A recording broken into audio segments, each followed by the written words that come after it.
When does it start? In an hour. Okay.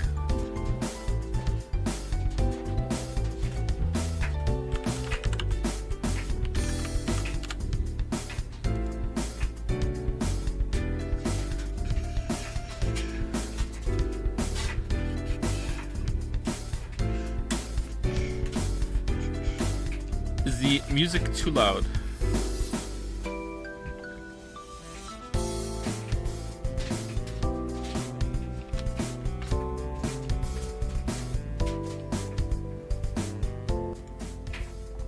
How about now? Better?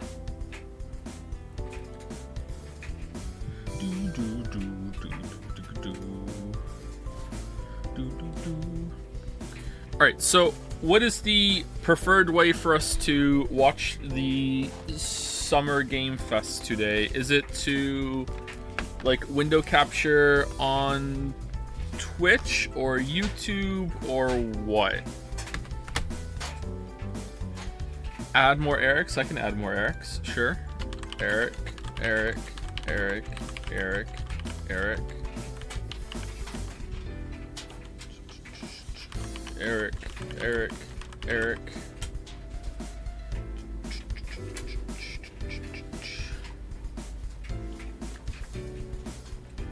See here, it's Eric backwards.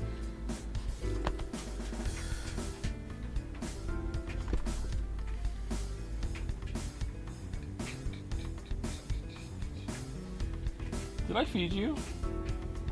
Oh, not only did I feed you, the food is still in the bowl. Go eat. Go eat. You're a good boy. Go eat your food. What are you waiting for? What are you waiting for?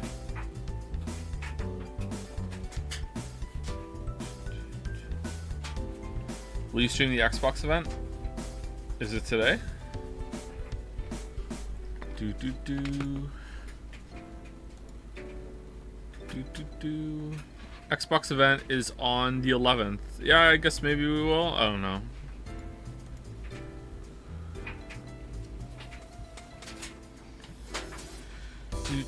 How is your kid liking Xenoblade?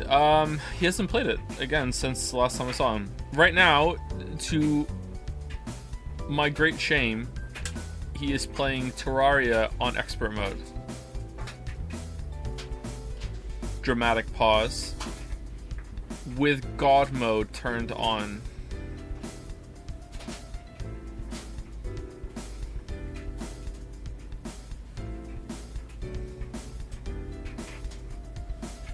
I know, right? I know. Not only did he cheat at the game, he also cheated himself.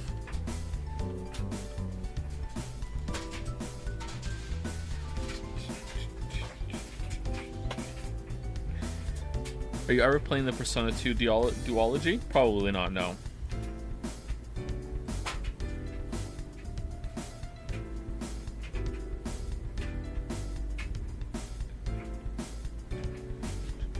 Like father, like son. I've never cheated in a game in my life. Can you add one sire with... Okay, yeah, sure. Hold on.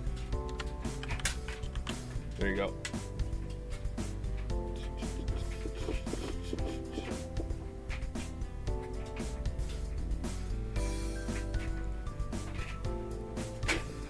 Are we actually doing any spins, or can I put up a bet for Summer Games Fest? You can put up a bet for Summer Games Fest. We're not actually doing any spins.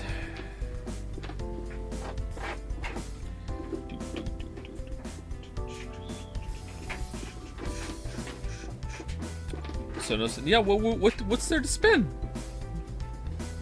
Wait, why would you have a bet when the bet is already on the wheel? Is it like a side bet? Are you guys shorting the wheel?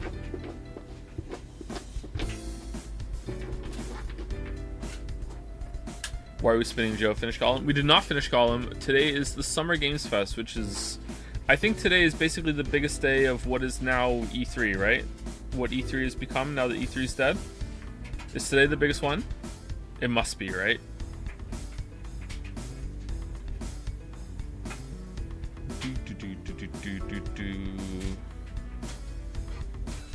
Oh.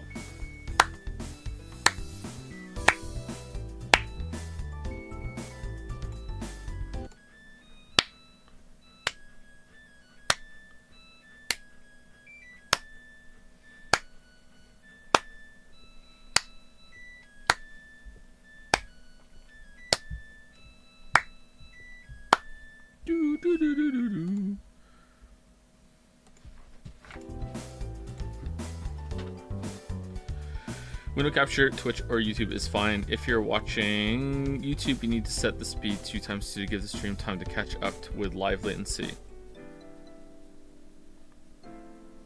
What? So we're gonna watch in fast forward mode? I think we'll just do Twitch.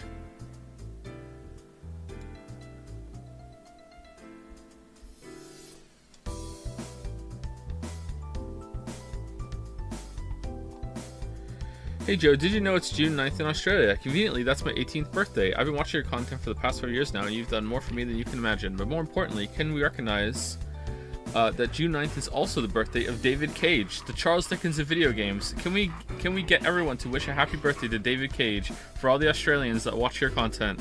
Happy birthday, David Cage. Happy birthday. Happy birthday. Is David Cage even Australian? No. Isn't he French? Siri, is David Cage Australian?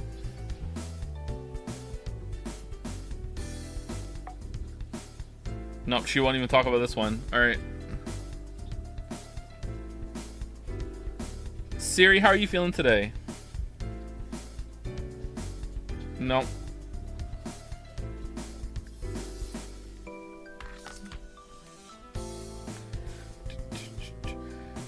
Yeah, but I live in Australia, so this is for me. Okay.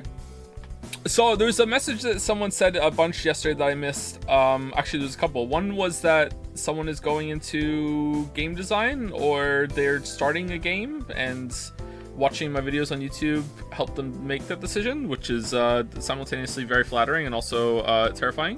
Hopefully it goes well for you, and I didn't poison your start. Hopefully it was for the best instead of a detriment. Good luck with your endeavors. I wish you all the best.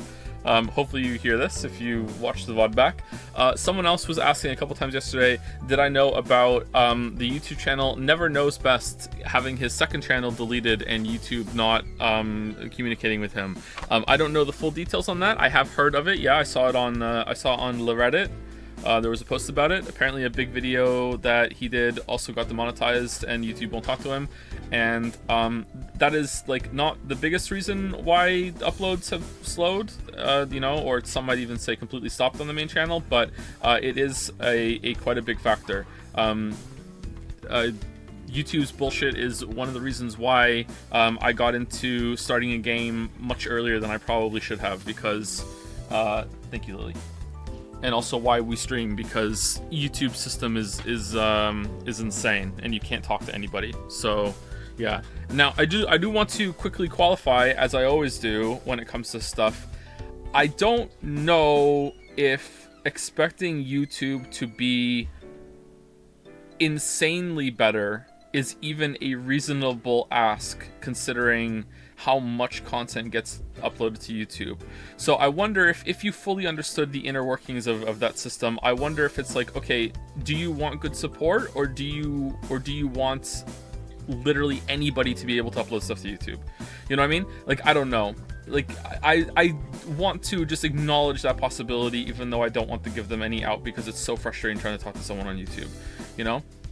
I mean, they are a billionaire corporation. Even then, like, the sheer amount of content and the users that go on YouTube, and how copyright is just a mess, and how, like, we're in the, I feel like, didn't I watch like a Tom Scott video about this or something? I can't remember. Like, we're at this weird like moment in history when it comes to copyright law that everything that what I'm doing right now might be illegal, and we just haven't decided it yet. Like it's like we're like all like playing chicken with each other. Like, and by we I mean like corporations like YouTube compared to like games and stuff. Like, how this is going to shake out going forward. I feel like there's like been a big like court case that hasn't happened yet to figure all this out when it comes to how content is distributed going forward. Maybe it won't come to that. Maybe it'll be more of a like, oh, everyone just worked it out, which would be nice, but it's really frustrating. And this is just how the system is kind of just duct taped together at the moment.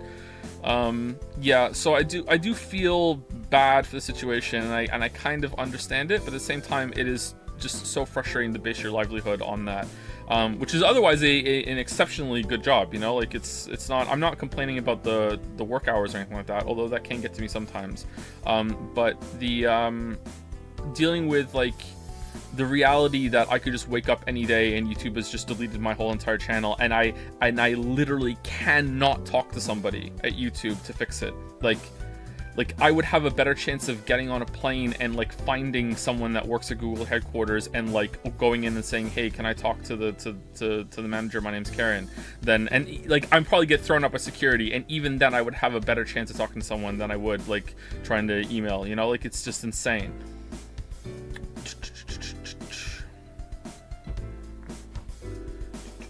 Job security is a thing of the past in every industry.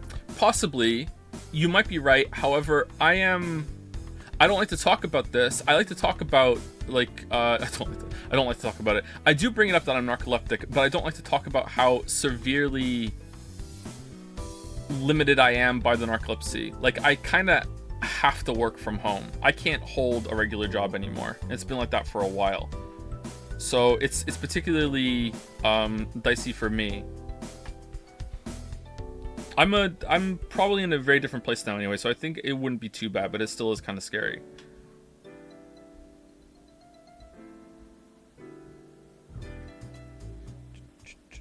Same, I also have narcolepsy. It sucks, doesn't it? Hope you enjoy the dreams at least. Please spin the wheel. Why? It's not going to do anything. It's all Eric. Eric wins. Do you think Starfield will actually be good? I kind of am starting to have somewhat of high hopes for it, or medium hopes. I have a little hope. There's a crumb of hope. I feel like it's been in development for so long that maybe it has a chance of being good.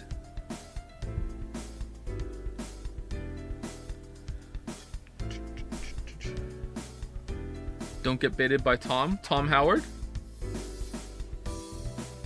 Or are you responding to the Tom Scott thing?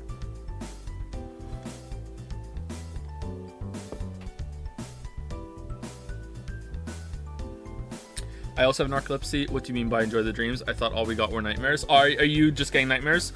There was a phase in my life where all I got were nightmares. I had a nightmare last night actually. But there have been times in my life where I just get vivid kind of like weird dreams instead of just nightmares all the time. But I feel you. There was a period in my life where it was just nightmare. Yeah, so I get it. I have a very unhealthy relationship with sleep. I don't usually... This is why part of the schedule is... this is part of the reason why the schedule is all over the place, especially this week. You can probably anticipate that if one of the streams is late, then all the rest of the streams for the week are probably going to be late at the same time, unless the stream was late because of an appointment or something out of my control happened. If it's because I got up late, then chances are that I'm stranded on a schedule for a while. Like, I have this unhealthy relationship with sleep that I don't want to go to bed until I am nodding off wherever I am. And sometimes I have some success with trying to do a Sudoku while I'm laying in bed. For whatever reason, I love Sudoku, it keeps me engaged. For whatever reason, trying to do a Sudoku when I'm already kind of sleepy will just send me off. But like, other than that, like, I've had thousands and thousands of times in my life where I've gone to bed and had to stare at the ceiling for like 3, 4, 5, 6 hours, and I just hate doing that. I just won't do it anymore. So if it's like if that happens, I just get back up again. So I try to not go to bed until I'm already like really, really, really tired.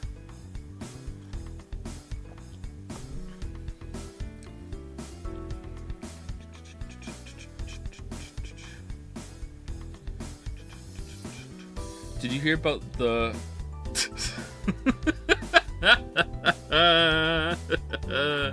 Did you hear about Phil McGroin demonetization? No, I didn't.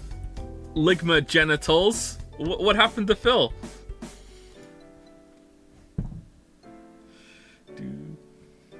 I assume you've already tried the obvious suggestions.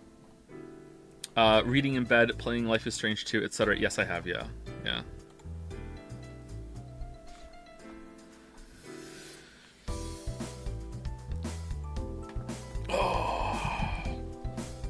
Another bout of social awkwardness is that almost every single man that I ever told in my life that I have like trouble sleeping or whatever has always responded to me with, why don't you just rub one out right before you go to sleep, and you'll go to, and that'll it. And be like, and like, eventually I just started doing like the Drake meme where I would just like slap my head and go, oh damn, bro, I didn't think of that. Holy shit, thank you, I'm cured. And so like, I don't, it's like, so like if that's your first time interacting with me and hearing about this, like I just come across as a dick, but I just can't put up with it, man. Like, oh dude, yeah, oh of course, man, I'm so stupid, thank you. Like,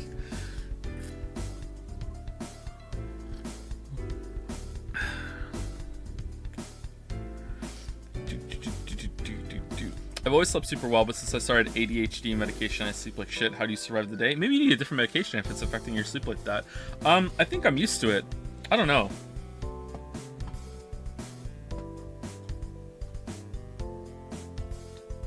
Human bodies are pretty adaptable, right? Just used to it. As I'm getting older, I feel like it's getting to me more though. I don't know.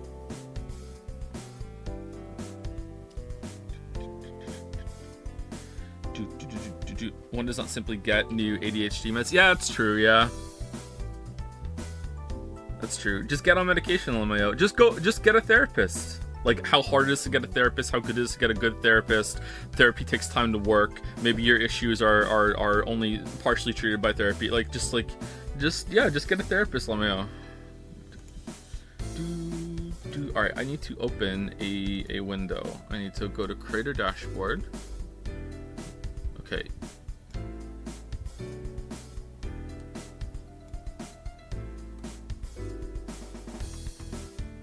Do you remember most of your dreams? Yep.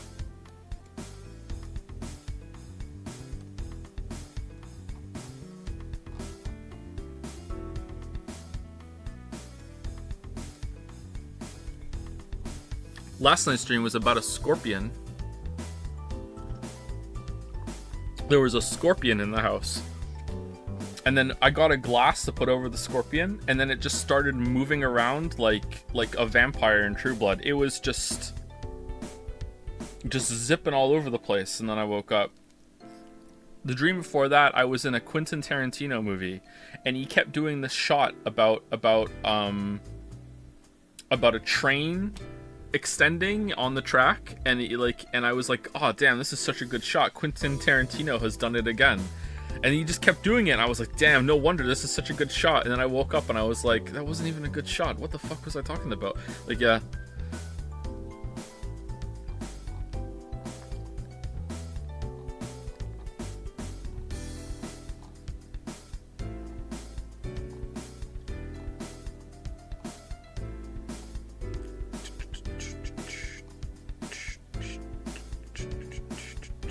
Who was the last person I said thank you to yesterday? Was it Jacobo says hi? I think so. Just in case, thank you Jacobo says hi for the resub. Thank you Edo Samamai for the new sub. Welcome. Thank you Space Genius 595 for the new sub. Welcome. Joe's Retinas for the resub. With a message I saw earlier, so I will read it out. On a 34-month sub streak, like how Nintendo is on a streak of making the same Zelda game twice in a row. Boom! Thank you Bardiox for the resub. Thank you Zorgox for the bits. Thank you Eating Those Beans for the resub. Rabbit of Doom for the resub. Algent for the resub. Sir Nika, or some say Nika, for the resub. Rowdy Rudy resub. Thank you very much. Thank you Monotudo Don't Noti for the resub. Mon Otudo, I don't know what that is. Hopefully I'm somewhere close. Thank you WW Eabu, banger name. Thank you for the resub. Thank you Houston Moose, also for the resub. Thank you also to Blin26 for the resub. Velvet NCB, subscribe for the first time. Thank you very much. Welcome. Thank you Midnight Killer 747 for the resub. Also to Sergeant Snuggle 18, Standard Comrade, Set Sail 91, Velvet Thunder 09, M-Os, so Mouse, M_Aus, so Mouse, for the resub. Thank you, Thepflam, hopefully, for the resub.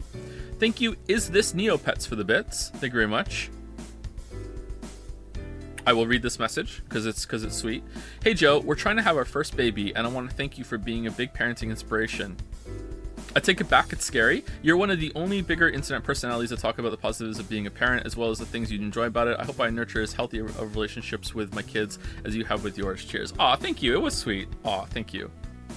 Yeah, I feel like, did it start with the boomer generation? This is not a hating on the boomers, but I just know this is a phenomenon that happened with the boomers.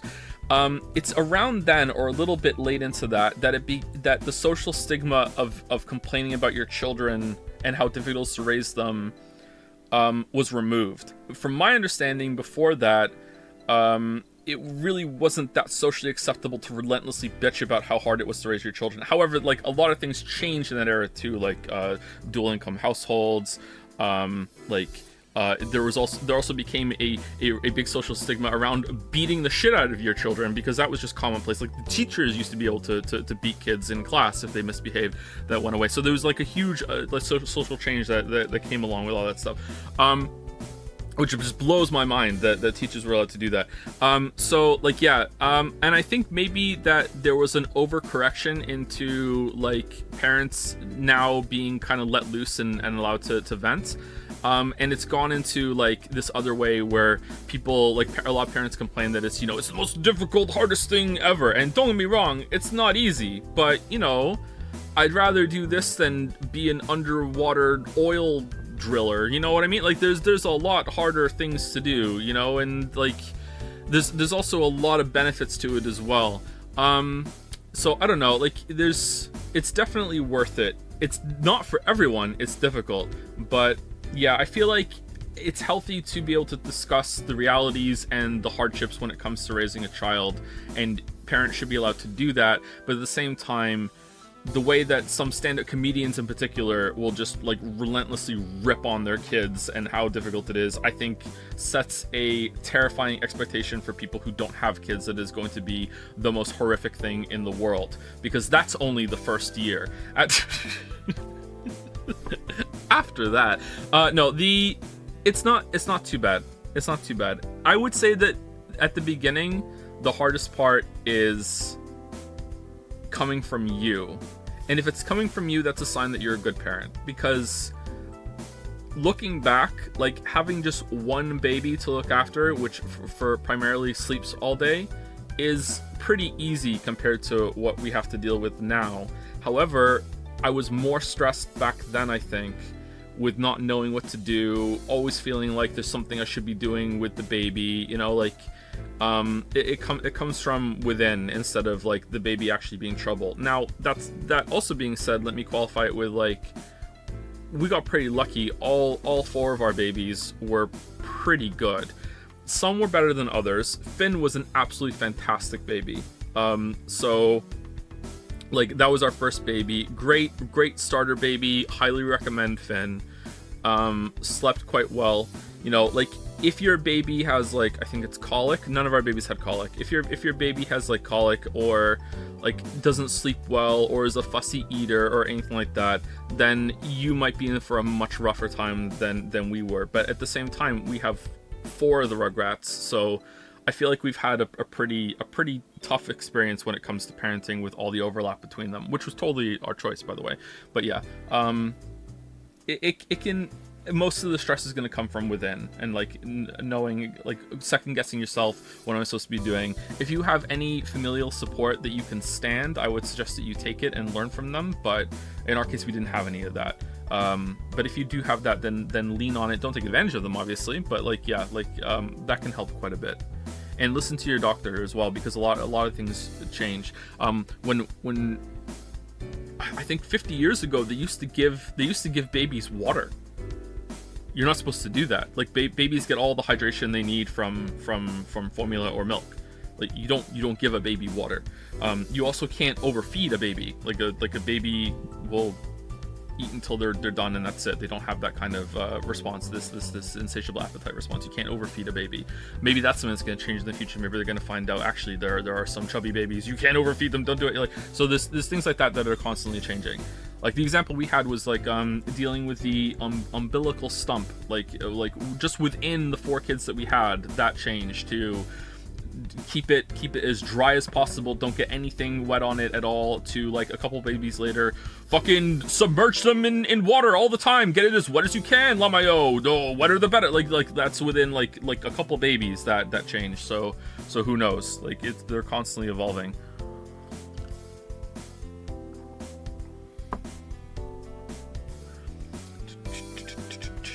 Good luck with the baby. It's very, very, I want to say rewarding, but that's kind of like a hackneyed word to say when it comes to raising kids, but I can't think of a better one. I don't know, I just love my kids. Thank you, Murray Lopes for the new sub. Welcome. Thank you, Dora Miart for the resub. Piet J for the resub. Napalip for the resub, except for Finn right now because he's playing Terraria on God mode. What the hell? Daze is here. Daisy here. Daze is here. One of those for the resub. Thank you, Nanaka, for the resub. Bows and Meows for the new sub. Welcome. 6 months in a row, maybe? I'm not sure if that's what it means. If that is the case, then damn, thank you so much. Thank you, Henry Wyatt, for gifting a sub to Francis York Morgan. Francis York Morgan. Thank you, Noramil? No 7 Emil, one of those for the resub. Thank you, Tony Bo 232 for gifting out a sub. Keylocks also gifted out a sub. Thank you very much for the gift subs. Thank you, Godly Vex 5 for the new sub. Welcome. Dr. Luma for the new sub. Welcome. Persecution Complex for the new sub. Welcome.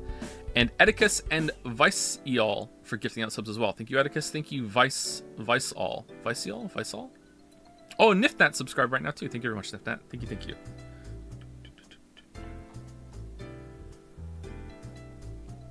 Have you seen Anton Blast? Anton Blasties? No, I haven't, no.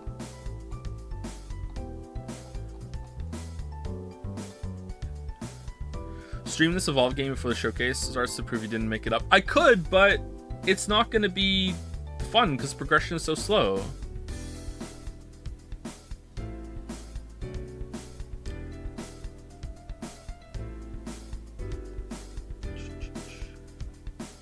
No, I don't want spoil. I don't have my save file down here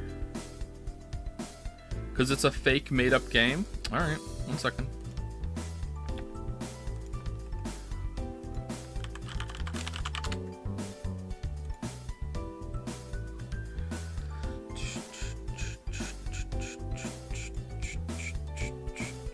Okay, let me reset.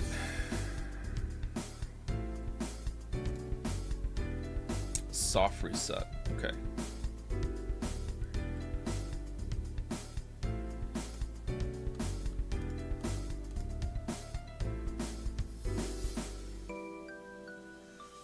Will this work? All right, so this is Evolve Idle, okay? This is Evolve Idle or Evolve Incremental. So you start off in, I have Plasmids and Phage. You will not have this when you start, okay? You start off in the genetic phase, okay? And you have RNA and DNA, and you click to create RNA, and you click to make DNA out of the RNA, and then you get membranes that increase your storage of them, this sort of thing. You're not in this phase for very long, okay? Wow, this is so much slower than what I have to do when I play the game now. All right, so let's go up here. This is not my current save, by the way. This is the save I had downstairs. I moved my save upstairs, like, I don't know, a while ago. Let's put it that way. All right, I'm just clicking randomly right now. So you have to get up to a nucleus. This is not how I was expecting the game to look. What were you expecting? Like graphics? No, it's a browser idle game. What the hell?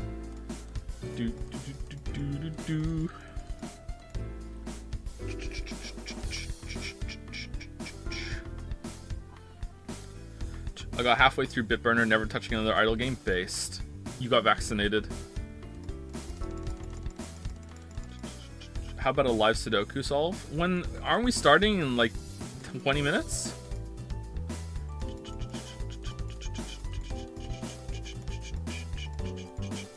This is the most boring part of the game. It starts off pretty slow. It really picks up about 50 hours in.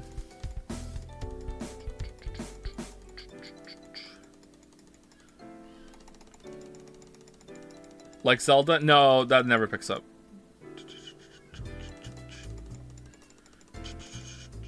I usually like to try to get 20 organelles and 10 nuclei.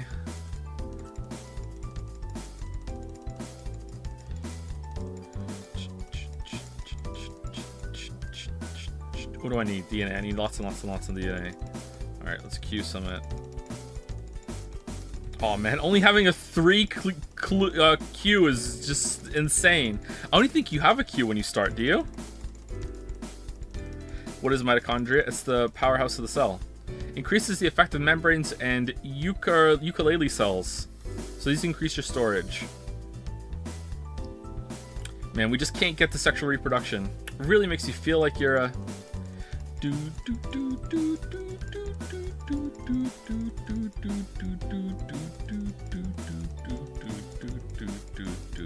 you play this in VR? You are right now. This is the game of life. All right, let's get 10 nuclei, and then we can be done.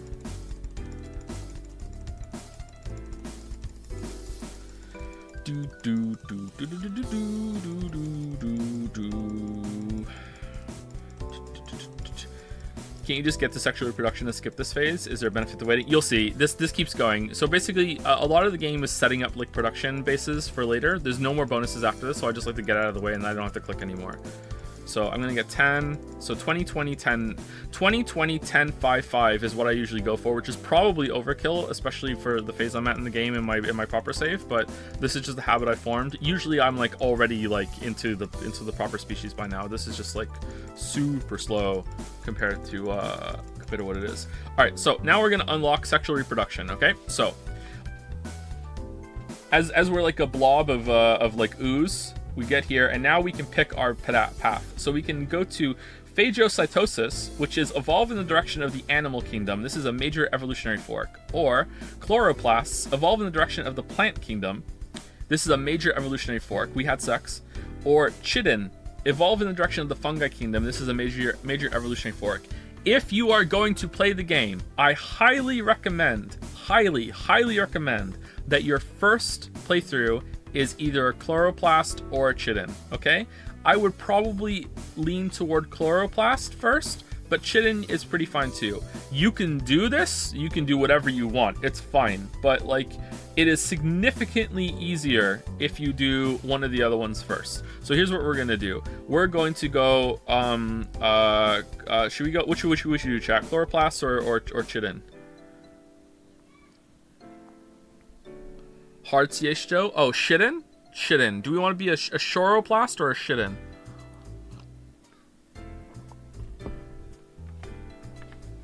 Shidin? Okay. Here, hold on. Let me should I export and say? No, it's fine. All right, so we're going to go shidin. All right, so now we're going to go, now we have to evolve some more. So we go to multicellular, we go to spores, we go to bryophyte. This is going to take a while.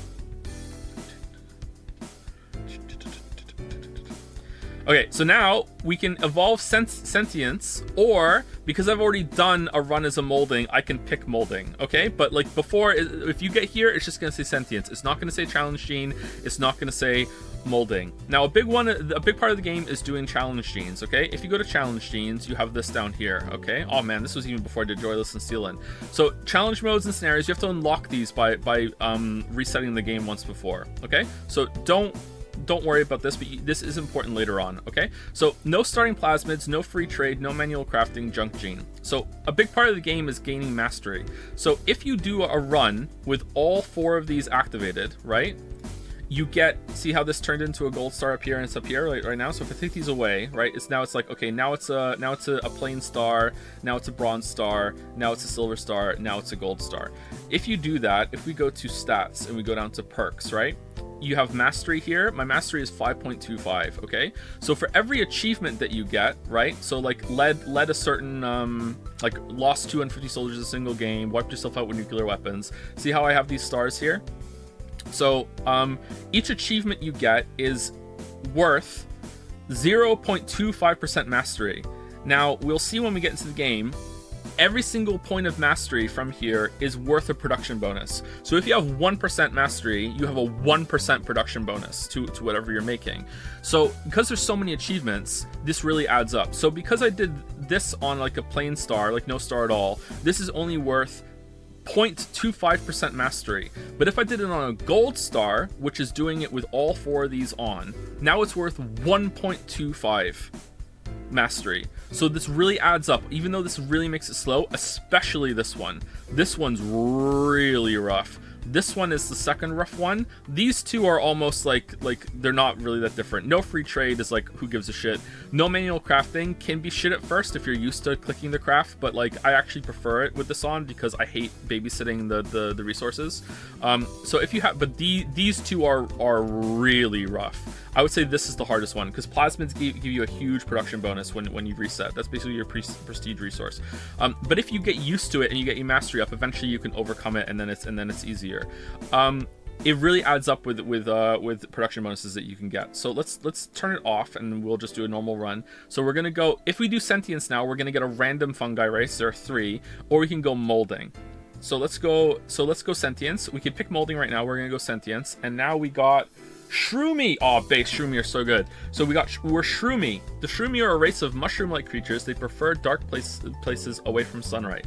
Okay. So every race has their own traits and their own strengths and weaknesses. I don't know if I would recommend going to the wiki to see, because the wiki is really, really good. So spoilers for Evolve, the wiki is a big part of the game. So if you go down to species, it will show you all the species that are in the game. So I will go to Shroomy right now and I can tell you what they are. So Shroomy they're detrivore, which means that they consume dead matter for nutrition, which means that they don't need to make farms.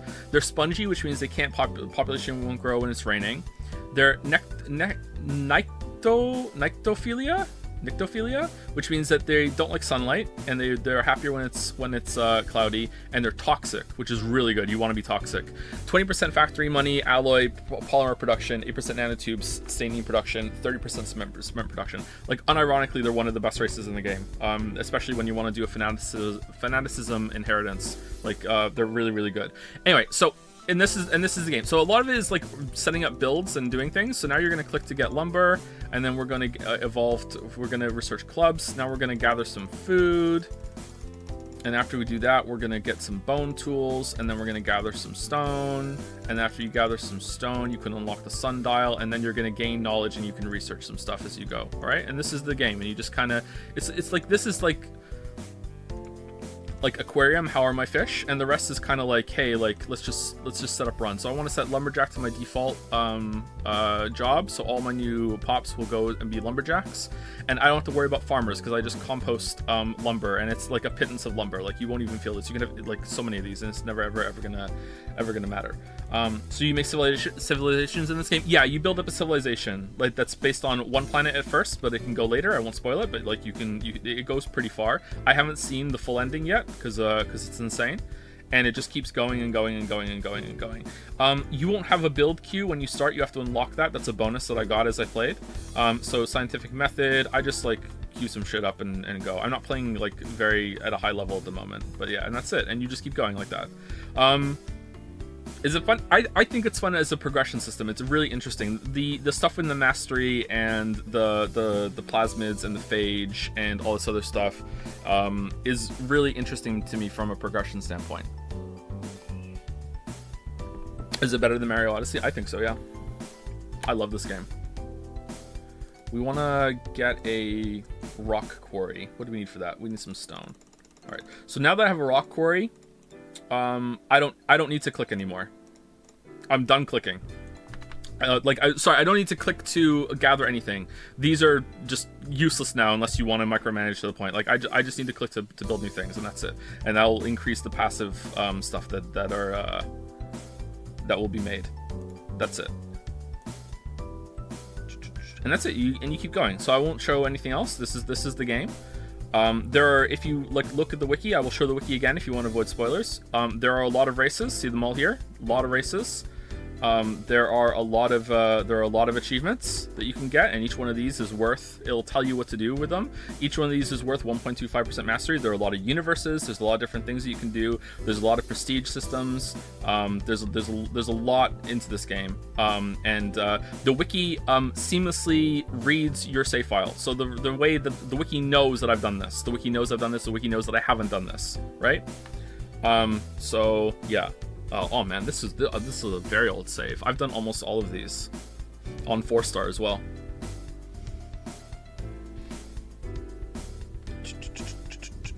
Can you use an auto clicker in this game? I don't know. You'd have to look that up.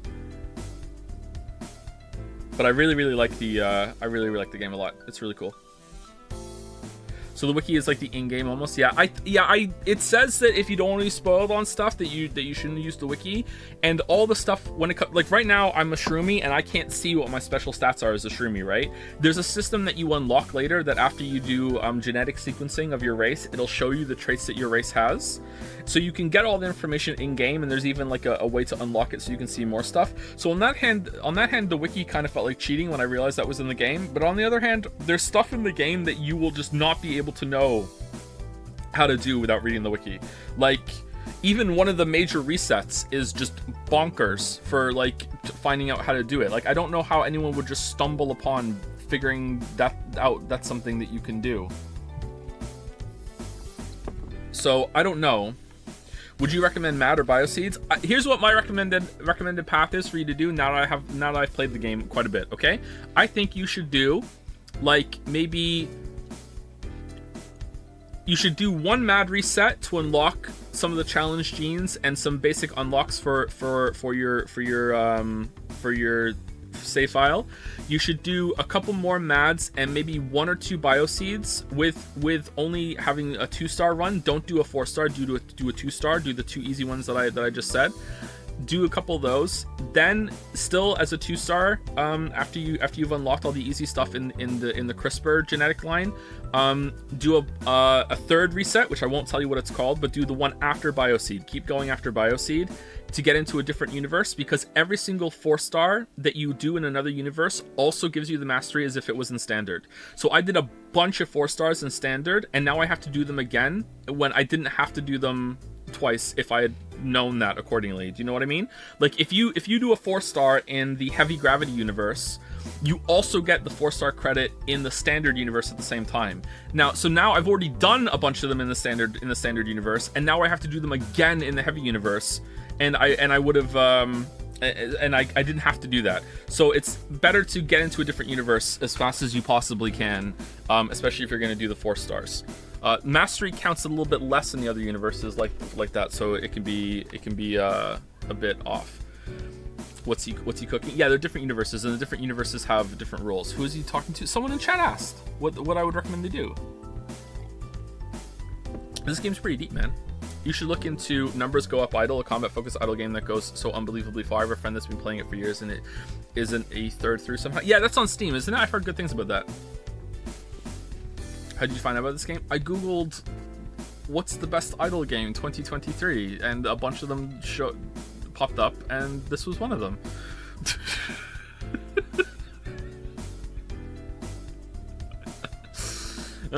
Average days per reset then? 4-stars seems like they would take weeks. They don't. Like you can get pretty a 4-star run is about as long as your first run to get to MAD. Because right now you're playing the game the first time, you don't have the bonuses. Like all you're really losing is like you don't have any cost creep right now, you don't have any plasmids, so the hardest ones don't change anything, right? So however long your first one is how long the next one's gonna be. The crafting one doesn't really matter all that much, to be honest, especially if you pick a good race your second time. Like just plan accordingly. And the free trade one is like doesn't matter at all really. Anyway, let's get this off the screen. The crafting really hurts to be honest. Do you think so? I don't click the craft as often as I should. Are you talking about later on? Later on I could see it, but I've never done the later ones with crafting on. Like I've been doing 4-stars almost the whole time. The first ones kind of suck, but then once you get some mastery going, it feels a lot better. I find the game very relaxing. The crafting and trade ones hurt extremely bad if you're playing actively. Well, there's your problem. Honestly, I would recommend only doing 3 stars so you hit the 3rd universe. Rush to Evil Universe, get the upgrades, and then grind 4-star in Antimatter. That might be a good plan. Like, not doing 4 stars super early might be good. I'm not sure about 3 stars even. What would your recommended path be? Again, this is spoilers for the bonuses you get in the different universes and the different challenges. I haven't seen all of those because I want to be surprised. I did a really, really hard achievement. Spoilers, it was the Galactic Landfill achievement. I did that one, and on 4-star, my first time I did that reset, and I was positively giddy about what kind of perk it was going to give me after I did it, and then I got it, and it gave me literally fucking nothing. And I don't mean like it was a bad perk. I mean, there was no perk associated with that achievement. I was so pissed. I thought I was like, yo, I'm gonna get something good. This is a really hard one to do, and just it's just an achievement. This is like, there's nothing to it. So like, I was pretty angry about that. But then I did the 99 Super Colliders one on that same run, and that perk, oh man, I'm still giddy. I'm head over heels for that perk. Oh man, that is a good perk. So I'm happy I did that one. Like that's a really, really, really good one to get. So I guess it all worked out in the end. Having a 4-star white hole, like as my first one, was also pretty good for getting the planets after that. What game are we talking about? Which okay 5 minutes ago. I turned it off the screen because I'm an idiot. Should we go back to Eric?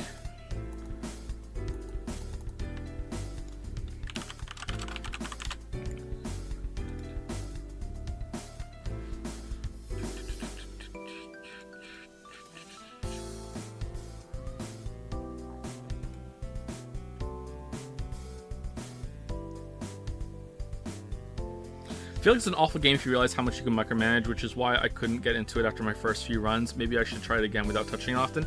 Yeah, maybe setting an alarm. Here's what I do. Whenever I sit down to check how Evolve is doing, I set an alarm for 10 minutes to go off. And after my alarm goes off in 10 minutes, I turn my alarm off and I sit there clicking on it for 3 more hours. So maybe you should try doing something like that, only not fucking up the ending. And then you can just, have a life while also having this run in the background.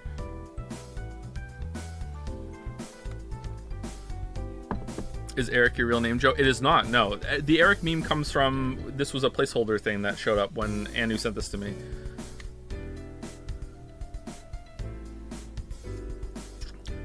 Forget best idle games of 2023. What's best active games of 2023? Hi-Fi Rush.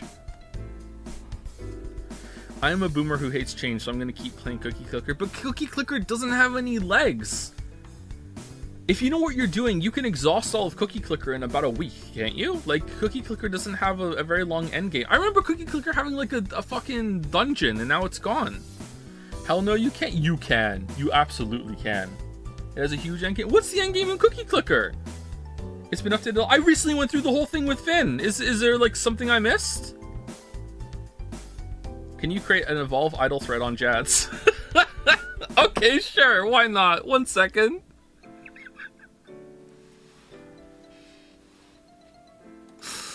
I do plus, right? Create thread. Evolve idle. All right.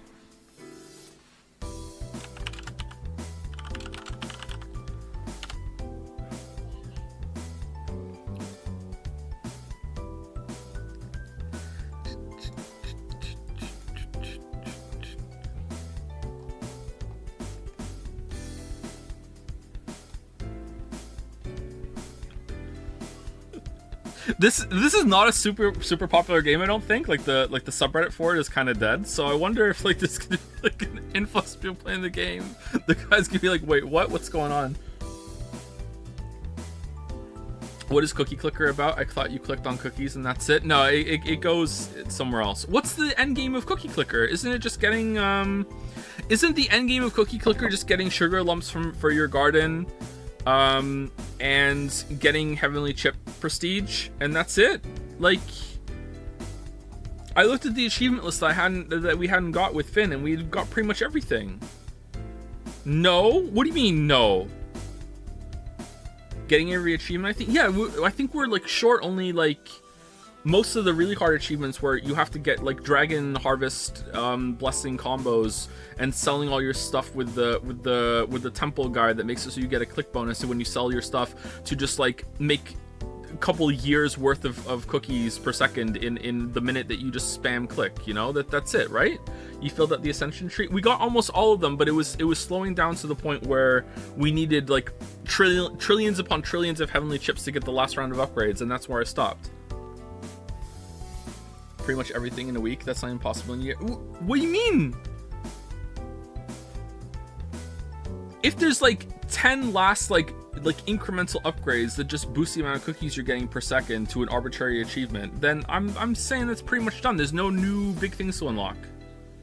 There are 3 mini games in Cookie Clicker, I think. There are 4, aren't they? There's the garden, the stock market, the temple, and the wizard magic thing. Although I wouldn't count those as mini games. I would say the stock market and the garden are the only 2 mini games.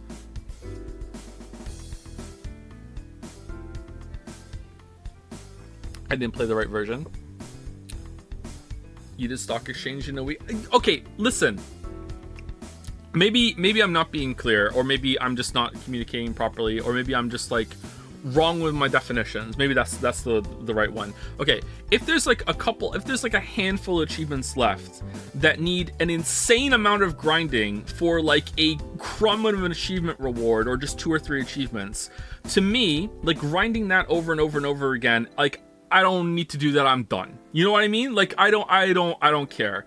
The real one that really like made me want to quit was that I finally got the juicy queen beet that after days of letting it grow, you harvest it for a sugar lump, and I harvested it all excited thinking I would get to plant these, and then it's like, Lamayo, you got the seed but you can't plant it, you can only get these from mutations. And then I was like, alright, I'm done. Because the amount of sugar lumps you need to get that shit, just like no thank you, you know? So I feel like anything that requires an insane amount of sugar lumps, like I've seen, like there's no other big round of complexity, right? There's no new unlocks, there's no new systems that you get, right? Like we're pretty much done. Did you play Steam or browser? Browser. Steam gets more than browser?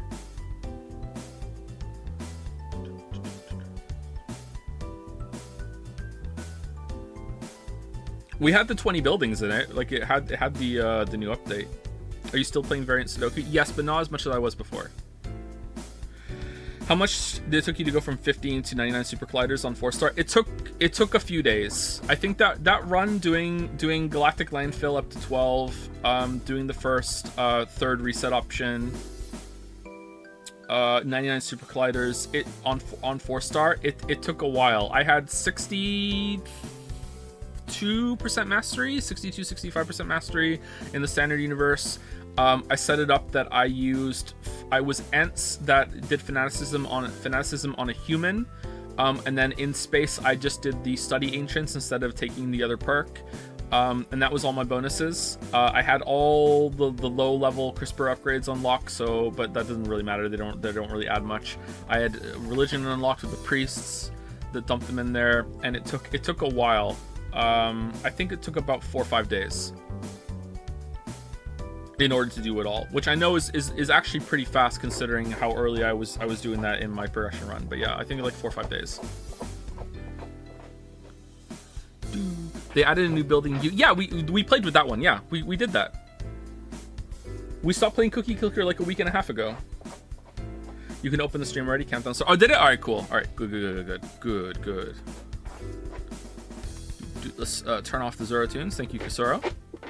If you didn't know, almost all the music that we use to start our streams was made by Kusoro on Jads. Not always, but most of the time. Why is Eric?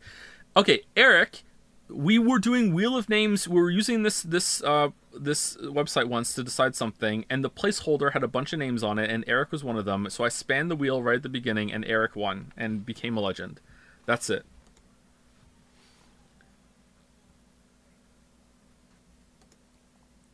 I'm amazed you got that far that fast in it. Well, I had child labor helping me. While I was streaming, Finn was clicking.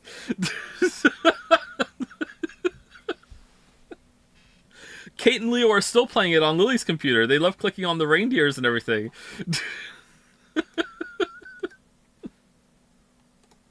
All right, special events. The Game Awards. Here we go. All right.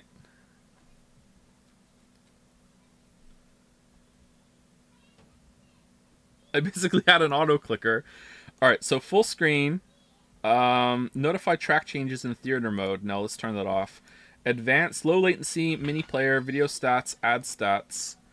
Quality, let's go 720p. That's fine. We don't want to push it too hard. Closed caption options, that's fine. Pop-up play. All right, let's turn the sound up. All right, can you hear it?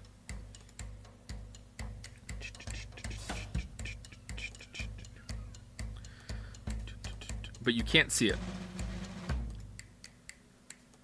Now you can. All right, we're good?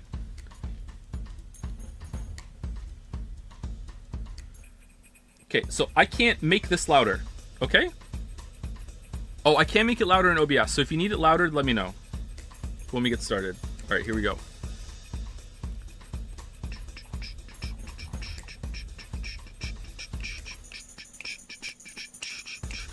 Thank you, Gob PT, or Gobt, for the resub. Thank you, Backfish Frund, for the resub. Thank you, I'm Pure Angels. Impure Angels for the new sub. That's my fetish. Thank you, Kobali, for the new sub. Thank you, Titties McSwagger. Babe, wake up! New fetish names just dropped. Thank you, Titties McSwagger, for the resub. Thank you, Craven Corvid, for the resub. Mython665 for the resub. EFG Narwhal for the new sub.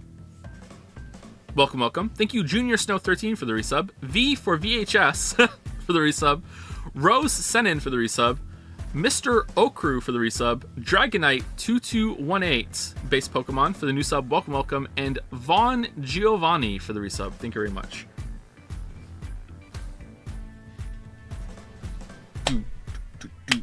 Oh, thank you also to Wolfram Zalway for gifting out 2 subs. Elden Ringed. Oh, Elden Ringed for the resub. Are we going to see the Elden Ring DLC stuff today? Thank you very much for the resub, Elden Ringed. And Wolfram Zalway also subbed themselves right afterwards, after the gift subs. Gifting out a sub before subbing themselves. Chad, thank you very much, Wolfram. Also, thank you to Bluxon97 for resubbing right now. Thank you, thank you. Pre-show predictions. I wasn't even going to stream this. I have no idea what this even is. Is this just like game announcements and stuff? I have no idea. I hope it's fun. I have no predictions whatsoever. Elden Ring DLC. We're going to see some gameplay. Silk Song. Here we go, Silk Song. How's the Evolve Idle thread going?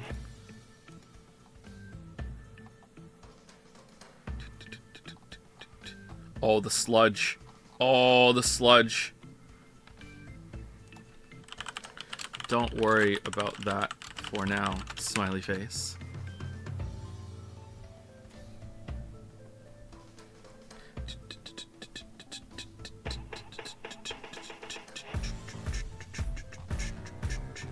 By the way, you get more plasmids the more challenge genes you have on. So even just doing 1 on increases the amount of plasmids you get for every reset, so it's definitely worth it.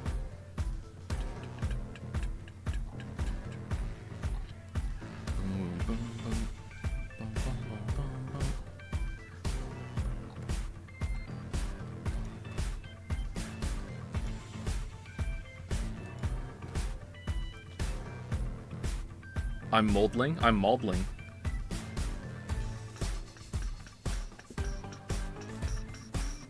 Why does this go so hard? It's pretty good, right? Will you end the stream early if they reveal that Silk Song has already been stealth released during the presentation? That will be what we do for the rest of the night. I'm not kidding. I'll probably just stream that for like 10 hours after we're done with chat minimized and my microphone off. Nah, I wouldn't do it with the microphone off.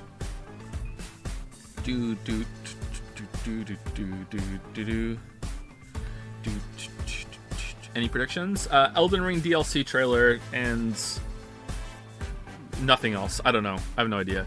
Thank you, Fricka3, for the new sub. Welcome, welcome. Thank you. We're 7 minutes. I'm gonna go pee real quick before we go.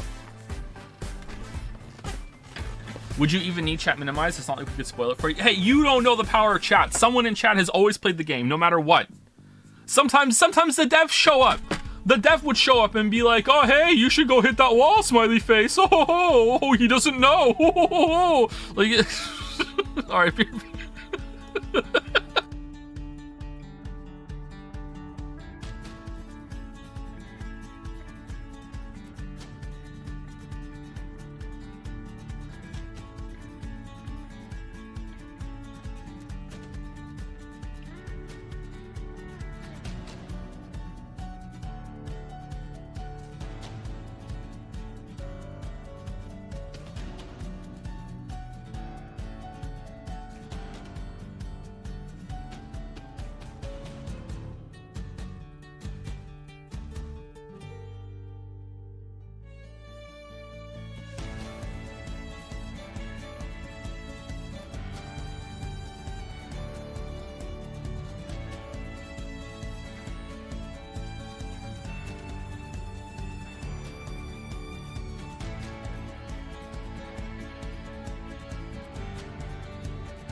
My son just asked me if I am good enough at math to be an astronaut, and I told him yes, like a liar.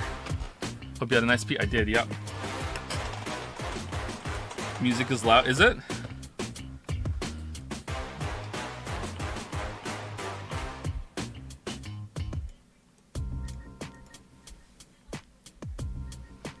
Not really? Did he ask that spontaneously? No, he's doing some math.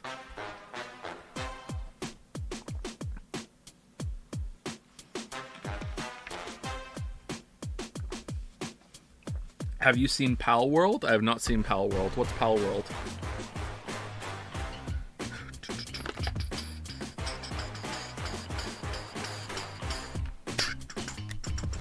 Thank you, Itchy Clock, for the resub. Thank you, Milksofer. So like Christopher, but with milk at the beginning. Milkstofer. I did it. There you go. Thank you very much for the resub. And thank you, Horox F, also for the resub.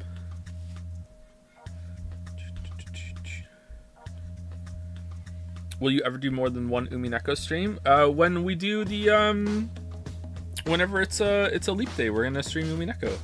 So yeah, probably. Are you interested in the System Shock remake? Yes. I don't know when I'm gonna have time to play it though, but yes. And I don't know if I want to stream it. I think soon we'll stream Amnesia: The Bunker though.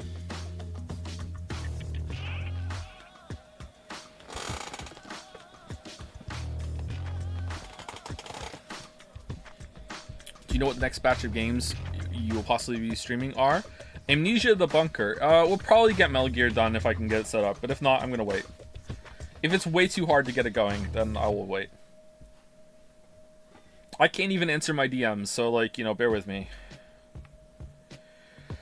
Oh, if you could recommend only one of the books you wrote, which one would it be? Oh man, I don't know. That's a tough one.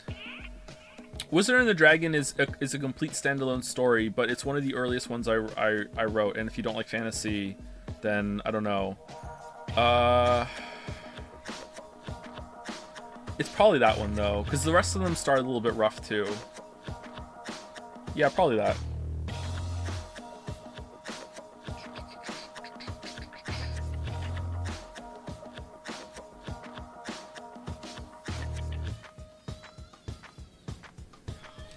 Would you describe your books as raunchy? No, I think there's only like maybe 2 sex scenes in all of my work that's on Amazon. And they're pretty brief. Like they have, there's a point to them. It's not just, hey, I wanted to write a sex scene.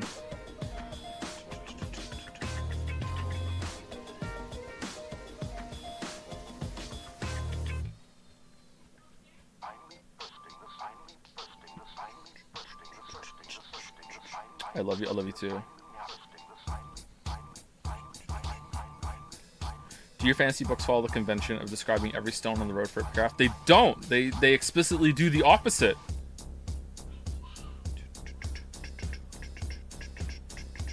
Are you a Diablo 4 kind of guy? I'm not, no. I'd like to be, but I just can't get it together. Have you ever done an AI dungeon stream? No, I have not. That sounds like a Northern Lion thing. How well do you still remember the books that you did write? It has been a while. Well, let me put it this way. I forgot one of the other standalone titles just now when I was about to suggest something, so I just decided to just go with Wizard and the Dragon instead. So that says a lot, okay? Like, I think I still remember the plot, but like placing all the titles and everything. Following programming contain content that some viewers may find offensive. Is that what it said? All right. Please welcome to the stage. I actually read The Wizard and the Dragon a while back and I enjoyed it. I generally don't like books that much. Oh, I'm glad you liked it. Thanks for letting me know. I think it's a pretty good story. Hey, I could probably do it much better now, but yeah, I'm still happy with it. All right, is it too quiet? Hello, everybody. Welcome to Summer Game Fest. All right, I'm turning it up and we'll turn it down if we need to. All right, it's at -4. We are in person, and I'm talking today with him we've now. got a look Who's at louder? what's next in video games for you. We are live here in Los Angeles at YouTube Theater, and it feels so good to be in person with a live This is good? fan Really? audience Okay. for the first time ever. Welcome, everybody. He's louder. You're about the same volume. Okay, let me turn down a little bit then. When I started Summer Game Fest back in 2020 from a spare bedroom, I never imagined it would grow into this. Today, the video game industry has come together to show you what's next. This is a cross-industry showcase, meaning no matter where you play games, I hope you'll discover a new game to put on your wish list. The landscape of video game events has certainly changed over the past few years, but one thing hasn't. There are a lot of great games in development, and our singular goal today is to get you excited about the future. Yeah! In just a few minutes, we'll see the first extended gameplay of Mortal Kombat 1. Whoa! Wait, that game came out a long time ago. What are you talking about? It delivers, don't worry. I don't need to see that. I played that. Alan Wake 2, what? The reveal of Fortnite's next season, and yes, we Silk do Song. have a very special grand finale that you're not going to want to miss. Oh, Fast and Furious 2?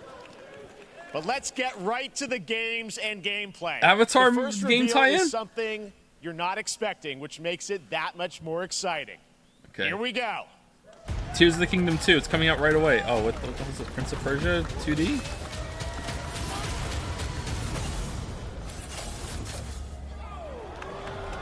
Our kingdom is cursed. The prince has been kidnapped and taken to a forbidden land. Princess of Persia? All hope rests with us, the immortals, to rescue him and save the empire. But we weren't prepared for what was coming next. Oh no! Then again, they weren't prepared for me. Oh, damn.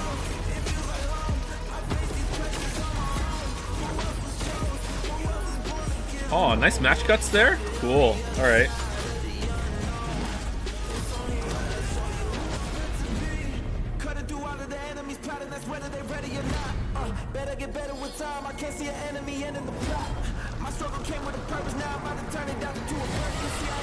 How's the sound now? Is this look good?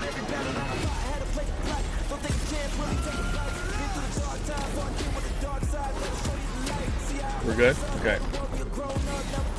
This looks like it might be good. I'll play this.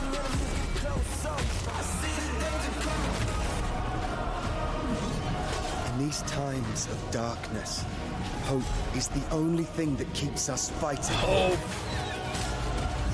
I will fulfill my destiny and save the kingdom. Should we risk turning it up to 1080p instead of 720? Prince of Persia, The Lost Crown. Ooh! Oh, that's soon. All right, should we turn it up? Should we risk turning it up to 1080p? Okay, we did it. There's a little surprise. Prince of Persia: The Lost Crown is coming in January 2024. That was the finale. See you later. All right. Action-adventure platformer in the iconic series with deep combat, some huge boss fights, and of course, incredible platforming, puzzles, and animation, bringing a modern take on the legendary franchise. You'll be able to see more at Ubisoft Forward, streaming on Monday as part of Summer Game Fest. Okay. All right, let's move along to another iconic video game franchise that just celebrated 30 years. That's right. It's time for Mortal Kombat 1. Couldn't keep you waiting on this one. Okay. It has been 4 years since MK11, and ever since, Ed Boon and the team at NetherRealm have been hard at work on the most ambitious MK yet that reboots the series into a new era timeline. And it's coming this September. So what are you guys all going with your Evolve Idol? What does it look like? Who's on the roster? How do the new cameo fighters Struggling work? with science storage. Well, Anything you push through it? Make sure you're capping out your universities and libraries. It might be a while, yeah. This video is literally insane. Here is an extended first look at the story, gameplay, and yes, of course, the fatalities of Mortal Kombat 1. Let's do it!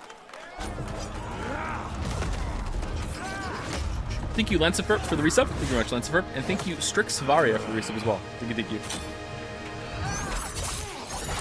I have had enough of you. Then go before I put you down. Fight.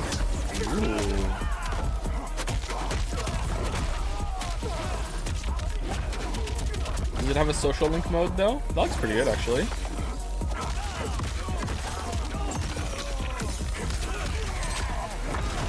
Damn! You have proven worthy of joining us. Come, there are other champions, I must gather. Mortal Kombat! Alright, so my impression from the sidelines right now is that fighting game fans have been eating good for the past year or three. Fighting games in kind of a renaissance right now, or no?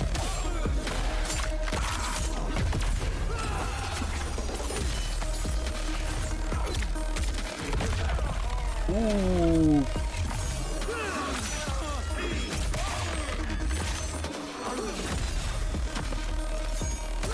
He's dead though, right? No? Nathan Drake is super powerful. Enough. Okay, let's go back to one here. Who are you again? Lord Liu Kang, protector of Earthrealm, god of fire. Fire. Oh, we got that wrong.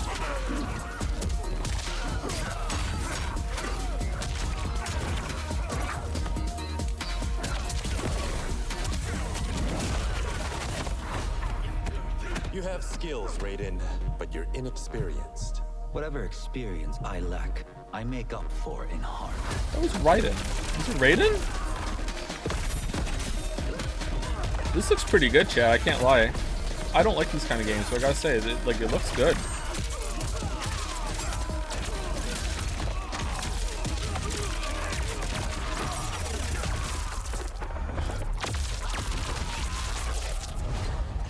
Oh, plot hole. If your disease becomes known, you will be banished. I only want what's best for you. Or do you secretly covet my throne? Oh, it's Gollum! Hey Lily, would you dress like one of them?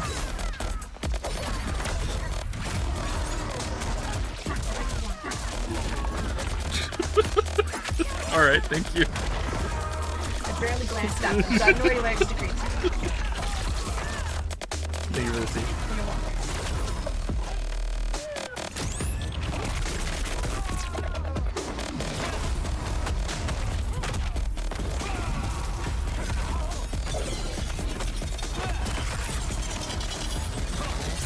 Oh, he's not going to be in Mortal Kombat 2.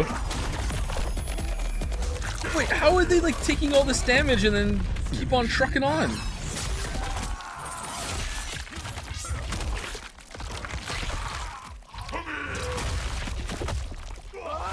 Oh, damn. All right, maybe too far. I don't know. Holy shit.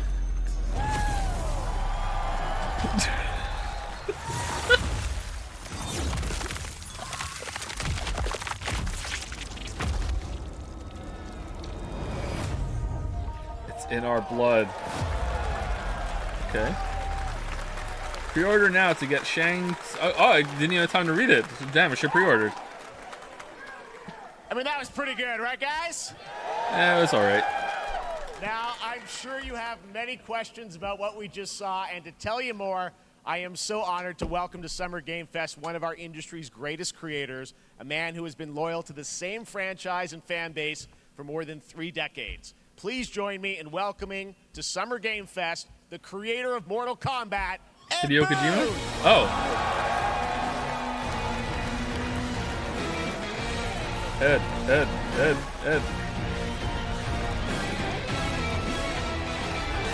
Congratulations.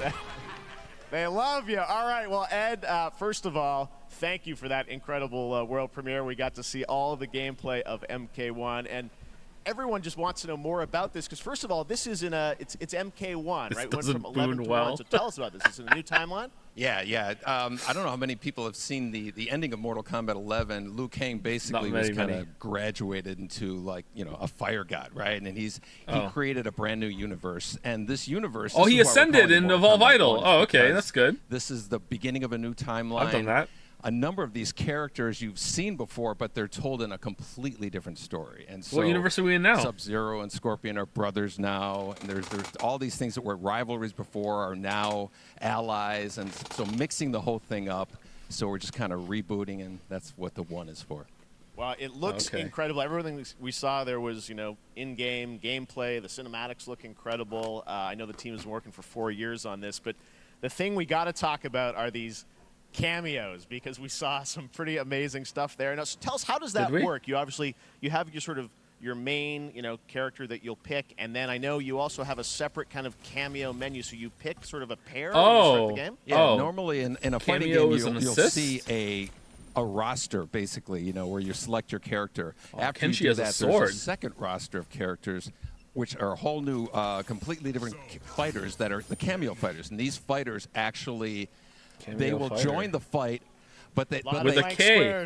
Yeah, so it's kind of like imagine yourself with Sub-Zero, but you have some of Jack's moves. Cameo. And you can call him out. You can do it multiple times, as you saw in the gameplay. It's Kano. So I know Kano. You can basically combine Sonya. these 2 characters. All the characters can be combined with all the cameo fighters, and that's where you see.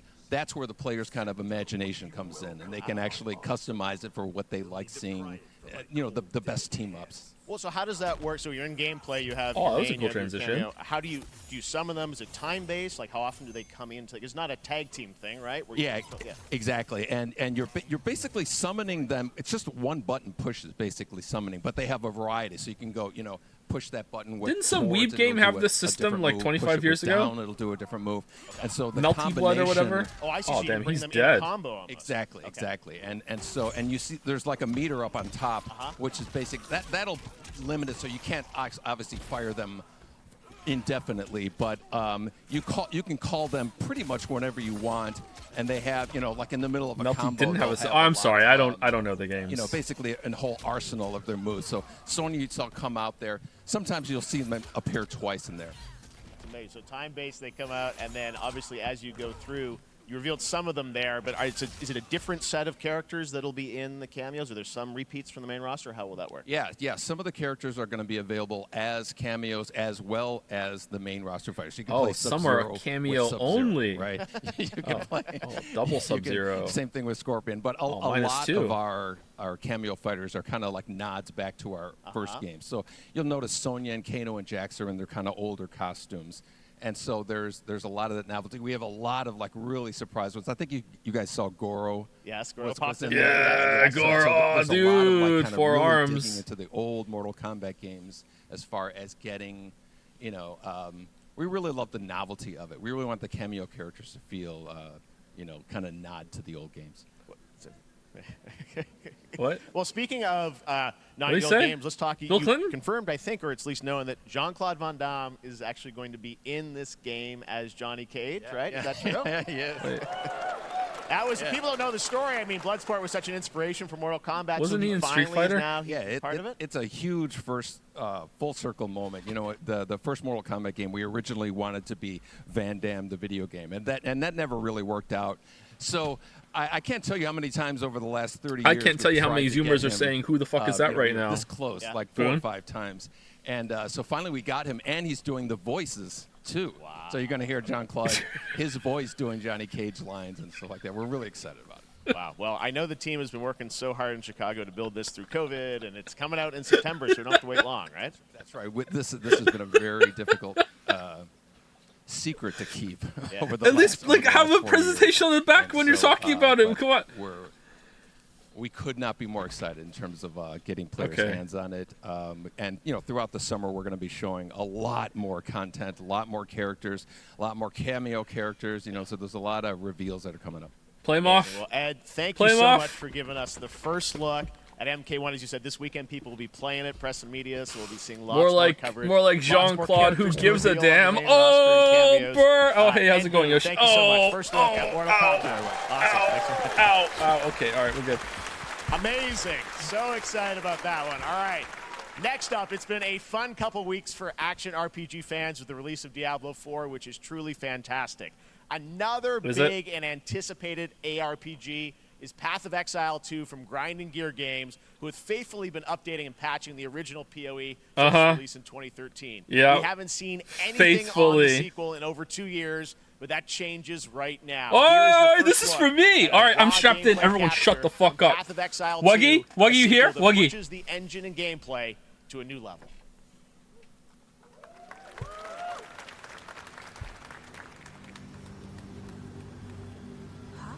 Where are the guards? When are they switching to Path of Exile 2? Hey, you! What's going on? Did they show in the first game first?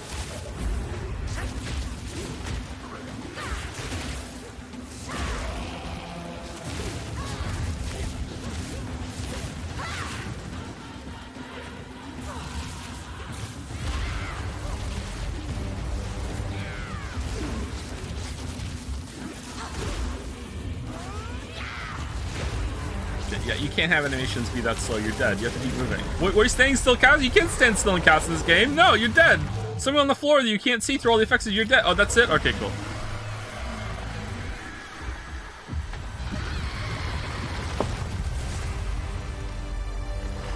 Path of Next Style. Here we go. That's it? That really? No. Looks amazing, and there's more Does coming it? in July. Last week marked the release of Street Fighter 6, a game we featured last year at Summer Game Fest. Well, the team at Capcom has an important update to share with you right now. What? Why? Why would you do that?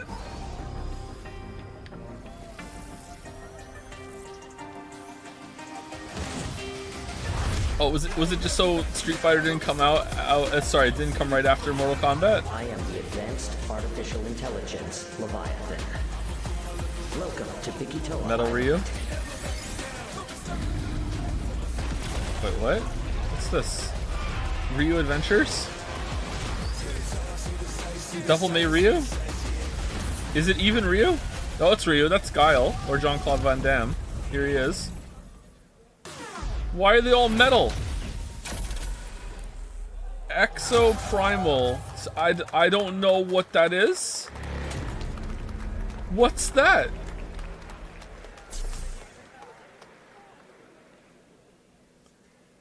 I'm guessing Ryu from Street Fighter facing off against a dinosaur probably wasn't on your bingo card for today's show. It was actually. That Street Fighter Cross Exoprimal collab will launch in the fall with the game coming out on July 14th. But guess what, guys? That may actually not be the craziest collaboration on the show today. Check this out. There's nothing more powerful than imagination. Oh, you ever had Taco Bell? We can shape the fabric of reality. Okay, what's this? Transforming Alan Wake? everything you may think you know. Oh, Nicolas Cage! The chatter called it! Dead by Daylight, Nicolas Cage. Oh. Okay. That's right. Nicolas Cage is coming to Dead by Daylight in As July. the monster? I mean, I don't know how these things happen, but I figured the easiest way to find out is probably to go right to the source. Wait, hold on. This man's bold creative choices have earned him an Academy Award. Nicolas and a few Cage memes is on here? the internet across more than 4 decades Hold of on. incredible films. Path of Exile Please 2 join gets me in 5 seconds of welcoming to gameplay and Summer that's Game it. Fest, But Nicolas Cage gets to come out and talk. Okay, hey, oh, it's Nicolas Cage! I love Nicolas Cage. How many Koopas have you killed, Nicolas Cage? Why? Everybody, thank you. Who is funding Dead by Daylight? Nick, I gotta say, welcome to the video game world. Oh, wow, yeah, thank you. I'm so happy to be invited to your very, very cool club. Finally, I mean, I gotta say, this is such a crazy, unexpected collaboration. I gotta understand, how did this come about? I mean, some people be like, oh, maybe he'll show up in Fortnite. Maybe he'll be Money. in the Hideo Kojima game. Please but just say money. Dead by Daylight, I mean, how does this happen? Money. Well, it's a museum of horror, right? Yes. And Oh, when he's I make played it. movies, one of my favorite genres is horror. And in this, and in that genre, there's a character, a murderous ghost named Sadako, who I think is amazing. And she made an appearance in this game, so that was good enough for me. Okay.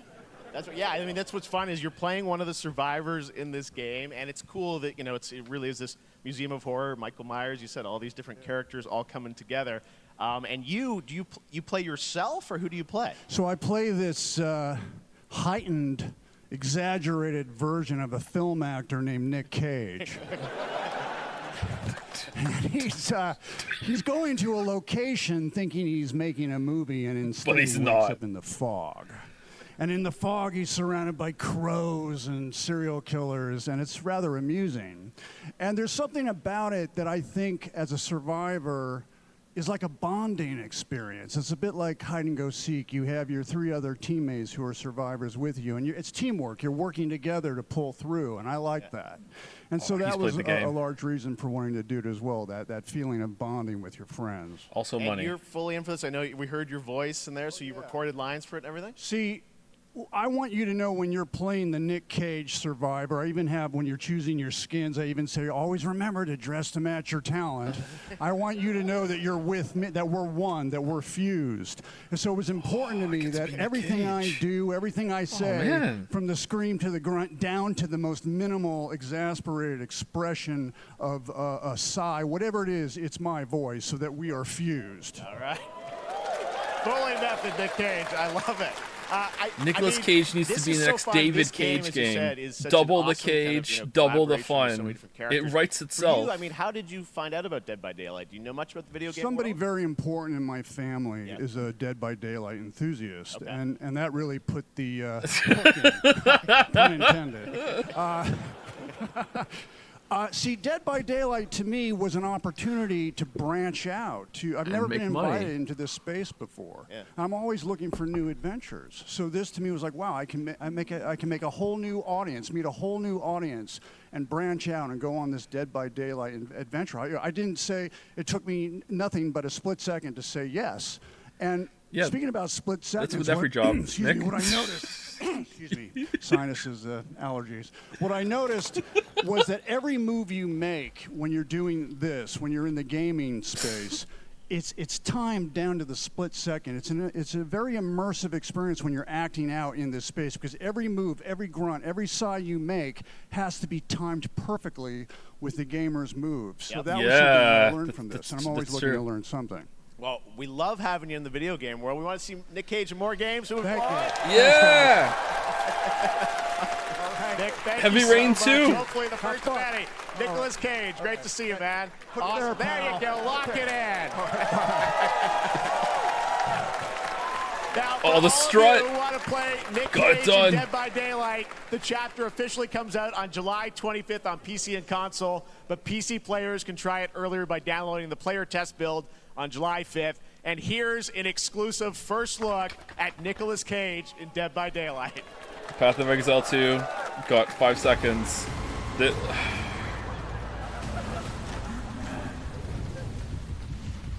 Can everyone be Nicolas Cage?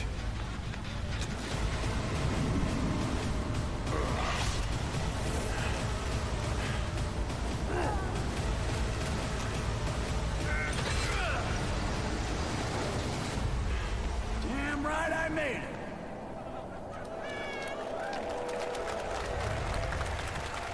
I have never not wanted to play Dead by Daylight more.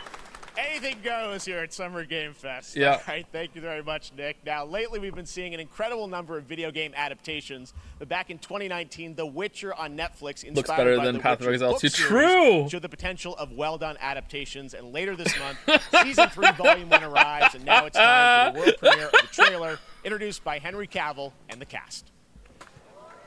Hello, Witcher fans. We are all gathered here today to share something with you. Be sure to tune into The Witcher Season 3. Volume 1 Volume 1 debuts on June 29th, only on Netflix. Get ready to watch the world premiere of our brand new trailer for Season 3 of The Witcher. Thanks for tuning in to the Summer Games Fest. Oh, it's my boy! I love that man. Alright. Neutrality. It won't get you a statue. Honestly, how dare they after the recast thing? What the fuck? But it'll certainly help in keeping you alive. So weird. I won't abandon Siri. Neutrality has consequences too.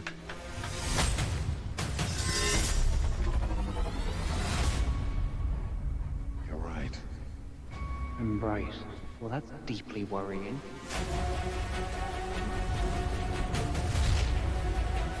Everything that's happening. It's all connected. He's so hot. It's angering how hot Henry Cavill is, isn't it? Like, she's God the central fucking bit. damn it. If war is coming, there is no hiding her from it. You sure about this? Are you? Oh, they're gonna go there, huh? Oh, man. Feeling like actually doing something that happened in the books this season, huh? Okay, cool. Oh, maybe not. Okay. Never mind. Never mind. Okay.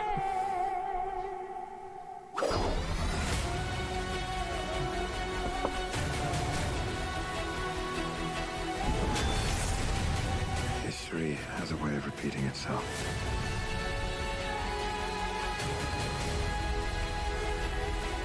The dangers we've seen foretell an even more menacing future. For the first time, I understand real fear.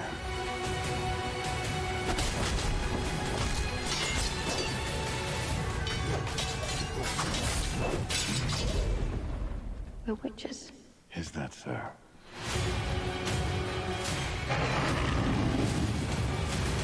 I think maybe at most 2 of those scenes look like they happened in the books. For monsters, and they're like, no, please don't hurt me, and then wow.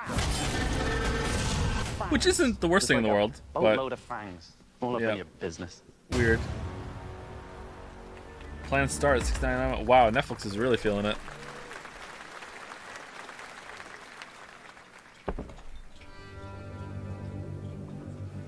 Witcher 4? Vanishing of Ethan Carter, Painkiller, and Bullets. Oh yeah, this game is still in limbo. Is this ever coming out? Is it coming out now? Surprise release? Witchfire or something? This has been around for a while.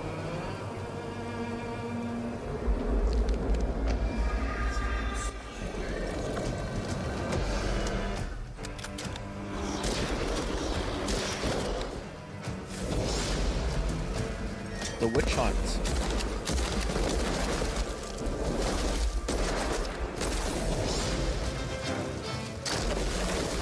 It looks kind of slow, actually.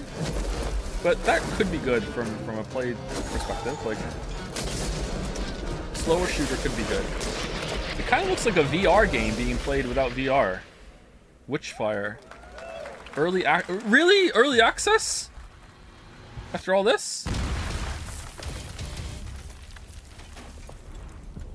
Uh-oh. Smilegate. I was afraid of this. Sierra 1.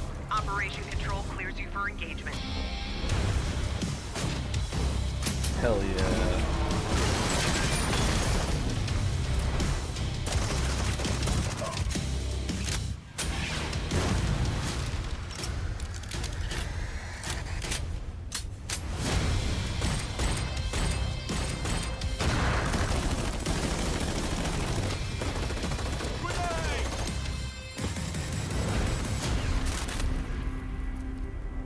Let's go.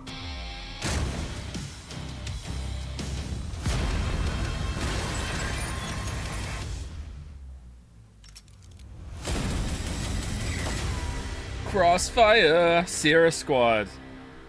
Alright. Thank you, DDDO, for the resub. Thank you, Balder, for the resub. And thank you, Satan0 for the resub as well. Thank you very much. Oh, I didn't say thank you to Nephilim was in there too. Thank you, Nephilim, for the resub. Nephilim. Or Nephilim. Did they say Nephilim in Diablo 4? No choice. The root will destroy Ash's game? everything. For all time. I wanted to try these games. We streamed it once, and it was an okay time. Gunsoul, it is Gunsouls. Thank you, Blonde As. No turning back. Or Blonde Ass with a with double Z for the new sub. Welcome, welcome. Thank you very much. And thank you, Showroa1327, also for the new sub. Welcome, welcome. NL liked it. Well, if NL liked it. Wait, why are there? What? Why is there like a drone from the Matrix? Why are there pods from the Matrix? Why is the sky blackened like the Matrix? Is this in the Matrix?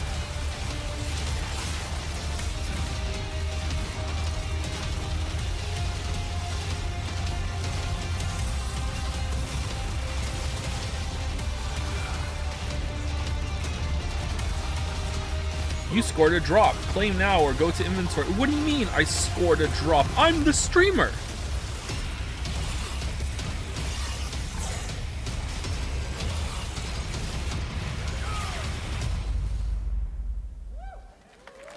It's my chat.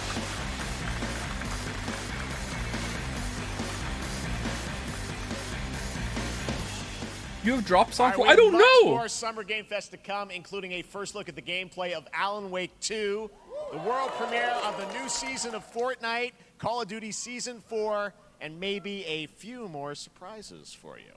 As we go through today's reveals, use the hashtag gaming on TikTok to react to the news. I will lose my nappy if Silksong gets something. Live on TikTok, Twitch, lose YouTube, my nappy. and other platforms. For those of you on Twitch, we also have a special Warframe Twitch drop, a free Steinax Warframe for watching more than 30 minutes of the show.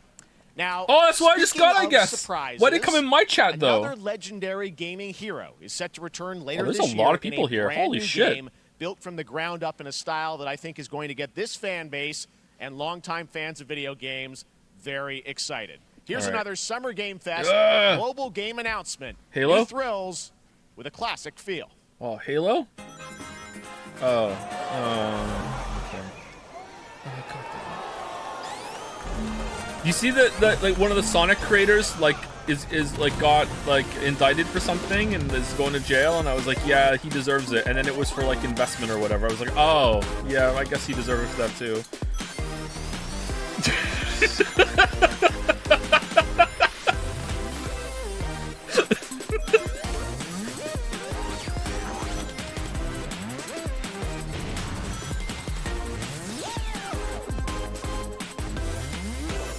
This does not look good.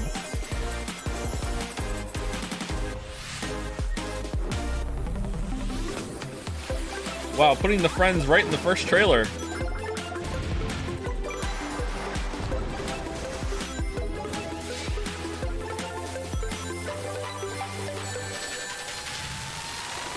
My kids have still not played a Sonic game yet. I'm very happy about this. Did you just ascend?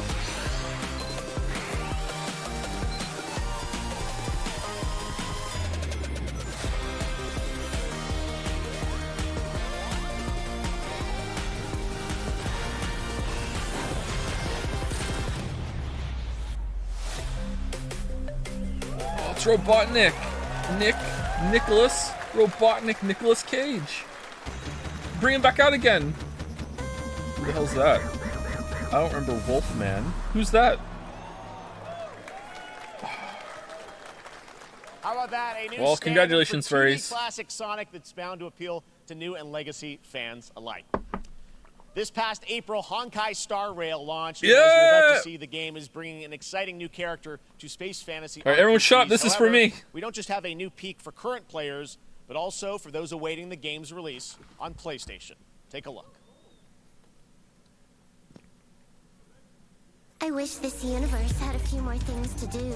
Ugh. Don't you get bored running across the map every day? Yeah, I agree, actually. A bit on the nose for a game that just released. Her name is March 7th. Where's our next stop? I can't wait. Another busy day ahead of us.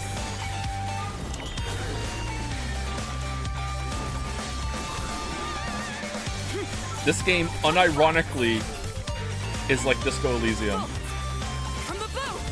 Unironically, not kidding. Not memeing, not joking. Who the hell's that? Joe, explain? I won't. You have to play it. Actually, you know what? That's mean, because you shouldn't play it. Need a hand? My pleasure. Let's see some sparks fly.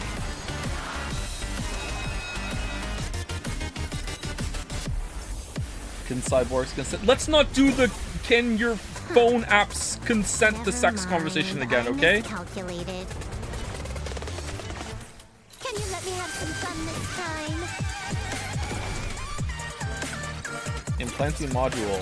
Okay. Time for a buzz. Extra speed. Merrick wants me to stream this so bad. I don't know why. So bad, Merrick wants me to stream this. There are story parts in the game that are very much like Disco Elysium. I'm not kidding. Pinocchio, Lies of P is a Soulsborne-like game. What? The team at NeoWiz, Wait, what? which is coming to Game Pass, PlayStation, and PC this year. Well, if you're wondering exactly when, we have news to share with you on its release with this brand new trailer. Weeb Disco Elysium? Yes. Yes, exactly. Quick thank you to Jim the Band for the new sub, June Ukami for the resub, Dave Viria for the resub, and Mirthomaniac for the resub. Thank you very much. So what's this? I heard Soulsborne. Oh man, this looks like Bloodborne.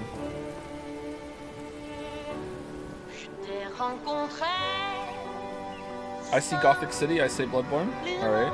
Can I see the combat? This looks okay so far. Nier Automata meets Bloodborne. It's an accordion game, but I'm okay with that. Oh.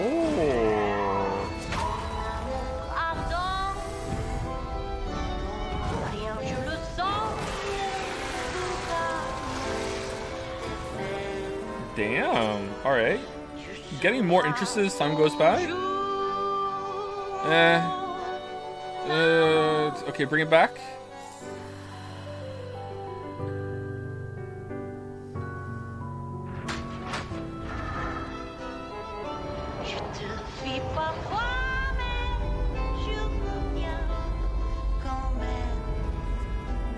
I would like to see some combat, please. Okay. Some real combat. Not a special move. Real combat.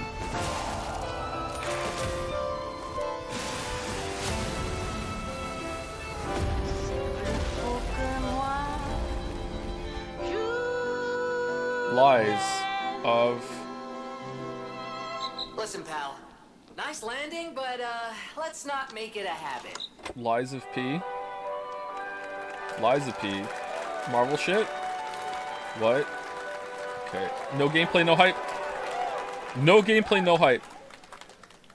That's right, a demo for Lies of P is now available across PlayStation, Xbox, and PC. Show some Check it out fucking and prepare for the release gameplay! on September 19th. Why? Now it's time for the reveal of a visually stunning new game based on a classic manga with a story and world created by one of the most celebrated anime artists of all time.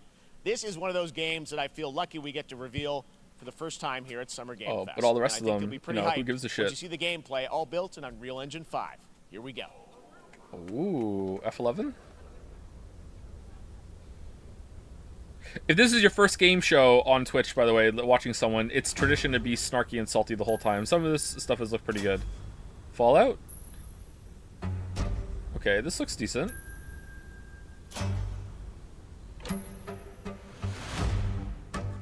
Oh, wait, hold on. Oh, god damn it.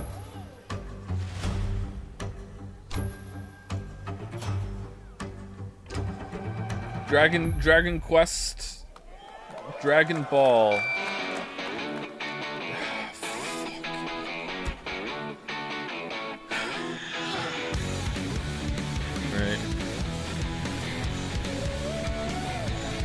Your factories can make sheet metal. No, your factories can't make sheet metal. They can just boost the bonus that your crafters can get.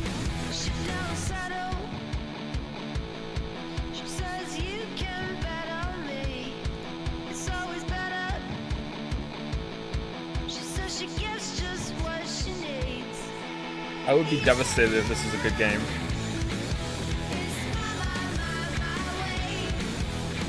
Oh, you can build mechs and they break after you walk for 10 seconds in any direction. Sandland, they need to remake them again. Okay, that actually looks like it might be fun. I don't know.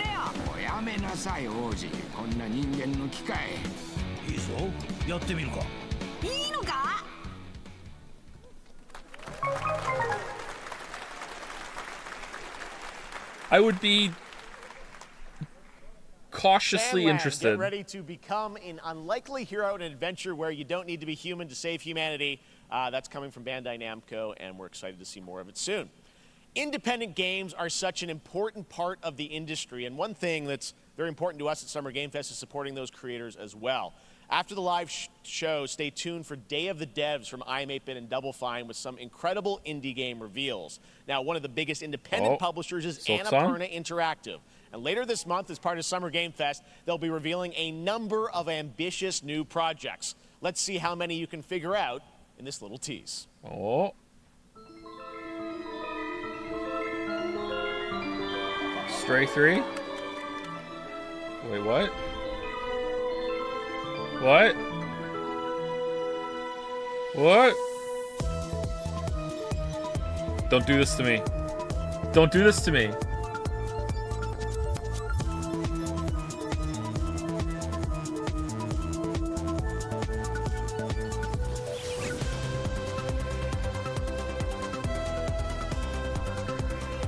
Nailed it.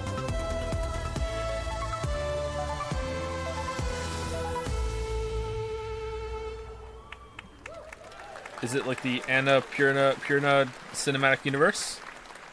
I wonder what that was at the end. We'll find out later this month. All right, next, we're stepping into the world of Throne and Liberty, a free-to-play PC and console MMORPG from NCSoft and Amazon Games with an always-changing environment, massive scale, PvP, Thank you, Adper, for the resub. Thank you, Adper. Creatures to battle across land, sea, and air. Here's a look at Throne and Liberty. Our guiding star has shattered. Its shards scattered across the world. When Amazon announces an MMO, is it already been cancelled? An ancient evil searches for these lost fragments, destroying anything in their path. You must find them. Harness their power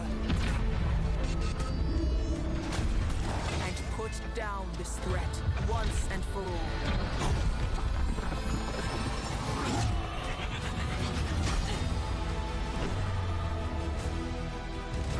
She's dead. Oh, okay.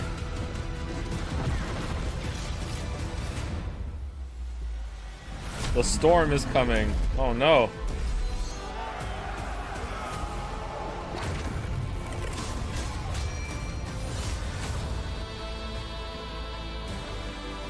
I'm so cynical about MMOs. Like this looks like it could be fun, but I just know it's gonna be dog shit.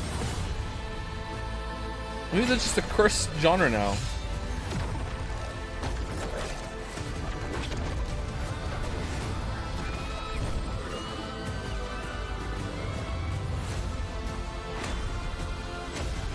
claim the throne with millions of other people. Nah, there won't be that many. Oh, that's pretty cool. Throne liberty.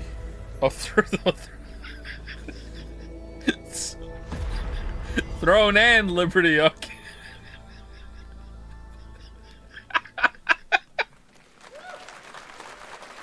Looks great. I also want to say hello to everybody watching on Steam right now. I'm sorry we don't have any free Steam Decks for you right now. But on June 19th, Steam Next Fest does Christopher return, Judge ruined it forever. To try out hundreds of new in-development games. One of them is the free-to-play medieval fantasy sword fighting game Warhaven from Nexon, which lets you transform into supernatural immortals. Here's a new look.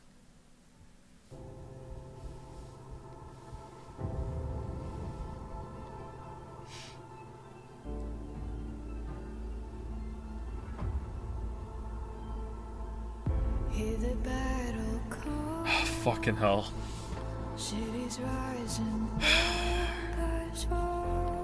Thank you, Alderanel. Thank you, Alderanel, for the new sub. Welcome, welcome. Thank you, Pompous Python, for the resub. Thank you, Nutella Happens, for the resub. Thank you, Crossus, for the resub. And Oni Fam for the resub as well. Thank you.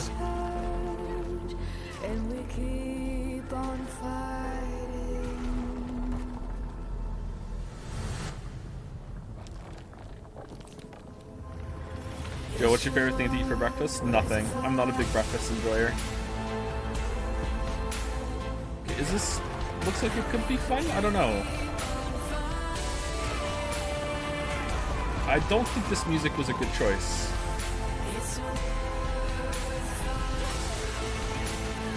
Big League of Legends cinematic vibes?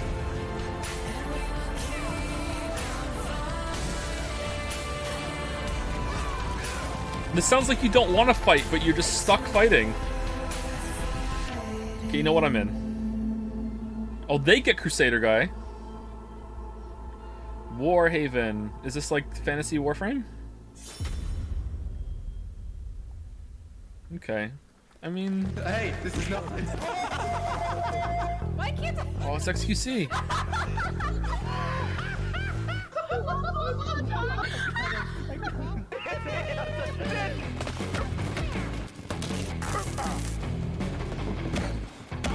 Are you in it? I am in this, yep, yep.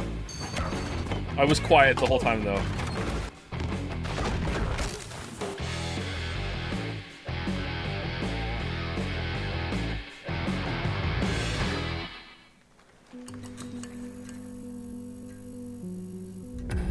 Pilgrims, summer is coming, and with it, a lot of cool stuff will make its way to Dying Light to Stay Human. Get ready for darker, more dangerous nights and roaming volatiles, complete with improved parkour, rolling out with the next update in June. Was Dying Light right 2? after that, we'll kick off an event season like good? you have never seen before. Did he have to stay? Did he have to say stay human afterwards? Barbed wired. Very soon, you will get the deadliest summers to date. Man, I wish my beard was growing that thick. Damn. Oh! Oh no! What? Oh, we.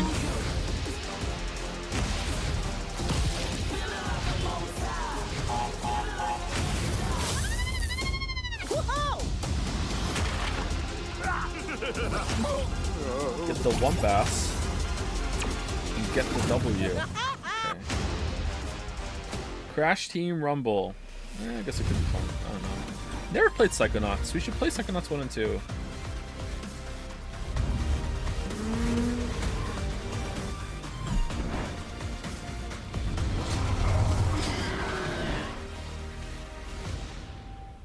Oh man, did I just see Dying Light 2 Stay Human on the screen? I think that might have been Dying Light 2 Stay Human.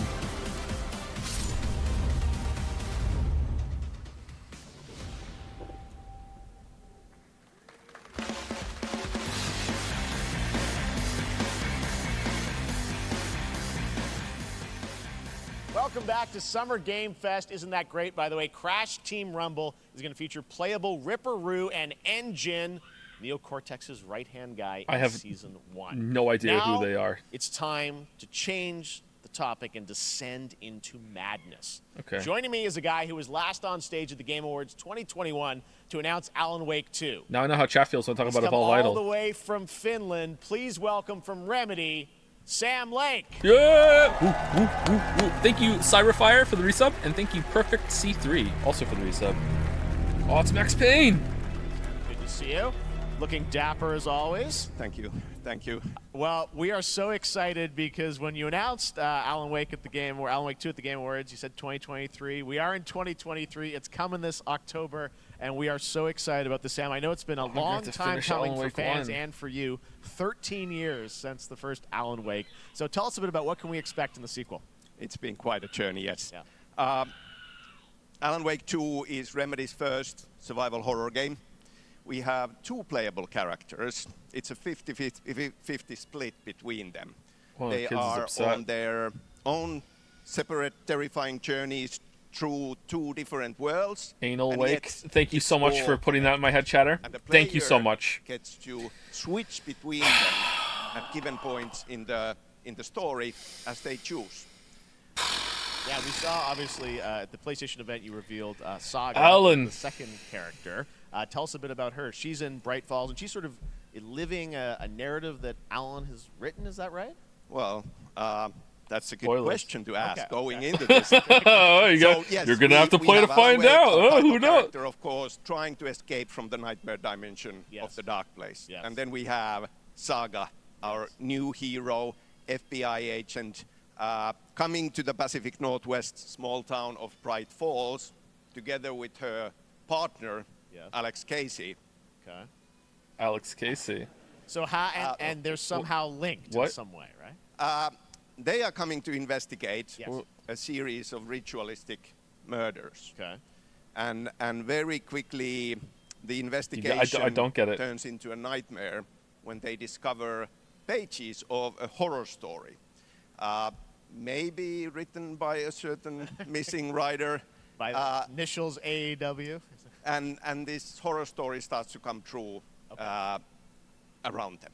Interesting. So obviously, it's Alan is still going to be playable in the game. You're going to experience his journey, but Saga, this is sort of new character, and there is that sort of link. Tell us a bit about. You said split 50-50. Do they have separate missions? Because I think you can play them in sort of different sequences or orders if you want, right? Yeah, we go into the experience playing as Saga, and it's a sequel, but it's also a standalone experience. We are not expecting everybody to do homework if they have not played the original game. I'll do it though. This can be enjoyed. And I'll complain about it the whole time. The Saga doesn't know anything about the lore, about the supernatural in this world. She will be going in very quickly. She has to learn to survive, and with that, all the players will be on that journey with her. And then we open up the experience so that you can hop to play Alan Wake in the dark place as he's trying to find his way out. And you can keep on playing as Saga in the Pacific Northwest as the investigation goes on. And you are free to switch between them. There are a lot of connection points. Yes. In that many sounds interesting, actually. ways, Okay. But there is no right way to play through this.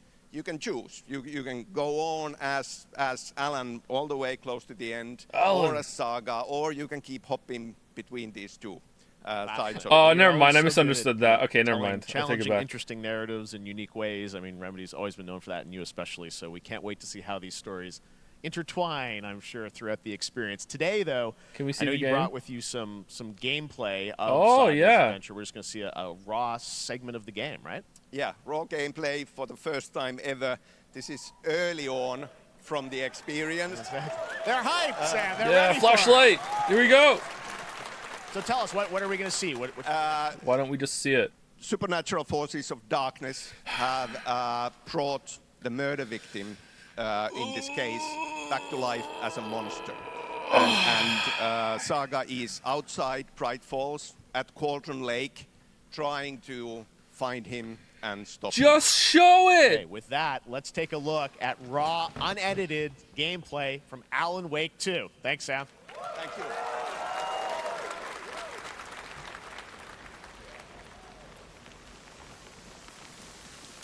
I know what's gonna happen now. One of their culprits gonna come back as Supernova. That could have been a fun surprise. That looks pretty good. I mean, it's no Resident Evil 4 remake, but it looks pretty good.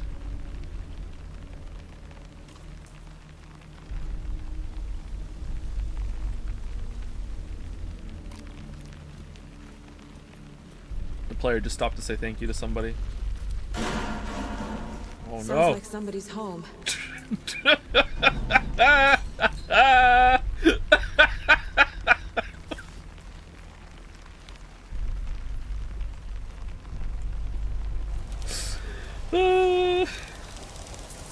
Maybe they're out.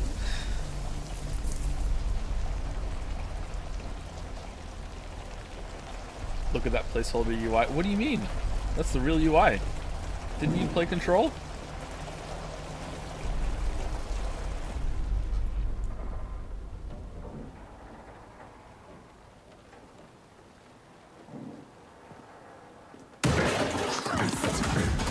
Oh, it's a monster.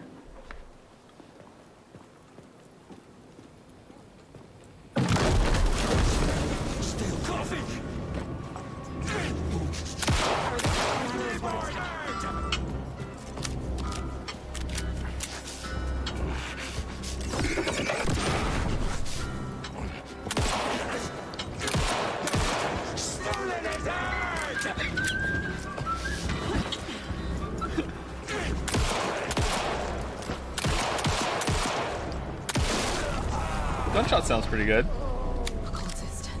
A monster. Like Nightingale. Uh-oh. And then it's gonna come back to life as a supernatural monster, right? Right? You just caught the culprit, and now they come back to life, right? That's what's supposed to happen.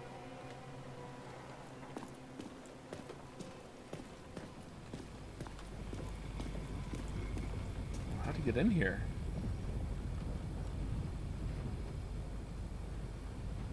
Ooh, new gun. How do you get in here?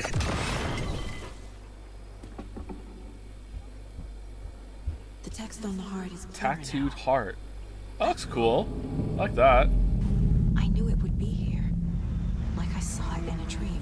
Oh. Beat is gonna beat. No, it's not. Okay, Alan Wake 2. All I'm right. glad you're on this case with me, Anderson. Killer left a message. It's for us. We were all trapped in a Is that horror Max story. Payne? The horror story wanted us dead. There's something I'm forgetting. Damn, old man Jared Leto's the bad guy this time. Something's not right. Yeah, we'll play this. Lock it in. We'll play this. Whatever. Let's give it a shot. We'll play this. A long time coming, but Alan Wake 2 looks incredible. Thank you to Sam and Remedy for that first look at gameplay. Now let's get a first look at the co-op campaign of Warhammer Space Marine 2 from Saber and Focus. Oh, the Emperor. We're facing a Tyranid splinter fleet. Oh no. They engaged us on 2 planets, Avarax and Kadaku. I'll be straight with you, Titus. We're fucked. I have my reservations about your reinstatement. There could be questions. Will that be a problem? No, Captain. Join the Galactic War. Oh, damn, that looks good. You know Space Marines have to paint their own armor? My pledge is eternal service. Xenos inbound! Eviscerate this abomination! That does look good. Come forth and be slaughtered. Never retreat, never surrender. No, it doesn't. Really? You don't think it looks good? I think it looks really good. Visually, I'm talking about the visual. I don't know about the gameplay. The gameplay looks like it might be fun, but it's hard to judge. Open the gates. Care to see who Oh, can the slay frames. more Xenos for the Chiron? I thought a piece of that statue would offer more sport. Hold them back, damn it! For Ultramar! For the Emperor! For the Emperor! This winter. Woo! Oh man, or play that too. Lock it in. Lock it in. I'm kidding. Don't lock it in. Don't lock it in. Life is Strange 4?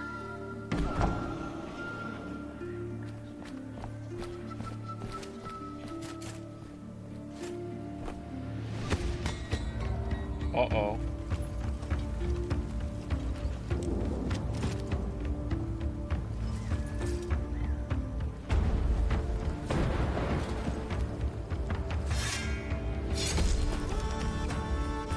Brave at Night presents. That's a cool name, Brave at Night. Leshy Attack Monster.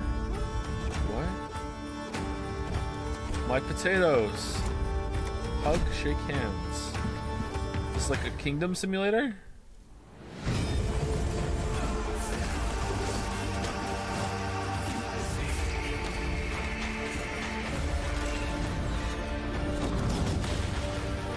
These kind of games always seem that they're very appealing to me, but then I look at what you actually do and I'm like, eh. I wonder what kind of gameplay I would need to go along with that kind of concept to like it. Snowfall. Now it is time for another global game announcement, and this one comes from the minds of Saber Interactive, Focus Entertainment, and yes, horror master John Carpenter. It's a brand new world, a brand new story, and looks like a heck of a lot of fun. Check this out. A heck of a lot of fun. It's a horror game. It's a heck of a lot of fun. Okay. Thank you, Ecto-Sun, for the resub. Thank you very much. I said thank you to Cyberfire and Perfect C3, right? If not, thank you again. We gotta be ready. Kind of hard to keep track of it all right now, chat. Sorry. I'm doing my best. Chris Redfield? Nobody half-asses it this time. Back for Blood?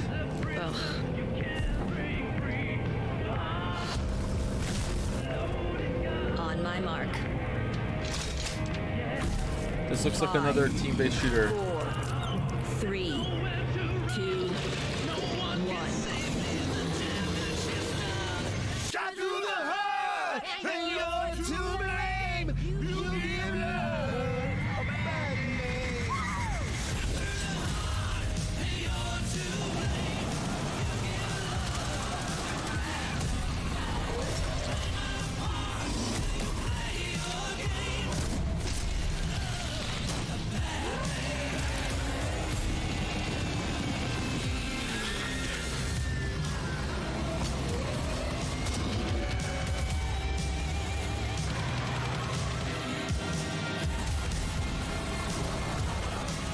That's a lot of zombies.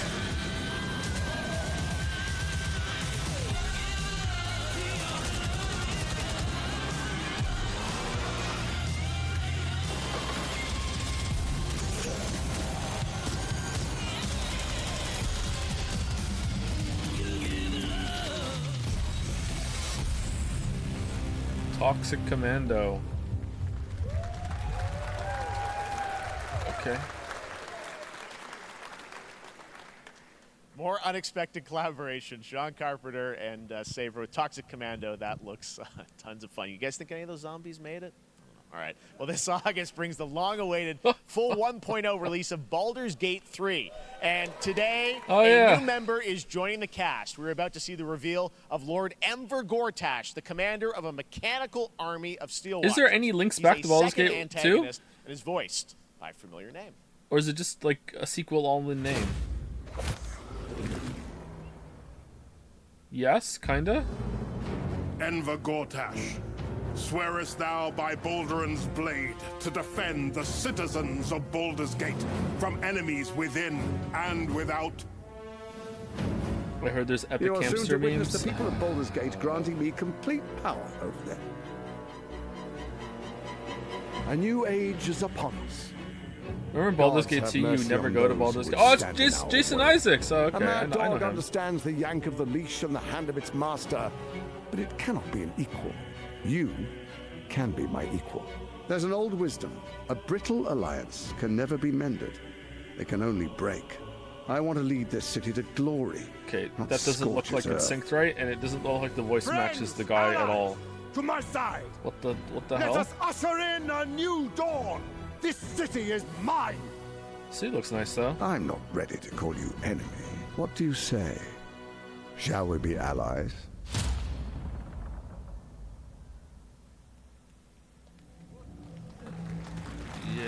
He said it was under control. It isn't you I answer to. Oh, he's a bad guy. Cortez. Oh no. All right, I don't know who that is. Who the fuck is that?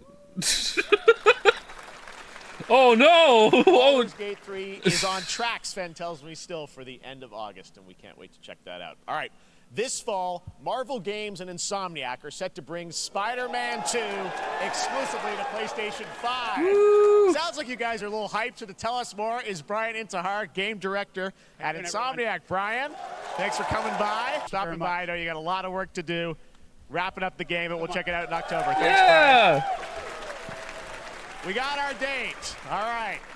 Now let's take a look at Pal World, a multiplayer open-world survival crafting game where you can befriend and collect mysterious creatures called Pal, who can also fight. In other words, kind of like Pokemon with guns. And then we're going to look at the Land of the Morning Light, a new expansion to Black Desert Online, which recreates the mythical folktales from Korea's Joseon Dynasty, and some huge bosses too. Why do I drink so much water before these streams? Pocket Pair. Is this the shovelware game or is this a different one? Pal World. No, it wasn't called Pal World. There was another one like this that got kind of dark with all the guns and everything. Or maybe it was this. And it showed like Pokemon in factories and stuff. That is literally a Pokemon, isn't it? Oh, maybe it is this.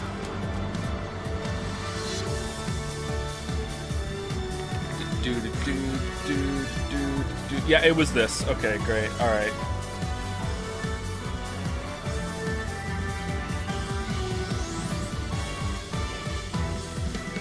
See what happens, Game Freak? You see what happens when you don't innovate your series? Do you see what we get? For the love of God, Game Freak, please save us from this reality. That's literally the Rule 34 Pokemon that everyone does. What the fuck? That's a Lucario or whatever, a Lugia. Like what?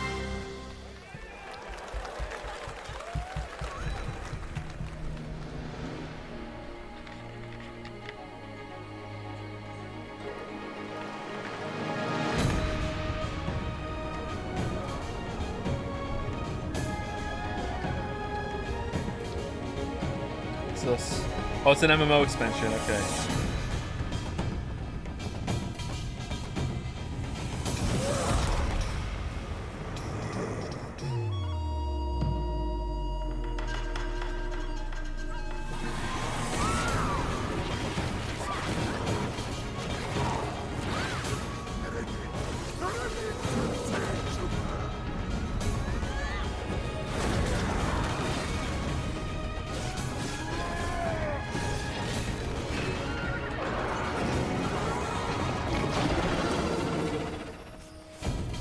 Land of the Morning Light.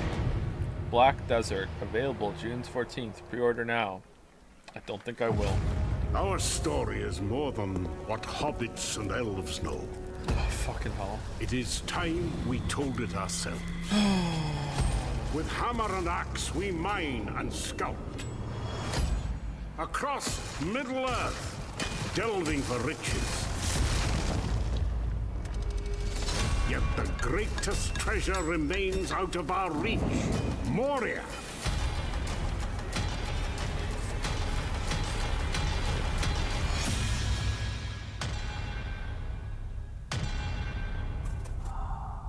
Oh no, it's a cave troll. Yeah.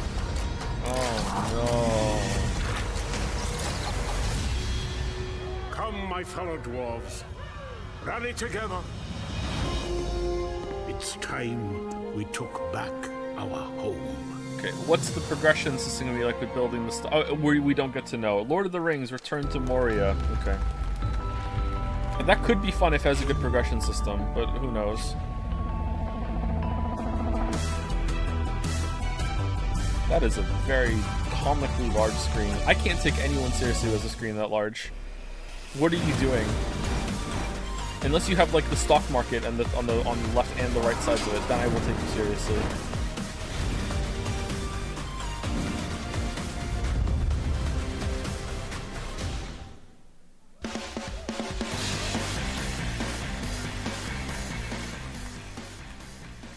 All right, now we're going to look at an exciting new mobile game from a legendary franchise. But why did you know the Pokemon thing? Oh, you haven't seen my favorite Twitter screen cap of one of the interactions I had? Damn. Please pick. Please pick. Damn, the reception here. We still don't know. You've only heard one side of the story. Now time for the other. Just down on his luck, can't get cell reception. You don't understand. What the fuck is this?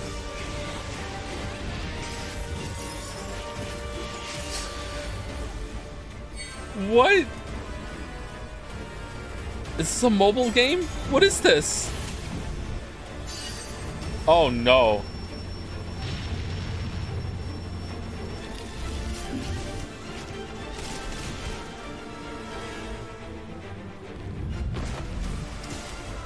Can we pick an art style, please?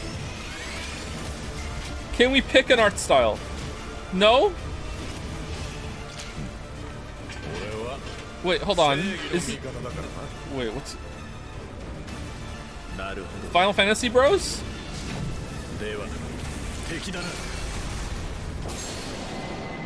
Final Fantasy VII Ever Crisis. Wasn't that the Chaos guy? I don't understand. Pre-registration for Final Fantasy VII Ever Crisis has just started, and users will have a chance to participate in an upcoming closed beta test. Nice. Now, speaking of Final Fantasy... Whoa! No. Today, during Summer Game Fest, DoorDash has your back. You can get a free burrito when you order from Taco Bell using the code GameFest. Plus, get the chance to win a Final Fantasy 16 prize pack. Oh, okay. DoorDash, stay in your game. Yeah, we got you. All right.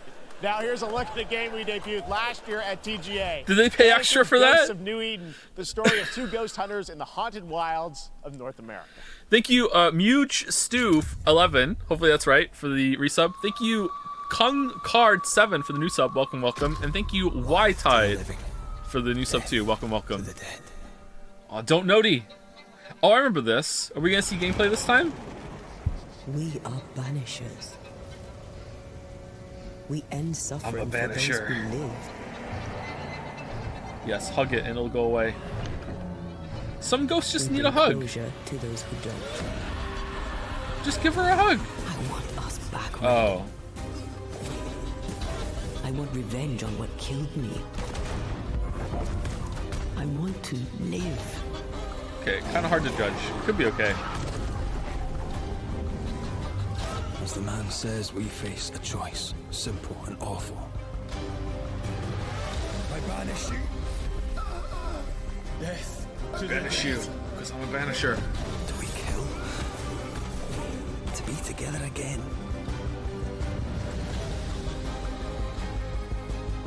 Or do we part forever? Come out, wherever you are. Yeah, this is a cuff game for sure. You're right, chat. Red. Every bloody time. Marvel shit.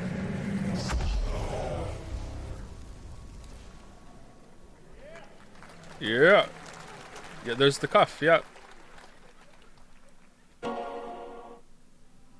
それで今回の指令はあなた好みの単純な力仕事です。ある人物を警護していただきます。頼みましたよ。コードネームジョーリュ。ジョーリュ。大丈夫か。ええ、お待たせしてしまって。トラブル発生。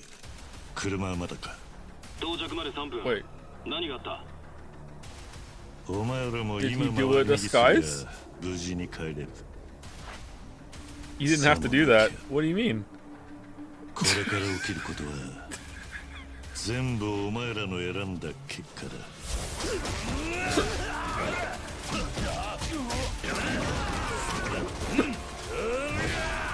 This is huge Yakuza spoilers, but is it? I don't understand what's going on. I can't be spoiled if I don't understand it. What spoilers? At some point, Kiryu goes to space? Oh, I'm sorry. I kind of guessed that already, to be honest. After the... Oh, never mind. What the... お Who are you? Joro. Oh. Like a Dragon Gaiden, the man who erased his name.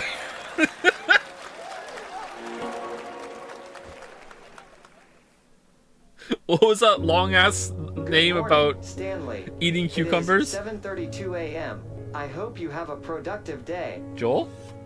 Change username to just Stan. Adjusting morning wake up. Good morning, just Stan. Base to Capsule 12, come in. You there, Stan? Green across the board. Looks like we're good. When does the monster appear? Definitely a leak here, Tim.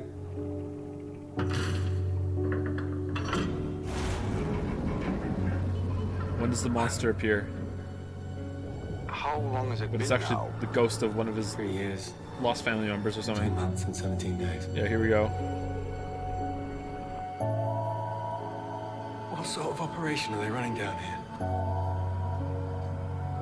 He shouldn't be here. Someone there? This doesn't make sense. There's someone else down here. No. Stan! Are you there? Under the waves. Okay, that could be good maybe. I don't know. Sad father game for sure, It's a yeah. beautiful new game, Under the Waves, and today, incidentally, is World Ocean Day. Fun fact. All right, next. Is it? Call of Duty. Well, there's a new Call of Duty coming this fall, along with Warzone Mobile. What about Today, World we're going Land to give Day? you the first ever look at Season 4 of Modern Warfare 2 Warzone, launching next week. Here's your first look at Vondel, a new Warzone location with points of interest, including a medieval castle, a soccer stadium, and an abandoned zoo. Yep, it's all happening. Check it out. Here you go. Yeah, this is a good time to take a break. Bear back. I don't know how long the show is, and I don't care about this, so bear back. Trying to show you what we came to do. Only talking, making major moves. Rolls Royce, no top. Me, no one will ever stop.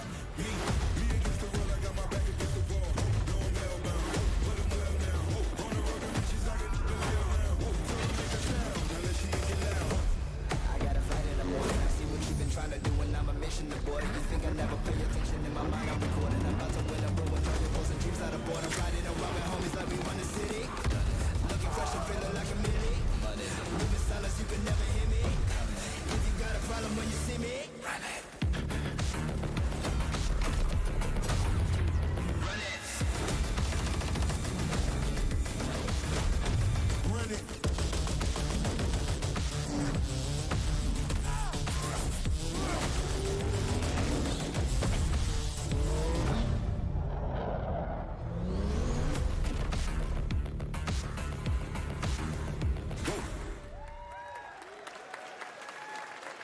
Season 4 next week. Today is a big day for video games, but also a huge day for Porsche. The iconic German automaker turns 75 years old today. And to celebrate their contributions in the automotive and gaming space, and we've all raced a 911 in some point at a game, Xbox has teamed up with Porsche for a limited edition run of 75 consoles inspired by 6 famous Porsche race cars. And I'm thrilled to debut the first design here today, inspired by the Porsche 963 that's racing this weekend at the 100th running of the 24 Hours of Le Mans. Let's take a look.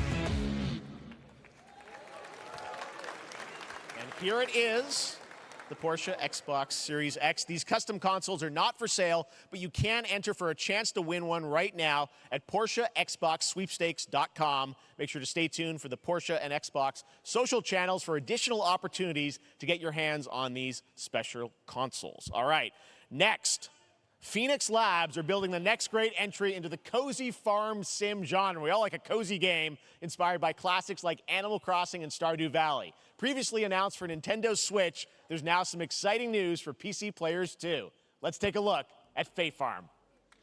Dear friend, life in Azoria's been treating me well. Days pass so quickly. Before I know it, they turn into seasons. It's been a breath of fresh air. I think we found a way to get cozy and settle in. But there's something more I've been itching to explore.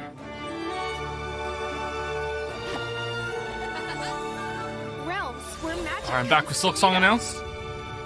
As long as we're prepared, we can face anything. Oh, this looks cute. What's this? So, what do you say? There's so much yet to discover. Are you ready?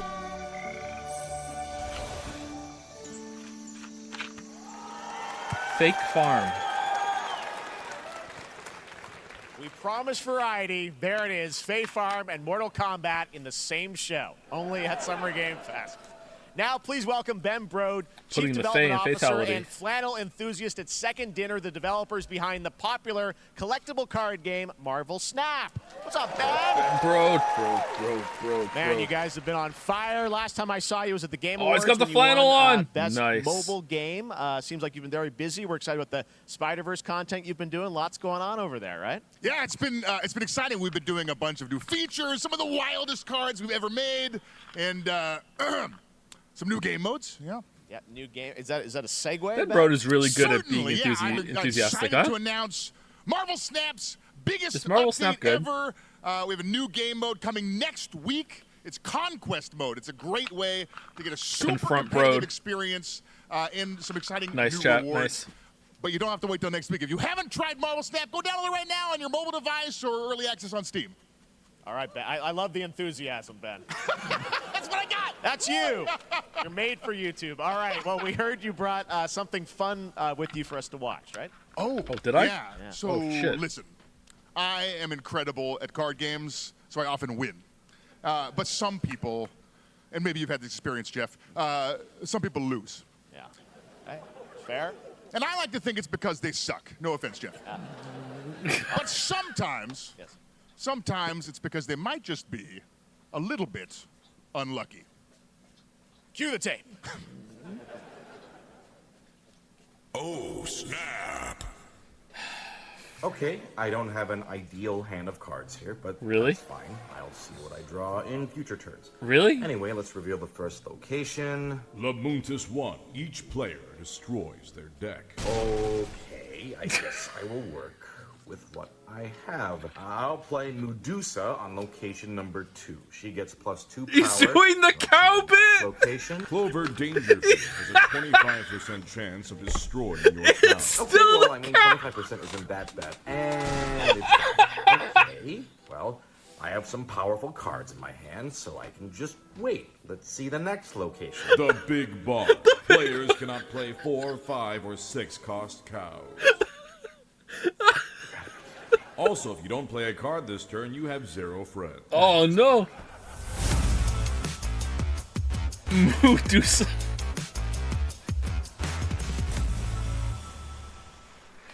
Wait. Still to come, we're going to look at Immortals of Avium from EA Originals and Ascendant. What was the unlucky thing then? Look at Chapter 4, Season I thought 3 it was a new system or something. It was just an ad. Level up your gaming this summer. Compare top credit I thought it was like, hey, if you lose so much, you get free shit. Like, what was that? Rewards on everything from Wi-Fi. This was it. Sets. Now, here's a look at King Arthur Legends Rise, a new cross-platform UE5 game for mobile and well, PC. I hope our boy got paid for that, because damn. Adventure that is available to pre-register today. Man, I wish I was skit funny instead of improv funny. That's where the money is. God damn it. Arthur? I have sacrificed everything to save your kind. You're fun. I'm hilarious. From an ancient What is this? Fight with honor. Vanquish the wicked, and you may prove worthy of your legacy.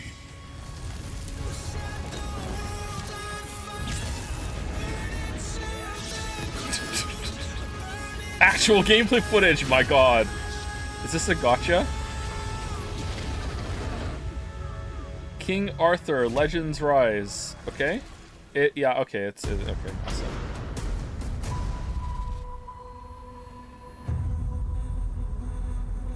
They said it was actual gameplay, but the game doesn't have gameplay. Do you remember the fall? The gloom descended on Skylight. You rallied. It's just like your books, bro. That dunk doesn't even make sense, chatter. What are you trying to do? At least make it make sense. Remember who you were. What is this? Who you are. League of Legends game? And return to us.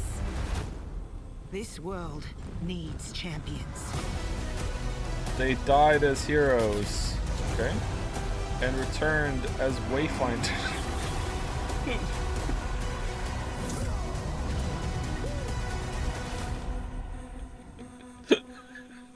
What? Become a founder. Get early access.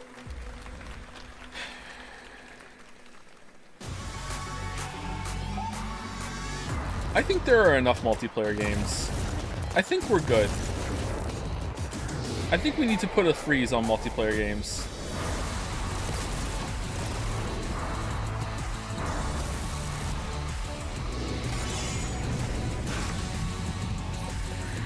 Whoa, what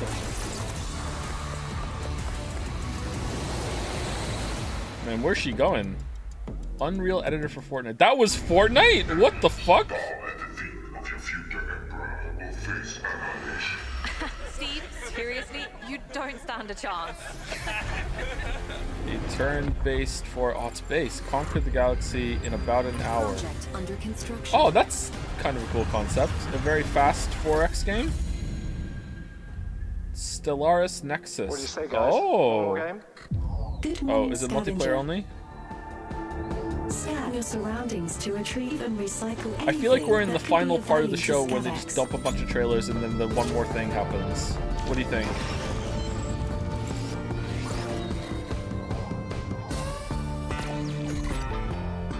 Space trash scavenger. That might be fun.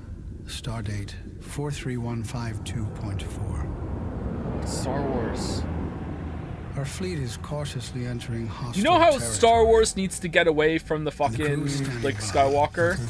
Star Trek needs to get away from the fucking Enterprise. You know that? Like, enough. Who gives a shit?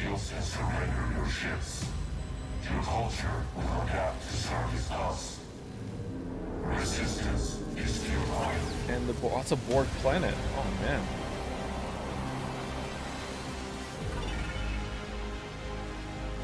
We need a new threat that's not the Borg.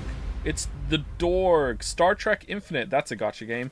Full reveal on Picard Day. What's Picard Day? There's a Picard Day? Yeah.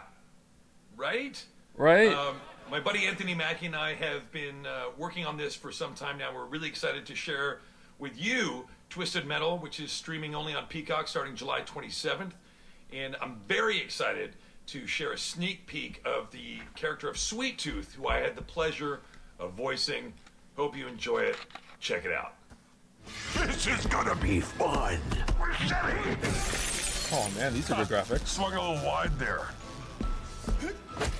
Well, aren't we a tall glass of water? Me? I'm more of a Hawaiian punch. I'm guessing you don't fight much outside of your car now, do you? Look, Plow, I don't need four wheels to kick your ass.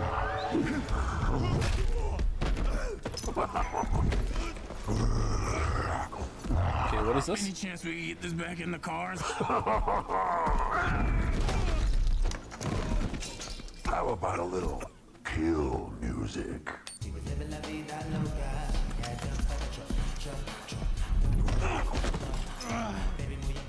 I think I'll sing it again. Dumps like a truck. That's like what? All night long. Let me see that thong. Like it when the beat go? Baby, let your booty go. Girl, you want to show? The thong, the thong, thong, thong. Do you love the silver hair god? Don't lie to me. Yeah, man.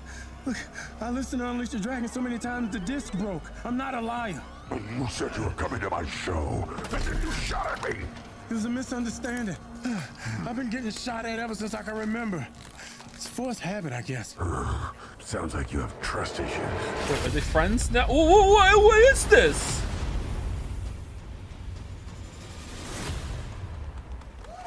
Because he said it's the same mother's name? What the fuck is this?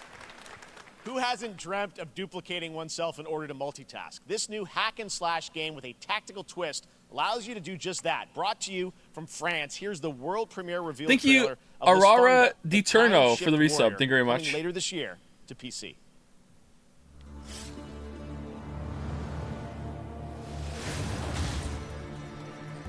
Did that pay for the show?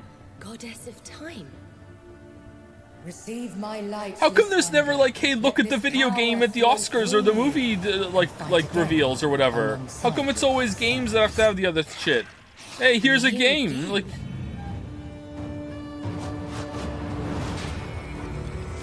Oh. I look good. Rewind I time. rewind. I begin again, but with another meat to fight with. Hades? You're coming with That looks like a lizard from Breath of the Wild. Okay, this could be good. Combined with yourself. Oh, this is neat. Okay, this is kind of a cool concept. All right, if it plays well, this could be fine. You can be in multiple places at once. I will become Legion and crush these demons. Oh, this could be fun. I like this. All right, if they pulled it off well, that could be really cool. I can feel that there are more. All right. Very cool independent game. All right, next up is a brand new IP We are cultured, from believe me. Ascendant Studios, a single-player, first-person magic shooter called Immortals of Avium. It's fast and fluid. It's an FPS in a fantasy setting, kind of like Doom with magic. It also has a great cast led by Darren Barnett as the main character, Jack, and he joins us now. Hey, Darren. Hey, guys. Great to have you with us. I have no idea who you This are. is such a cool game, super high production value, spectacular gameplay. Tell us about the guy you play. You're the main character, Jack, right? Yes, I'm playing the main character, Jack, as seen behind me. He's a battle mage that controls all three forms of magic, triple threat. He's brash, he's what are funny, those? but he gets the job done. Well, it's the gameplay, as we've seen, is just so fast-paced. There's so much action in it, with all the spells, the spell casting, and the magic.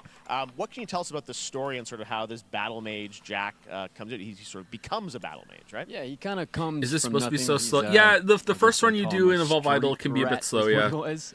Just But make sure he, you're capping out your during a, universities and banks, time of especially. Sometimes intense it's hard trauma, to he remember to summons do the those. power to control magic. Becomes part of the Immortals, which is like the elite Navy SEAL squad of this world called Avium, and they are in the middle of an Everwar fighting for the control of magic. Okay.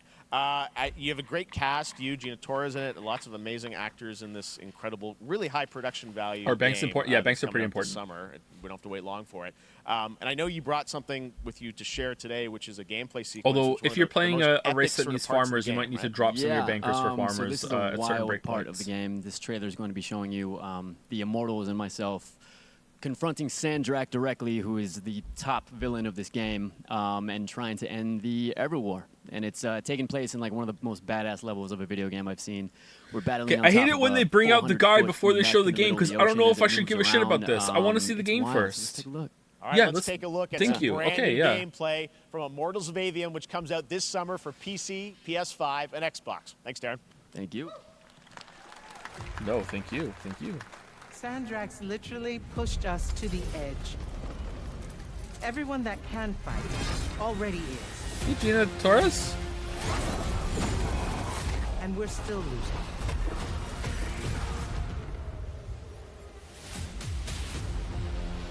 Honest to God, I thought that might have been it.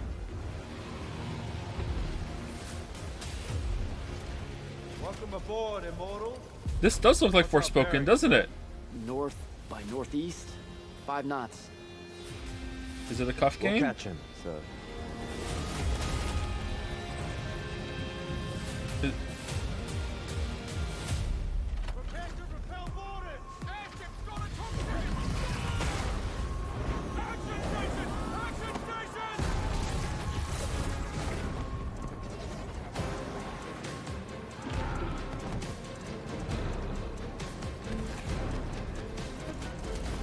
Oh, we get some gameplay. Oh man.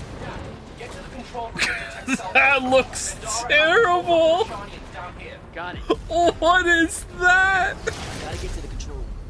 That has to go. That looks so bad. Spy Kids. It does look like Spy Kids. Oh my god, you're right. That looks so fucking terrible.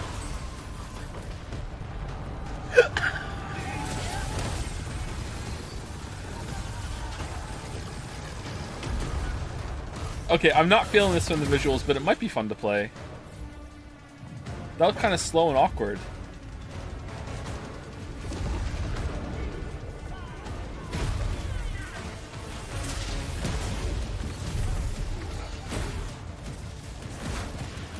Did he just reload his cuff?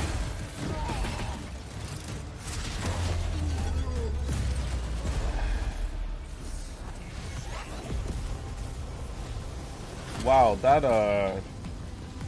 man, this looks like an Xbox game, like the first Xbox.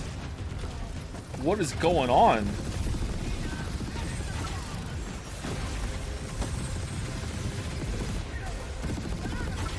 All right, I don't like this, chat. It could be fun to play, but visually,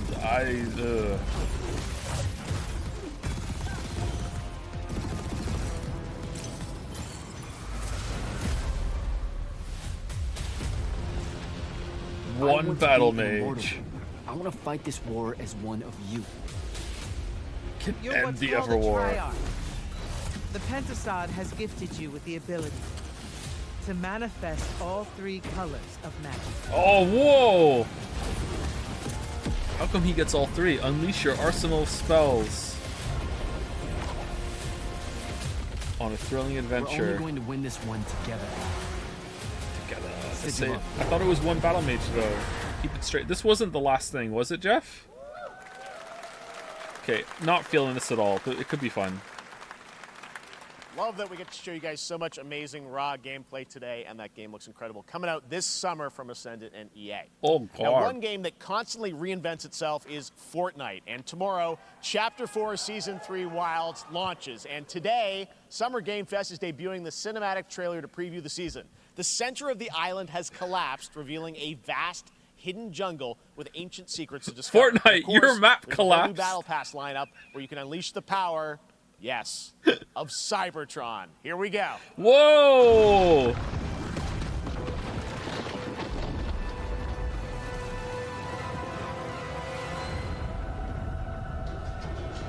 Wait, there were trees down there?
More crossovers. Fortnite Wilds launches tomorrow. Well, finally, guys, Silksong launches today. It's time to get to our grand finale. Yay! And it is a deep honor for me to present this game. What you're about to see is a world premiere trailer that gives us a new look at an expansive world we can't wait to explore again. Tears of the Kingdom? This game comes from a studio that surprised the world and redefined the RPG genre with its iconic characters and rich storytelling. I want to thank them for this trailer for one of gaming's most anticipated upcoming releases. Uh-oh. The rumors were true. Uh-oh. What are the rumors? Persona? We're still here at the scene of this terrible disaster caused by a massive tornado which swept through sectors 0, 1, and 2. Amidst the wreckage of the expressway, search and rescue operations are already in progress.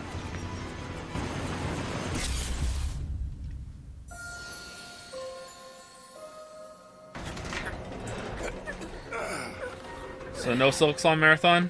Wow. Just look at it all. It's so green. Even after everything we've done to it, it's still going strong. What is this voice acting? Way, but in reality, it's barely hanging on.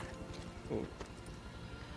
Coming down. When did he become a Charmander? I was wondering, what's Cloud been doing these past 5 years? Where's he been? And you're asking me this? This is gonna sound crazy, but as far as I know, Cloud was never in Nibelheim 5 years ago. The life stream. It is the very essence of our star. The blood coursing through its planetary Aerith or Tifa, veins. chat. Aerith or Tifa. We ask it every time. According It's to tradition. Hojo, they're connected to Sephiroth. Shadows of the Mad, I believe he called them. Sephiroth was in Midgard. We fought him. Whatever happened, he's alive. But why come back now? Neither. You would be a Yuffie enjoyer, yeah. After 5 years, doing who knows what? Uh-oh. Well now, think we woke it up. Angered it, more like. So is this like the second half, or is this like part 2 of Feast your eyes 7? on the Turks' latest and greatest. Oh yeah, the Elena. Turks. She may be new, but she's still a Turk.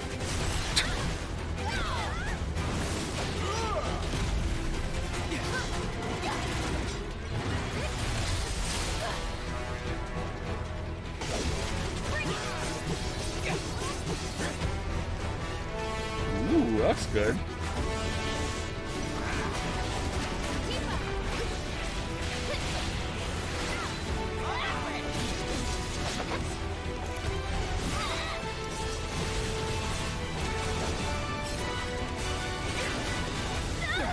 What the? Keep her away from me! They say she's a monster. That she can peer inside you, into the very depths of your soul. That she can What do we become really know those you about hate, Sephiroth? those you fear, those you love. Free. Yeah. You murdered my dad! You burned my village! You know that I killed her. So, who is she?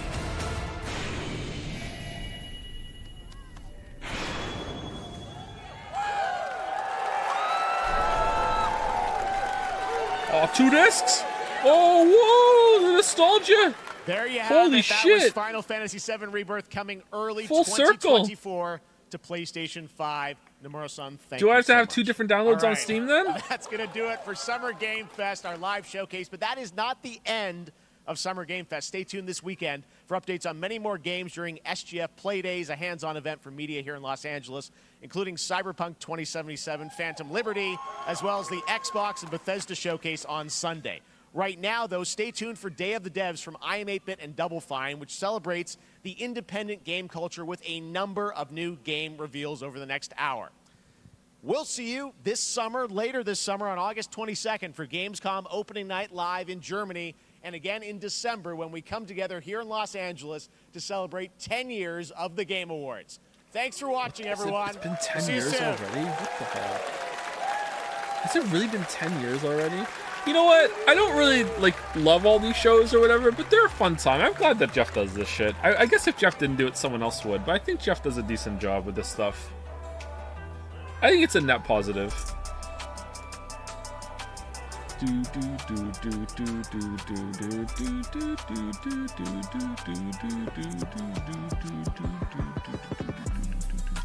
Thank you for watching Summer Game Fest. All right, that's that. All right. Are you gonna play more Evolve? Do you want me to? Like, why? Like, I don't have my save file down here.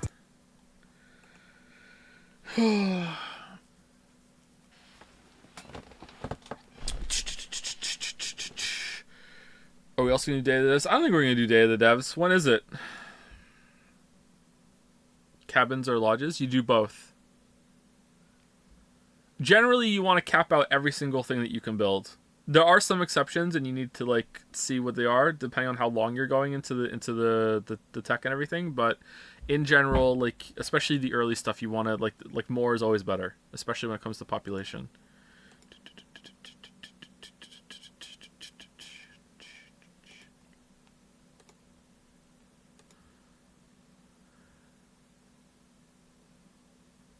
When are you gonna do your Pick on Logito bit for a corporate commercial? Alright, so Devolver Direct is in an hour.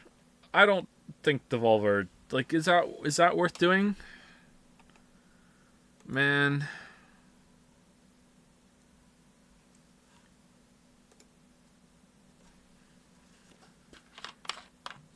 Yeah?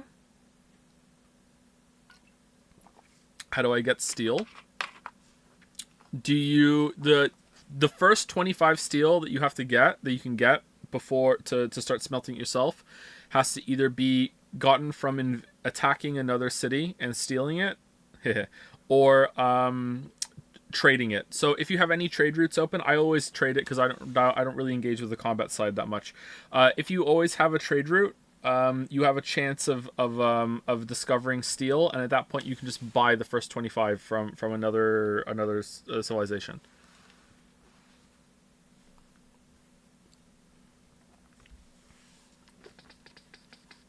Is this a bit? Is what a bit? Did you pull for Silver Wolf? I haven't played Honkai in like over 10 days. I think I'm done with Star Rail.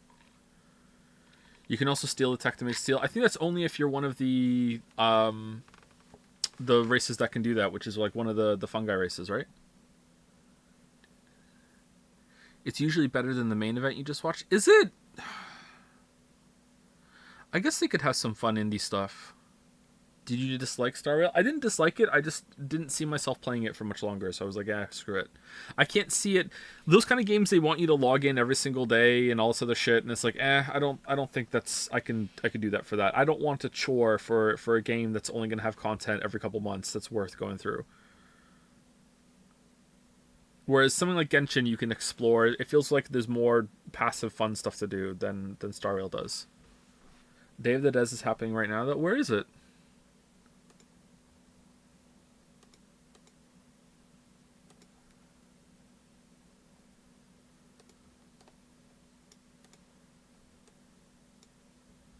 On the main stream.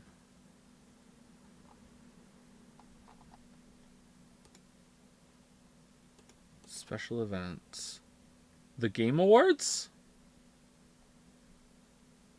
Is it all on Game Awards? Oh.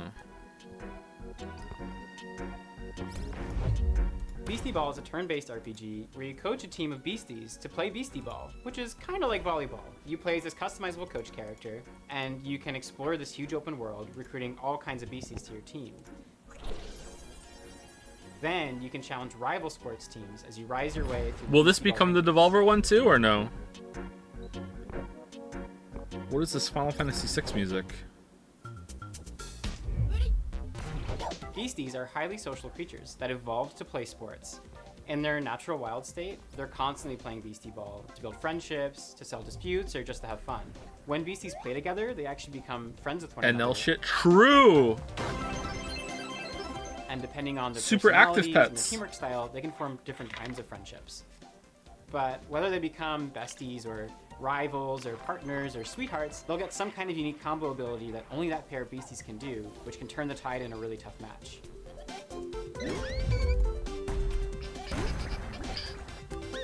So this game, we really wanted to emphasize the beasties' agency as living creatures. They're doing their own thing, making their own decisions. They'll only join your team after being convinced by you fulfilling a certain set of conditions while you're playing against them. The goal isn't to collect as many beasties as you can, but to spend time with the ones that you care about and be surprised by the ways that they grow and change, and the bonds that they form with each other. What? We knew we wanted to create a really wide variety of beasties that each have their own ecological niche and way of playing Beastie Ball. So we're working with a really wonderful bunch of concept artists and spending a lot of time on each design. All the beasties have a range of colors and sizes, and their poses and animations are all hand-drawn, which gives us lots of opportunity to express their personalities and their different ways of moving. To help give each beastie that personality, we've been doing unique voices for them. Each one can express a range of streaming emotions. Xbox, you regretted not doing it last year. Did I? I don't remember but that. But it's not all just friendships and I guess I will then. This game is about sports. You come from a tiny town built around a nature preserve. You're kind of underdogs until one day when the Beastie Ball League shows up and starts tearing down the preserve Beastie to Boys? build a stadium. Your only way to stop the construction is to rise all the way to the top of the Beastie Ball League. Right from the start of your adventure, you'll be able to see all the ranked teams on your map. You decide where to go, who to challenge. Oh, is that the Celeste composer? And every time you defeat a ranked coach, the other ranked coaches become stronger. So no matter which way you go, you'll have a tough and exciting rise to the top. We're so excited to finally reveal this. It's a really special project for us. And if Beastie Ball looks cool to you too, then please check us out at beastieballgame.com. We're going to be revealing a crowdfunding campaign very, very soon, and we'd love to have your support. Thanks very much. We can't wait to talk to you more about Beastie Ball. Yeah, okay, not for me, but I hope it does well. In Hyper Light Breaker, Heart Machine's follow-up title in the Hyper Light universe, you'll assume the role of a mercenary with some serious skills. You'll be entering the Is this out? An amazing open or world is the other one from out? Lush rolling hills I feel like I'm to even getting deep this game labyrinths. confused with something They'll else. be comprised of both handcrafted and procedural elements, just how I like my levels. Like its predecessor, it'll be chock full of secrets and lore, sure to satisfy even the most curious explorer. You'll face off against enigmatic enemies. Solar armed Ash with is an out. Oh yeah, arsenal of weapons Solar that Ash you've is out, crafted from right? the spoils of your previous battles. And for those die-hard fans that have been eagerly awaiting its release, we have some never-before-seen sneak peeks. This is Hyper Light Breaker. Hello, I'm Alex, creative director at Heart Machine, and we're making Hyper Light Breaker. This could be good, I guess. I don't know. I remember seeing the trailer for this and thinking there was something off about it. Yeah, looking a bit better. If it feels good to me. Yeah, that's so important to me. The more games I play lately, and the less time I have to play games, the more vital it is that your game has to feel good just for basic movement, because if not, I'm going to be miserable. It's a major landmark for us, and the first of its kind. An open world game where you never return. Low-key, one of the reasons why I don't like Tears of the Kingdom that much too. You could say just like Link's just so fucking awkward, bud. Like Breath of the Wild, distilled into the format of a roguelike such as Dead Cells or Hades. You can play alone or with friends cooperatively online. Breaker's narrative will be presented fully through visual storytelling, where you'll discover and decipher the mystery of this world and lost land from long ago. Every world will be different, loaded with dangerous creatures, razor-sharp combat, vast overgrown wilderness, long-dead civilizations, and new discoveries in a mysterious, vibrant, yet horribly ominous atmosphere. Each biome in the world. I don't know, man. This kind of the backgrounds kind of feel kind of soulless compared to. Sorry to use a meme word. Compared to like what I remember Hyper Light Drifter being. Maybe it's because it's procedurally generated. Like scattered throughout. It kind of feels like you're on a No Man's Sky planet, right? Make new builds, unlock new. Oh, that's not bad. Okay, maybe it's just that area. As you bring back more and more materials from runs. We've learned so much from our previous games, building up amazing tech and a deep well of knowledge and experience as a team. Breaker's the culmination of all that incredible work, and we're excited to have you experience it for yourself. How are you going to learn a world-centric story in a procedurally generated world? It's mixed, I think. Some parts are procedurally generated, other parts are just normal. So some parts are bad and some parts are good. And now, in true Day of the Devs fashion, we're traveling halfway around the globe to Transylvania to bring you a game that is not what you expect. Okay. From developer Stone Skip and publisher I Am 8-Bit Presents, I'm thrilled to bring you a world premiere title that is not only relaxing and enjoyable, it's chill. The way she started talking there, I thought she was doing a monotone bit, but then she perked up a little bit, and I was like, oh, okay, it was just like an awkward start. And now, I'm excited to present...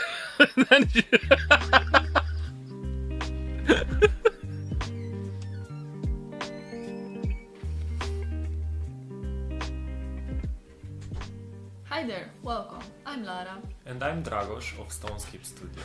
We are a small team from Transylvania, and our mission is to create meaningful interactive experiences. Our first game, Simpler Times, sheds light to the beauty of the ordinary and serves as a place from the past where you can be present. Simpler Times follows Taina on a heartwarming journey through her memories as she prepares to leave her childhood home. Man, it's getting pretty full. Starting to feel like I'm never gonna come back. We want you to slow down and savor the present. It's like packing and unpacking? By immersing you in Taina's world. It's apple picking season. My favorite. Wait, are you a Jedi? How are you grabbing Through them? visual storytelling and mindful interactions, you will journey alongside her as she delves into her past and uncovers her authentic self.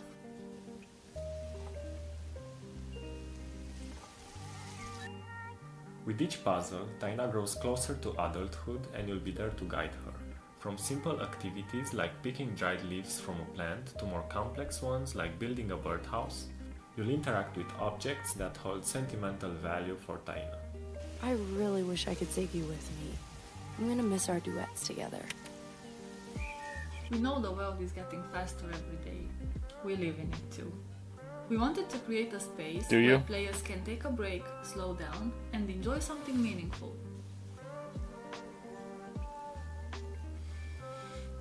Simpler Times stems from stories we believe need to be told and heard. Inspired by this very place we're now sitting in, the game is a reflection of the physical spaces we spend time in and the memories we hold dear. I've spent so much time here looking out the window. It's hard to believe that I won't see this view for a while. We want to build a sense of awareness and appreciation for the world around us, encouraging you to reflect on your own memories and experiences. Simpler Times is coming soon on PC and other platforms, so make sure to wishlist on Steam and follow us on social media. Remnant 2. Oh, is that the game they showed? What's the game? Lies of P? It's like where's the demo? is the beach and growing up Lies of P. Can I still take all right, I would like the demo. Should we play the demo and see what it's all about? them in a chest with my memories? Demo. Download the demo. Similar to Elden Ring. Doubt? 24 gigabyte?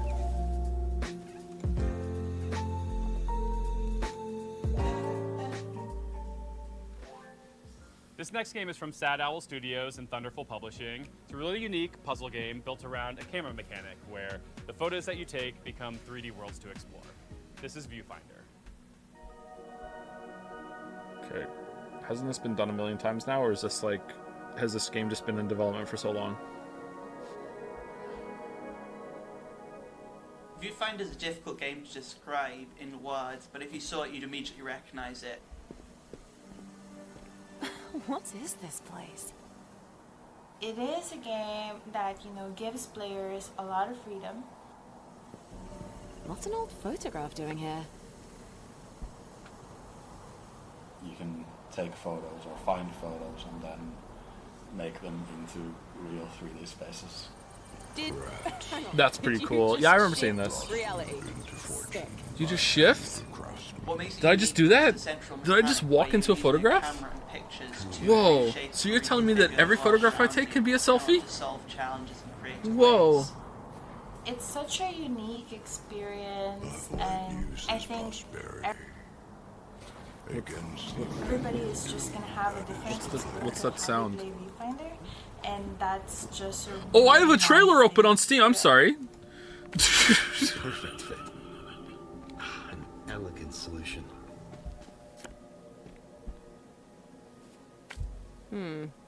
That doesn't look right. Flip it upside down. Oh, you can recall. All right, this is pretty cool. You can rotate reality too. If I was to compare Viewfinder to other games, I'd say it's like the gameplay of Portal combined with the visual illusions of Superliminal or Antechamber. People have also compared it to The Witness and Manifold Garden and various other first-person puzzle games. Man, how does the game like know the alignment you want for it? That must have been a nightmare. Or maybe there's a simpler way of sorting that out than I don't understand. The whole concept That's cool. when we started is that when you actually create something, you do destroy a lot of things, and you know that's just a very important lesson. Oh, you can destroy the world too. That's damn. Okay, that's Viewfinder really impressive. is created by different people. And, you know, we have Very people Witness. from all over the world who have such a diverse and interesting cultures. Each character comes from a different culture. There's a lot of sort of culture-specific props and items and themes who you learn about. Hey, you gotta give this presentation credit. They're like actually showing the game and talking about it So instead we of try like to sort of having it make split up into special two. spaces that really represent that character, who they are, what they like to do. I'm sure you noticed by now, but using film was always Mirren's idea. Is it the One cat of her talking? many passions. Oh, how's that gonna work? Celium was always Oh, it fond of doesn't. games. Okay. It's just very important for us to just put in what we know so that the rest of the world could also, you know, have a glimpse of the experiences that we've had. This must be the next stage. Let's go. Okay, I'm not feeling the character in the game at all, and the voiceover at all. Like that. We received a record number sounds of annoying. submissions for this Summer Game Fest edition of Day of the Devs, but this But next maybe game it didn't works. actually come through that process. Hard to we judge. have eyes everywhere, and the curation team is always looking for games. This next one actually came from Twitter because the creator was posting all these amazing GIFs, and we reached out via DM and asked if we could feature the game. So here it is, this beautiful, gorgeous, Twitter. hand-drawn ghost Thank you, story a called reasonable horse, for the resub. Thank you very much. Hello, A reasonable everyone. horse. My name is Leo Dasso, and I'm with Leo. Lulu. Together, we're making a game called Hunty.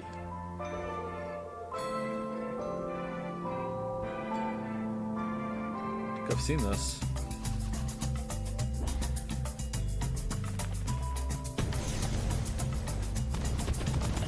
The main mechanic in Hunty is that as a ghost, you can hunt things and get access to their abilities. Oh, it's like Mario Odyssey. All right. There's a big variety of things that you can hunt in this game.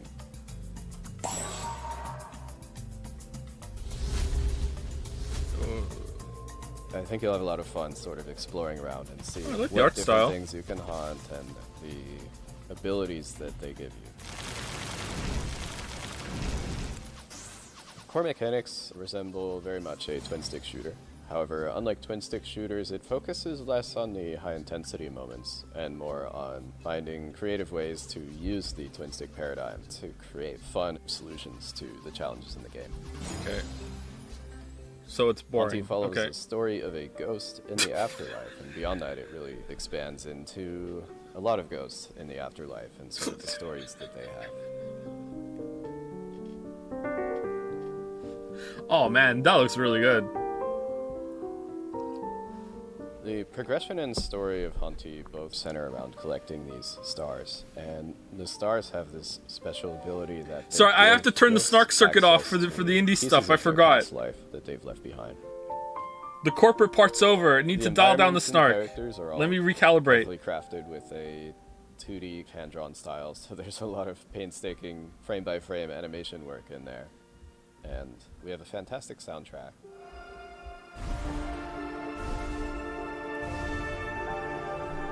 What's the name of this game? I think it was called Haunting.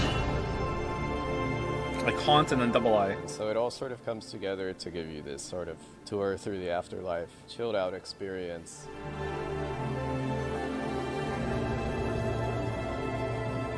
If this is something you're interested in, be sure to wishlist it. It helps us out a lot. Our next game is a bit of a blast from the past. It arrived on the scene around 12 years ago, quickly became the talk of the town, and won a handful of awards, including the Seamus McNally Grand Prize at GDC's Independent Games Festival. But then, shortly afterwards, both the game and its creator vanished. That game was Cart Life, a slice-of-life simulation game that put you in the shoes of various street vendors and tasked you with setting up a successful business selling bagels or newspapers. As the story unfolds, you'd soon find yourself making tough choices and trying to balance keeping your business afloat with the needs of your character and their families. It was a truly unique, powerful, and special game, and it's super sad that it's been unplayable now for the better part of a decade. But it gives me great pleasure to tell you that, lovingly restored and better than ever, Cart Life is back. What do you mean? Why was it gone? I don't... Oh, I remember this.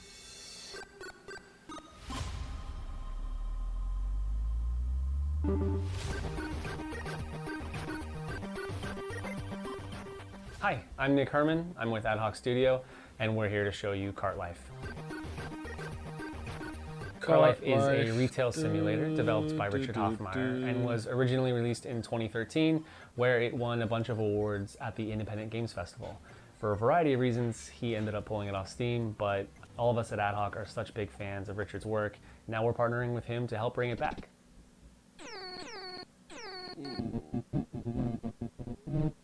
Why are we being so evasive about that? I don't understand. This is weird. I guess it's none of my business, but at the same time, like, I'm watching the trailer. This is kind of really strange.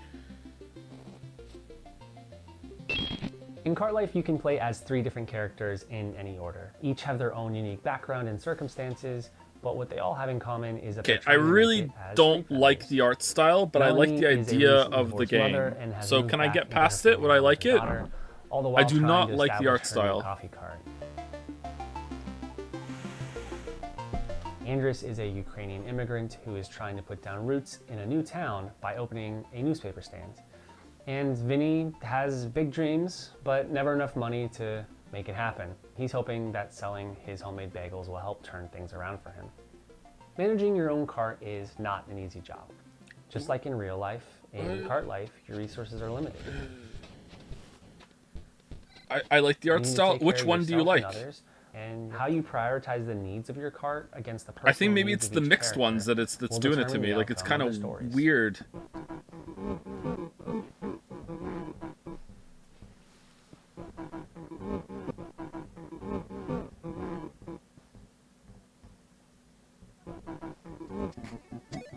The world of Cart Life is alive and filled with characters who are potential customers that you'll get to know as you try to build your business. There's no right or wrong way to play this game. What players choose to do with the time that they have with each character is entirely up to them. Everyone's experience will be different based on the choices they make, what they prioritize, and even the order in which they choose to play the characters. This release is going to very have unsettling a bunch about of new this. story content, new art, updated controls and mechanics, and we really look forward to sharing it all with you on PC and console later this year.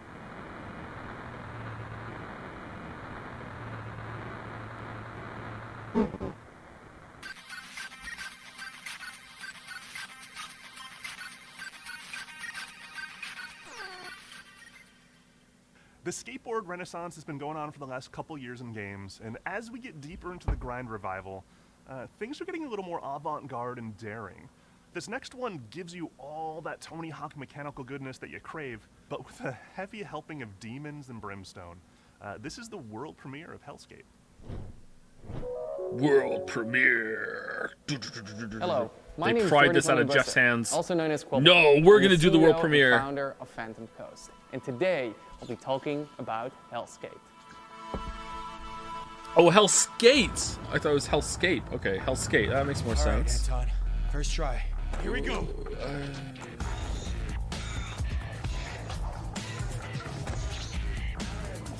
No! All right, this could be combo. This could All be right, fun. That's it. Too slow. Again. Hellscape takes place in Wertheim. Here you play as Anton Falcon, a skater through and through. All Anton wants to do is skate at Wertheim's fabled beach. Even if that means he has to go through the gods and monsters. What is the era of art style they're going for here? Like what you remember the PlayStation 1 1 like instead of what it actually looked like? Very Like, this similar is... to the arcade-like games such as Tony Hawk Pro Skater. I kind of like it, but it's Game designer weird. Steve actually worked on Tony Hawk's Underground.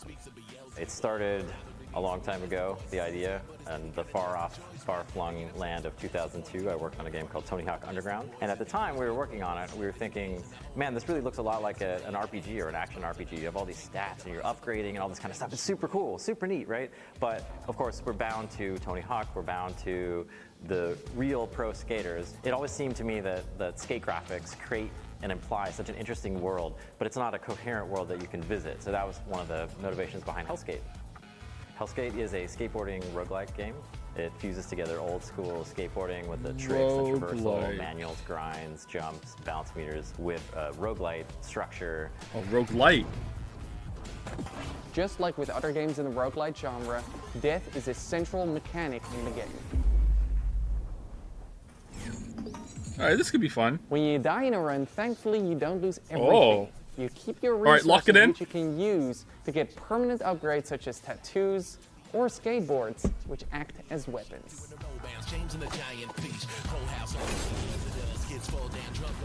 Did you just say James Combat and the Giant in our game Peach? can be described as a fast-paced skateboard hack and slash. While you have your light and heavy attacks, the core of the gameplay revolves around your skateboarding tricks. The game should be quite easy for people to pick up and play. It has a combat system which is meant to be very friendly, very forgiving and rewarding, especially at the beginning. And then gradually it teaches you and ramps up the skill of the skateboarding, where you need it, when you need it.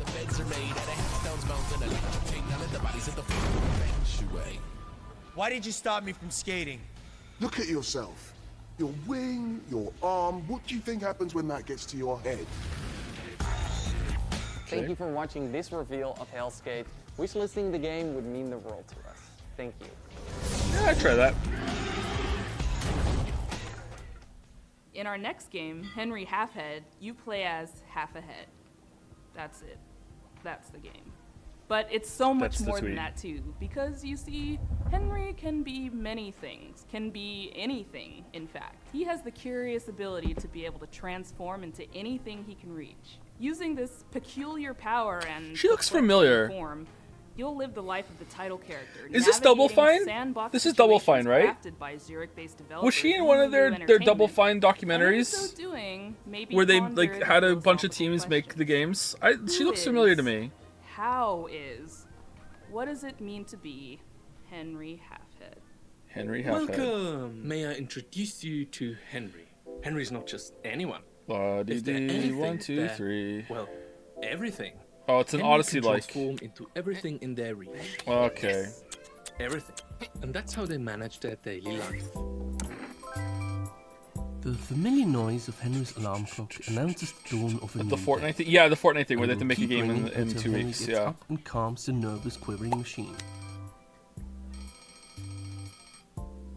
I have not played Psychonauts, no. Tock, tick, tock. Lock it in. At least half awake. Imagine Henry's missing ready for their long the award stream and now which they you don't usually know start the by genesis of making the their lock it bed. in meme. Damn. Lock it in. Staying in bed is tempting, but only leads to regret later. Henry knows that if you want to change the world, what do you have do? to start off by making your own bed. Yeah, the true. Yeah, all right. 10 out of 10. Gives Henry a Game of the bit year. Make your pride fucking and the bed. feeling Yep. of control over their life. With part of the morning routine done, Henry was ready to freshen up.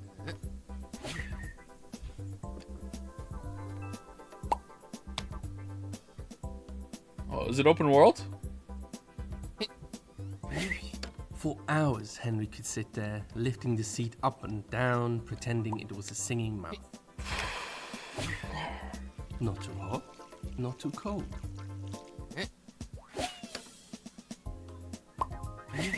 Henry bought a turmeric soap. They didn't know, they just liked the color. It's actually great for their skin.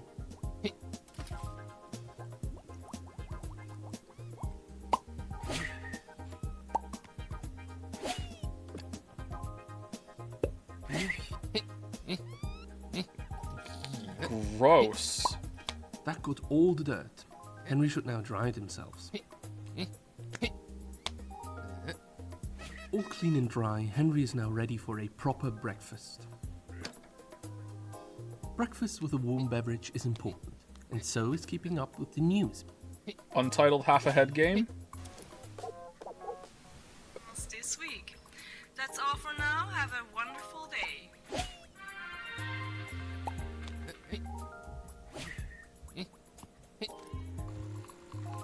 Oh, their kitchen outlets are working. Damn, what's that? What is that like? The best drink Henry can make from beans. Wait, you become the cup to drink the coffee? The candy of nature. Delicious. Well fed and well informed, Henry has to get ready and pack for work. I think I'd rather play Gollum.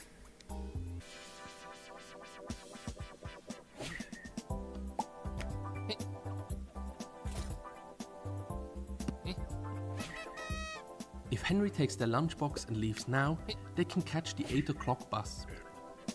Double the Henry, double the fun. Play Henry's not-so-ordinary everyday life in co-op mode. Henry, everyday life with a twist. That's not what it's called. It's called Henry Halfhead. Our next game is from Jeppe Carlsen, a creator who's perhaps It's a slice of life game? Is that why there's a sliced head? On Limbo and Inside. We had the honor of working with him to publish 2 of his solo projects. As part Alan of Wake Double 1 Fine playthrough. Presents. Lock it in! Rhythm action platformer 140 Lock it in! and co-op arcade shooter Thoth. 2 of the most fiendishly well-designed and fun puzzle games I've ever played that truly give you a sense for and appreciation of Jeppe's Lock it contributions to in! those Playdead titles. His new game sees him teaming back up with Jakob Schmidt. Thank you, Slick Mano, for the new sub. Welcome, welcome, Slick Mano. Thank you so much. Mind-bending adventure game. This is Cocoon. Hello, I'm Jakob, co-founder and audio director of Geometric Interactive in Copenhagen. I would like to show you what our amazing team has been working on for the last couple of years. Our game, Cocoon.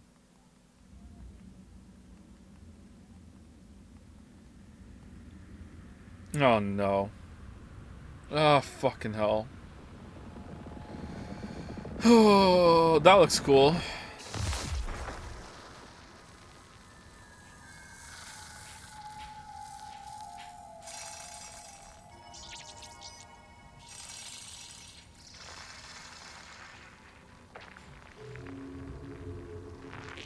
Garlic?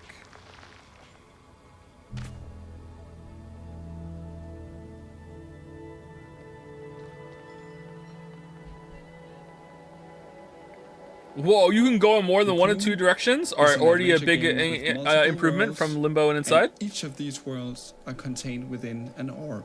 Okay. Let me demonstrate by jumping out of the world which we are currently exploring. Just Ooh, like that, neat. Okay. we are now in a world outside. Can you jump over that one too? Alright, that's cool. I'm digging it. The orange orb here contains the world we were previously exploring. Okay. Let's jump out one more time. We are now in a world even further outside. Oh, We it's can like explore this world that using block the game. orange orb that we picked up. Okay. I don't think placing the orb down and go in the world is going to make a difference, though, is it?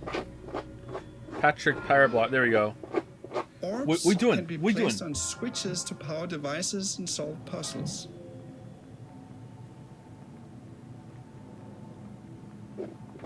Yoshi. And you can even throw them into pipes.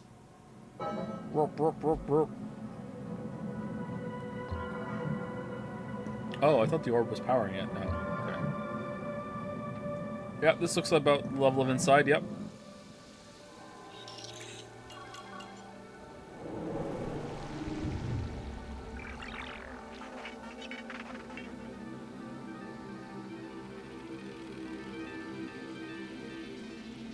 You can use the hierarchy of worlds within worlds to solve interesting puzzles. Alright, I'm digging this. I would play this, yeah. This looks pretty cool. To safely avoid this moving barrier, you simply jump out of the world. And then back in Let again. it pass by. Oh, you can see it in like the pool of water And around jump it. back in. That's neat. Do you not like finishing inside? I love finishing inside because I don't have to play anymore. Now, Cocoon is not only about exploration and puzzles. Is there combat? Within each world, you have to face a mighty guardian. Here is a first glimpse of one of these encounters.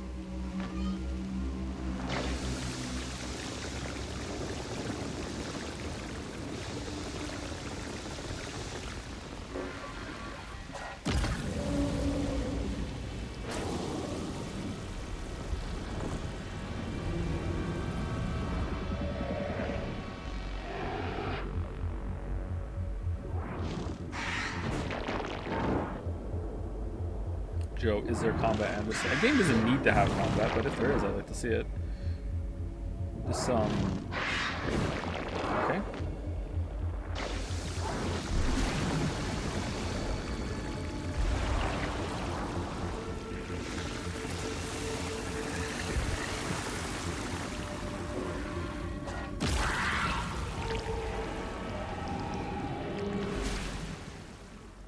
We hope you look forward to exploring the mysterious worlds of Cocoon, releasing later this year on Steam, Xbox, PlayStation, and Nintendo Switch.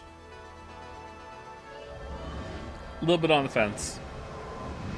That boss didn't look fun, but the moving the orbs around and using them as puzzles and stuff looks decent to me.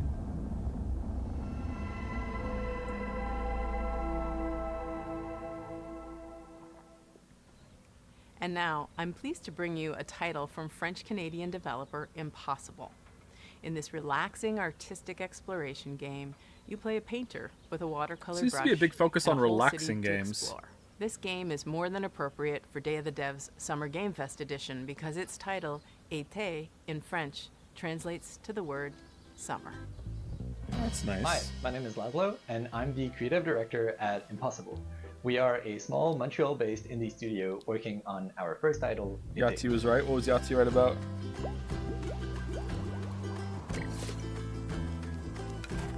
The devs do come across this today. Merrick, you dial the snark down. We're not on the corporate one anymore. In Été, you see the world through the eyes of a painter, with every surface Chat's acting gonna like get mad blank at canvas, us. just waiting for you to fill it with color.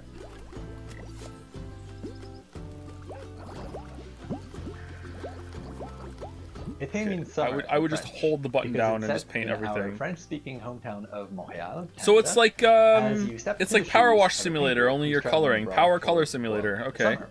This is a game for people who love pure exploration. You're free to roam open city scenes at your own pace, following your curiosity, getting sidetracked, and discovering secrets along the way.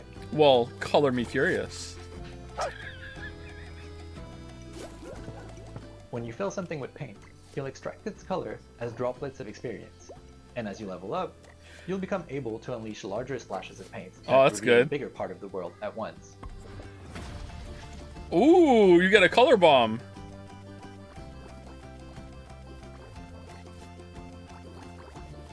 You'll also meet plenty of locals, taking part in their lighthearted, everyday anecdotes, and some of them will even commission artworks from you.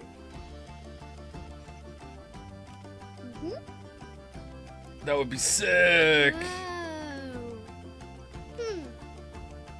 Using your bike, you can travel quickly back to your apartment and paint those commissions. Joe, I've been trying on Absolute Radiance for the first time, but I'm getting owned. Any tips? The biggest trick to fighting Absolute Radiance is that the pillar of light that sweeps across the arena, you have That's to where your shade cloak creativity dash comes through into it play. before it gets to the At your halfway easel, point you of can the create gorgeous platform. watercolor artworks If you're waiting past using that, anything you are you've risking discovered taking in your unavoidable expedition so damage. far. So that's the Steps on number your one canvas priority. can As soon be as you see the removed, pillar of light, you have to resized, shade rotated, dash code through it as 3D, soon as and even possible. recolored. The canvas is pretty much your sandbox that lets you put your own spin on commissions. And if you're feeling inspired, you can paint as many creative artworks as you like without any kind of limitation. With hundreds of unlockable stamps at your disposal and dozens of commissions to inspire you, the only limit really is your imagination. It's cool. Apart from living your best life as the friendly neighborhood painter, you'll also get to meet other like-minded artists, like Marianne, an ambitious photographer, and Theo, a talented musician, among many others. If you manage to befriend them, maybe they'll let you in on their best-kept secret, an abandoned building that could Is become the secret your how they very pay own rent? painting studio. Yeah. Oh, that's cool. Okay. But you'll have to dive into that story for yourself. It is coming out in 2024, and we hope you'll enjoy your adventures as a traveling painter in Have this you played lovingly Unfinished crafted, Swan? I have not, whimsical no. summer world. Hi everybody, how are you liking the show so far? This is the time where we take a brief break to talk about the long and complicated process by which we accept games into the nominating committee and all the legal ramifications and the technical rules that go with the accounting of the... Tim, sorry. I thought that, yeah, I thought I was doing something here too. All right. Get out here, Tim. Hey, Kelly from Indie Mega Booth here with a very exciting announcement. We're back.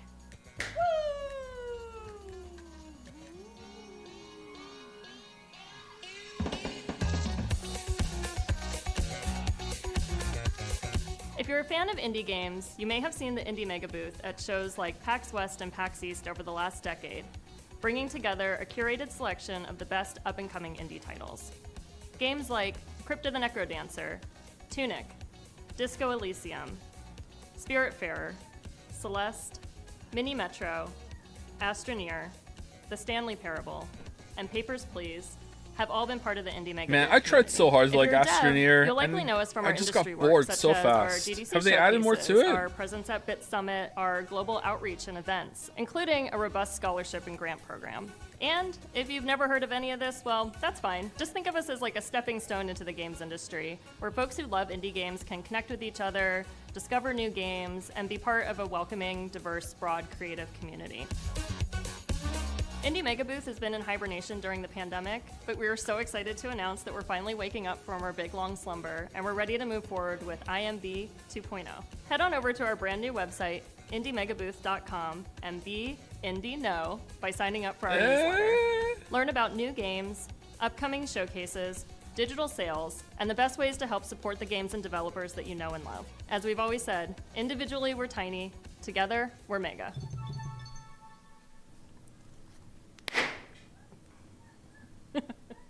We have another world premiere for y'all, and it's also really thematically appropriate for this showcase. You'll see why in a second. It's from the aesthetically amazing studio called Land and Sea. They're famous for the Alto series that you know and love, but this next one is not what you're expecting from them. I don't know it'll be that. herding your way. It'll be flocking your way. No, I like herding. It'll be herding your way next year. It's called Summerhill. It's about sheep. Untitled sheep game. Hi there, my name is Harry Nesbitt, and I'm the founder and creative director of Land and Sea. We're a small team from the UK, best known as the developers of the Alto's Adventure series. Am I gonna have to talk into a camera when I like fully announce show the game? Laying the groundwork. I don't want to do that. Ambitious project yet. It's an entirely Hey new guys, IP that Joseph aims to Anderson build on here. the themes I'm that really we excited care to show about you most my new as a game. studio. And we're super excited to be able to share this exclusive first teaser with you today. So please, take a look, and I'll be back at the end to tell you more.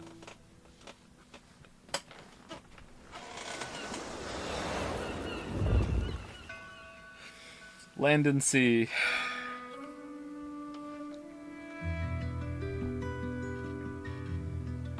I don't know Alto. Do I know Alto?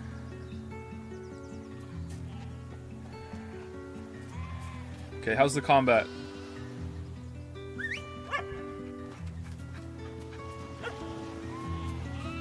Oh, so it's like herding the sheep in Odyssey the whole game? That looks pretty good, actually. Is it a puzzle game, like herd the sheep in directions, or what?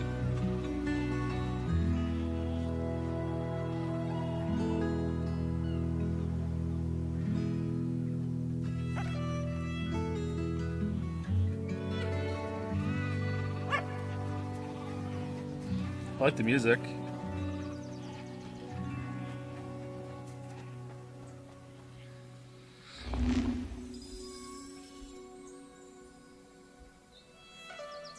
Summerhill. Oh, it is a summer theme game. A folk tale about life, loss, and livestock. Is it another sad dad game? We hope you enjoyed this first look at our brand new game, Summerhill. To give you a little bit more detail, Summerhill is a story-driven puzzle game in which you play as a young shepherd and their dog. Together you'll be setting out to rescue the lost flock that have been scattered across the mysterious land that lies at the border of your home. Summerhill brings together gentle problem solving, fluid herding-based gameplay, and striking pastoral landscapes to tell a timeless coming-of-age folktale.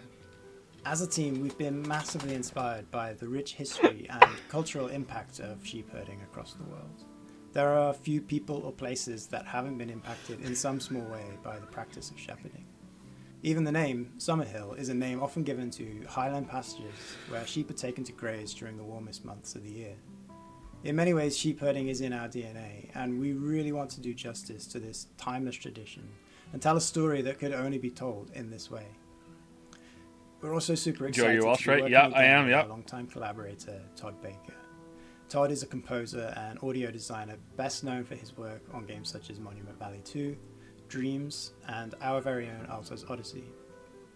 We can't wait to share more with you, so if you'd like to be the first to hear about what we're up to, please head over to our Steam page to wishlist the game, or go to summerhill.game to join our mailing list. Thanks again, and we look forward to sharing more with you again soon.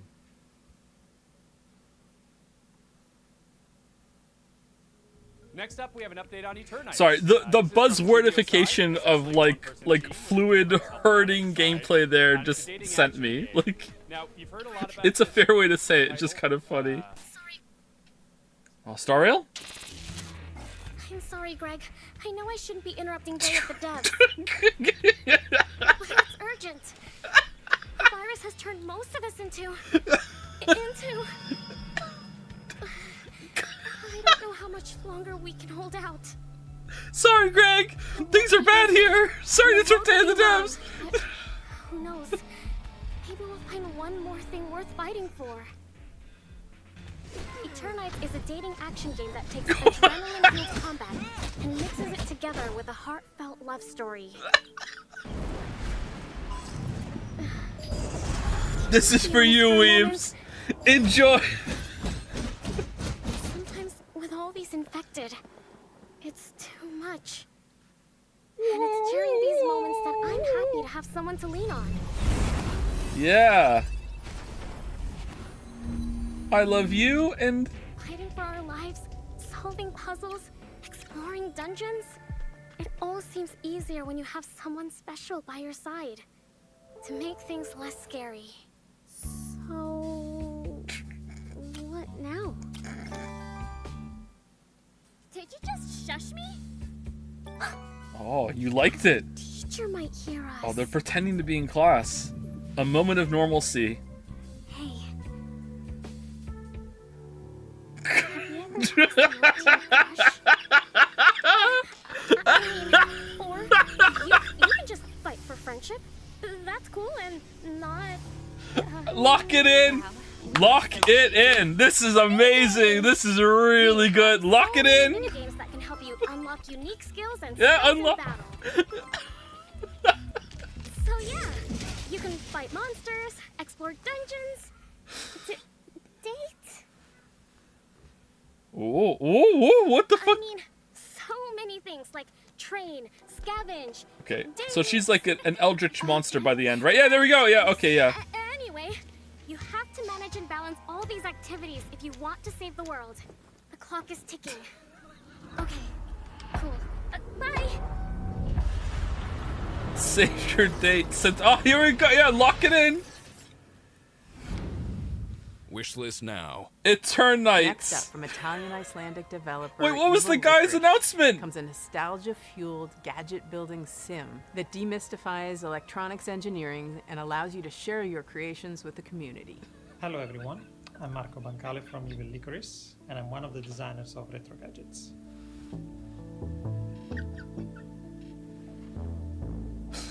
What does this say? Forever to build something who like made this. Infinite Factory? I love the feeling of seeing something happening on a screen like this one when I rotate the knob. Zach-like game, yeah. Zachtronics-like game, this yeah. is where the idea for Oh, for sure. comes from, is to being able to build digital gadgets with little effort. We love Pico 8 by Lexaloff because it brings you this retro environment where you can build your own games in Lua.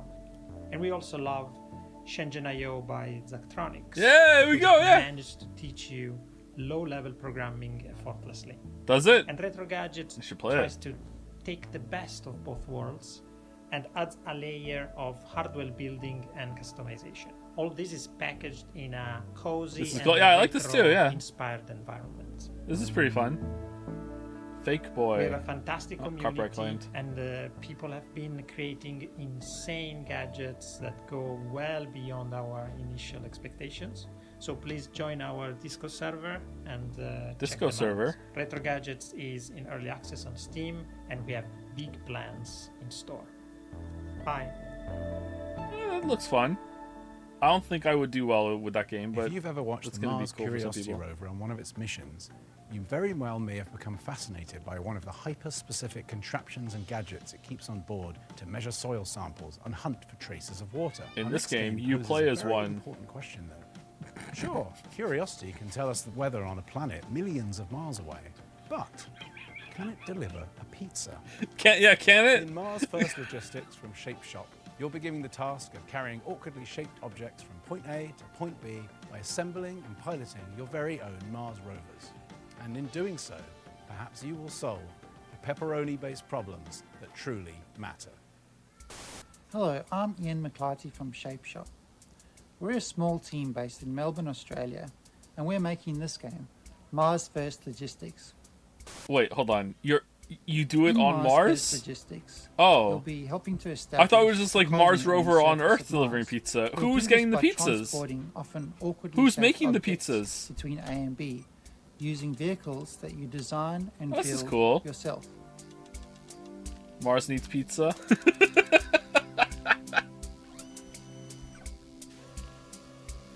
Ooh.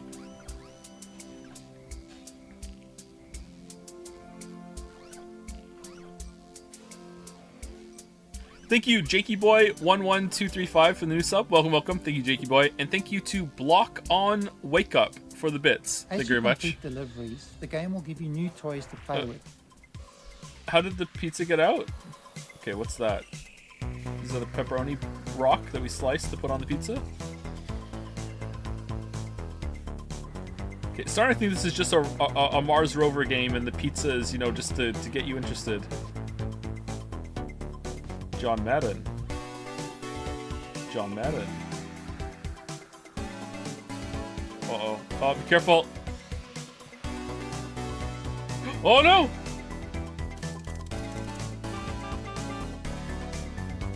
Man, Nintendo fans are just in shambles right now. In shambles. The game is set in a vast open world, and you're free to pick and choose which jobs you'd like to take on.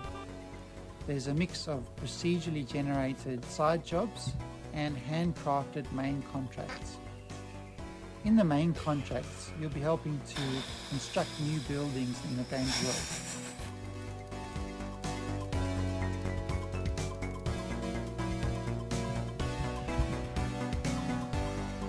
One of the main challenges in the game is figuring out how to pick up each item and deliver it safely to its destination using the parts that you have available. Oh no! This looks pretty fun.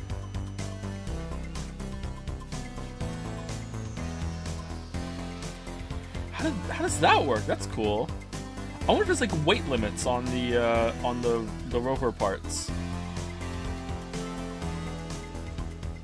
And as you build up your collection of parts, more creative options will become available to you.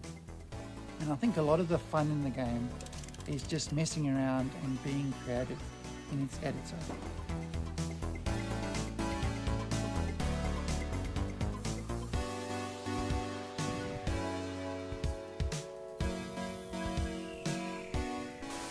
And finally, I'm really excited to announce that Mars First Logistics will be launching into Steam Early Access on the 22nd of June.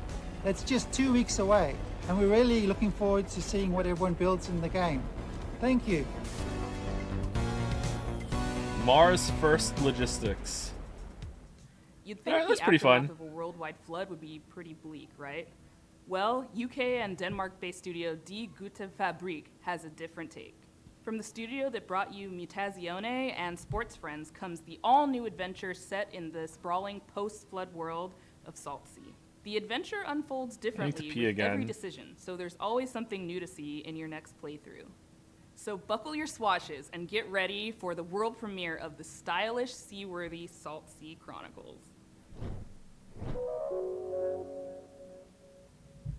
World premiere. Hello. We are Die Gute Fabrik. I'm Hannah Nicklin from Die Gute Fabrik, and we made Salt Sea Chronicles. We're super stoked to show you the world premiere of Salt Sea Chronicles today. It's a flooded world, story-driven adventure game where you play as a ship's whole crew.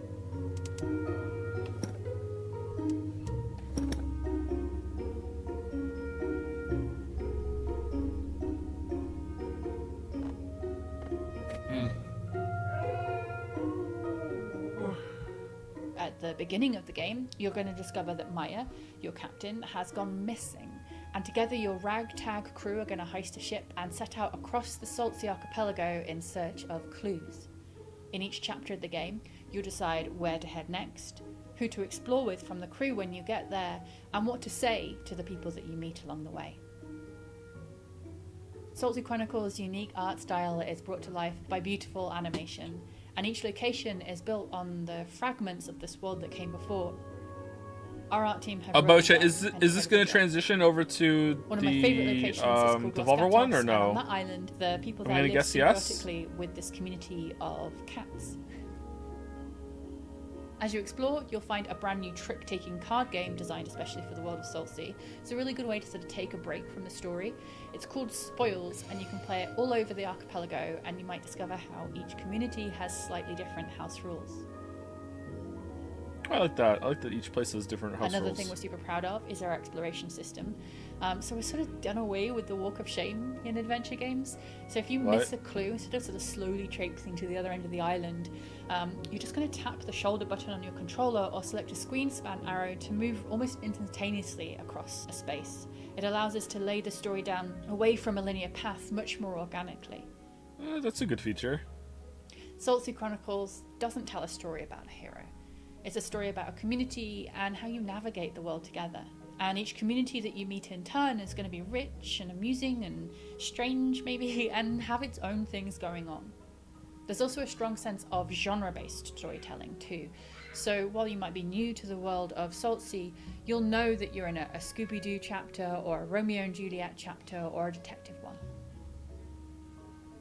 There are plenty of laughs, but tough choices and meaningful moments too. Our writer's room of award-winning storytellers have done an incredible job. We're so delighted to share Salt Sea Chronicles with you all today, and I can't wait for you to explore the rich world, get to know the wonderful characters, and to hear what paths you chart when you play.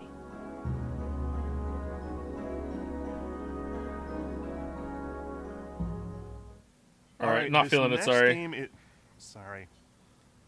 Tim. Oh, another anime girl interruption? Oh, Tim wants me to read something. Apologies, but this seems important.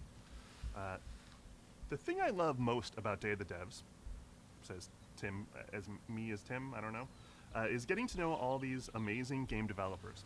I love hearing them describe their games and their creative process, but I wish I could hear more. I wish I could be a fly on the wall, eavesdropping all their private conversations, all their ups and downs, their triumphs and tribulations. What? While making a real video game over the course of 7 years. Too bad there's no way to do it. Or is there? This is actually pretty cool.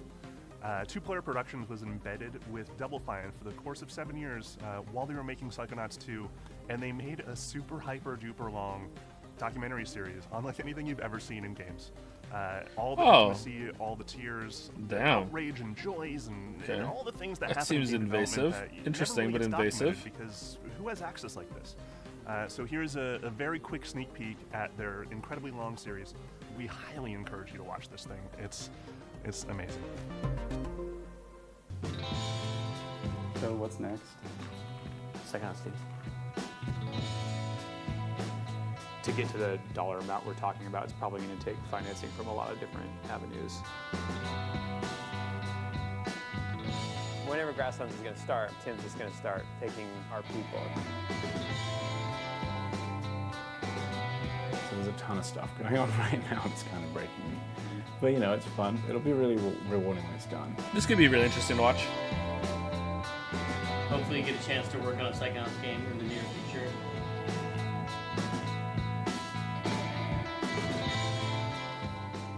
Thank you. Skittles liked it.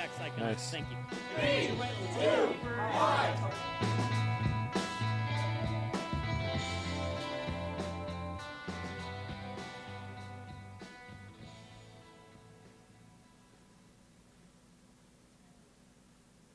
To submit your game for future Day of the Devs, or to just hear about Day of the Devs in general, go to dayofthedevs.com for more info. Thank you to all the incredible sponsors that have been with us since the very beginnings of Day of the Devs. We're going on 11 years. We could not pay for any of this without these sponsors. They donate to us, ask for nothing in return except a showcase of incredible games from indie devs all around the world. So please, applause for all the cool logos on the screen. We appreciate you. We couldn't do this without you. Thank you. Thank you again to the incomparable Dose One. He's been supplying the beats for all the transitions between all these amazing games ever since we started doing these digital showcases for Day of the Devs. Thank you again. You are a hero amongst heroes. Go check out his music. It's amazing. Hell, Dose One is incredible. Thank you for watching Day of the Devs yet again. If you're looking for more information or you just want to subscribe to the coolest newsletter in all the land, go to dayofthedevs.com. The URL on your screen. Follow us on social media. We got more coming up this year. Thank you to our friend Jeff Keighley. The Summer Game Fest showcase was amazing. We're so happy to be a part of Summer Game Fest for these last many years. Definitely stick around. We're not completely done yet. We have a musical performance featuring the sounds of New Caledonia, thanks to our friends who made the game Chia. It's worth it. It's really cool. Happening right now. Whoa.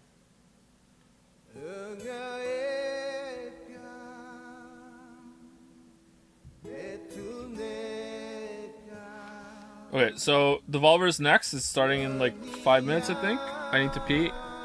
Music is on. I'll be right back.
Why is it so quiet?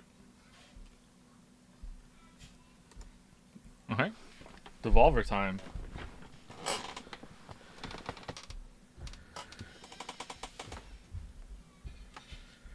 That Double Fine doc has been out for a few months already. You didn't watch it? No, I didn't watch it. Was I supposed to? Are we playing Lies of P? I don't know. Let's see how I feel after this is done. If this is like a half an hour, then probably. If it's an hour, then, you know, I'll decide. Play Evolve until Devolver start? No, my save file's upstairs. It's not on this computer. Did you watch last year's Devolver? I can't remember. We've watched, I think, 2 or 3 Devolver shows. Are you downloading? Lies of P? Yeah, it's downloaded. Let me see. Yeah, it's fully downloaded. There it is. The fact that they have a demo like available now bodes fairly well for how confident they feel about the game, huh? So maybe it's worth a look. Is Devolver just start? Yeah, it's about to start in a couple minutes.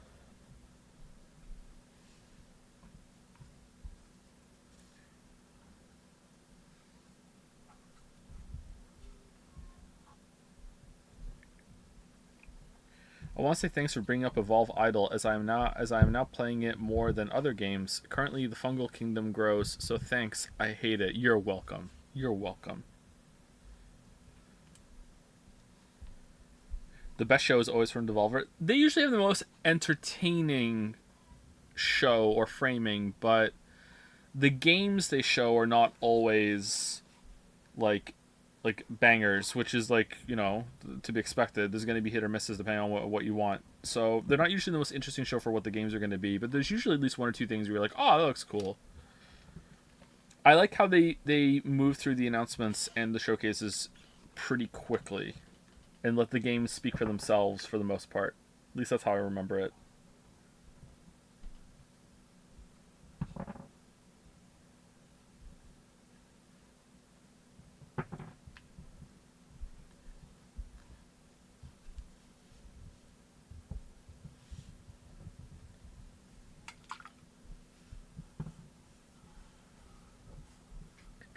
They don't do overly long corpo speak. That's true. They do really short, succinct corpo speak.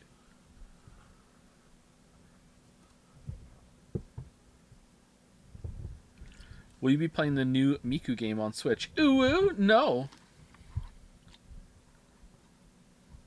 I love the Jedi Survivor streams. I did too. They were good. A good time, right? Glad you enjoyed them. Can I name your game? Asks Ligma Jenna Tolls. No. Our game's already named, so slot's already filled, sorry. Oh, here we go. 15 minutes? What?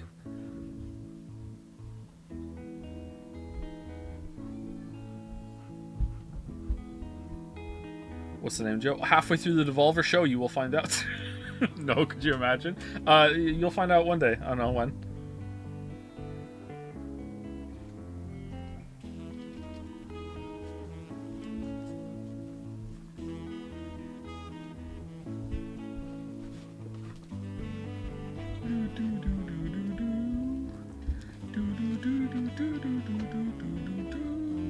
Joe, have you tried playing Tears of the Kingdom in handheld? In handheld feels 50% better IMO because of input lag. I've been playing it in handheld mode exclusively since the last stream that we did of it.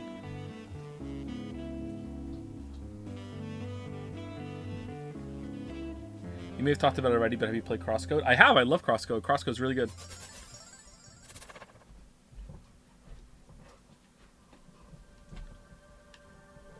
Did we just lose a couple minutes there on the countdown?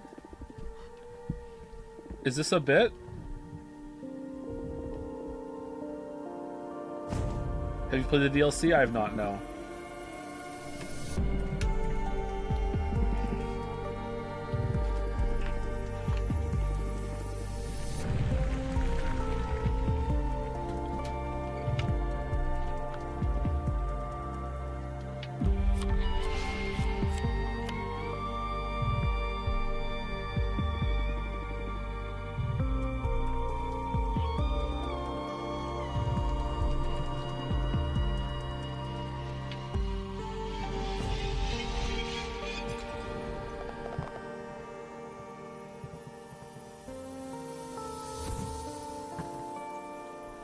Cosmic Wheel Sisterhood. Alright, what do you do? Do you just talk to people? Is it like a talking game? Huh.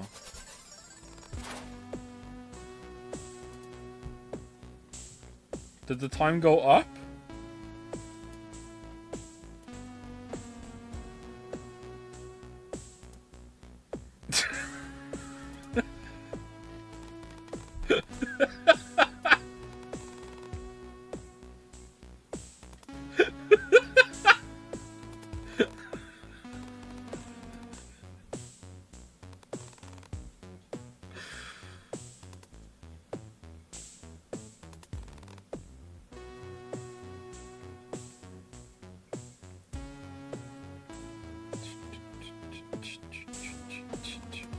+2, -2. Nice.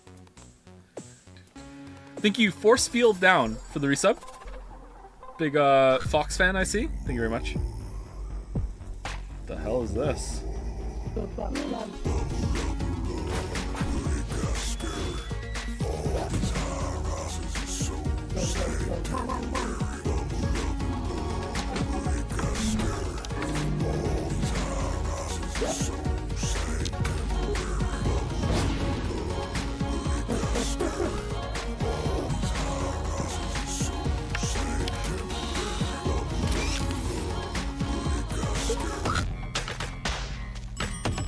Sludge Life 2. I didn't play the first one, I'll be completely lost. Demo out now.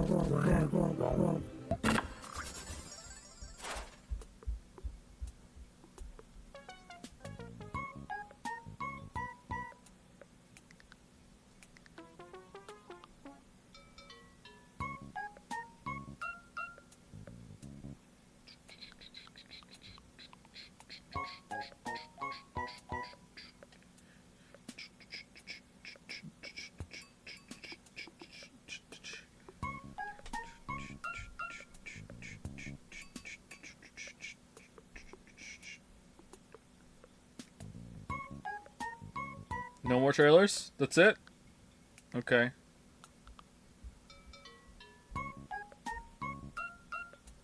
What is Volvi?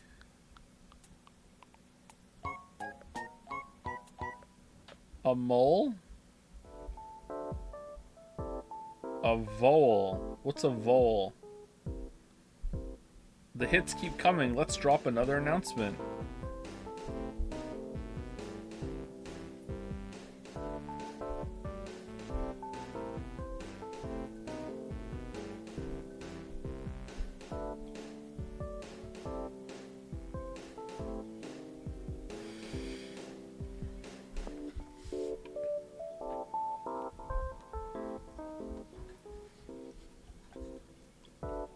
All these timers, it really makes you feel like you're playing Evolve Idol.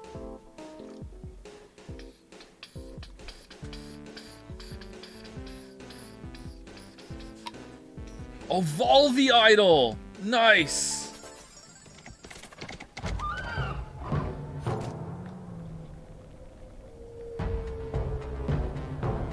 Did the time go down?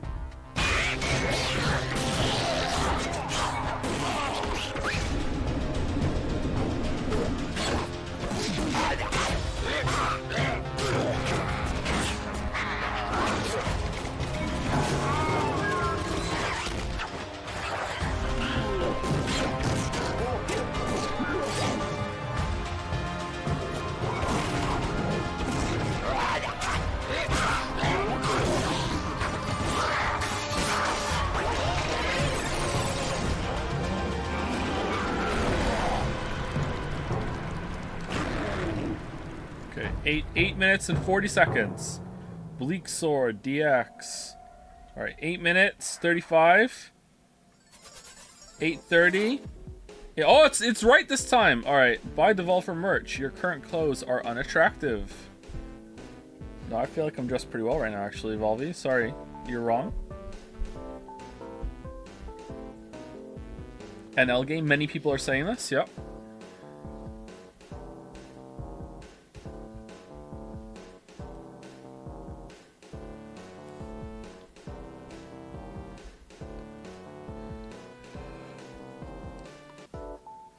Double R. Yeah, why is there a double R?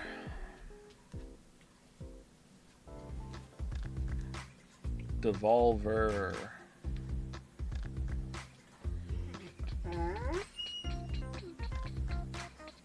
Have you read Worm by J.C. McCrae? It was published online by the author. I have not, no.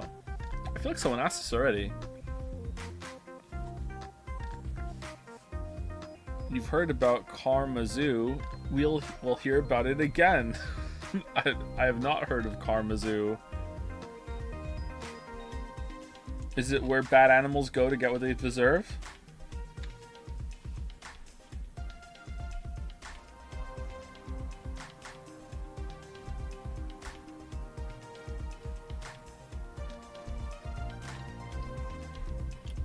I went to the Karamazoo the other day. Nice. Karamazoo is a joyful cooperative platformer where up to 10 random players team up and must combine the abilities of 50 different characters to win and complete a loop. Yeah, no one's doing that. Throw yourself on a spike and lay down an adorable little tombstone. Karamazoo is about helping people, working together, and finding bliss in cooperation, even when things Infinimaus? go wrong.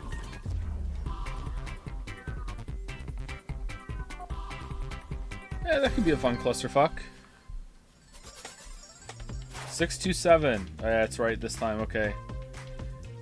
Video games solve everything except poverty and toothaches.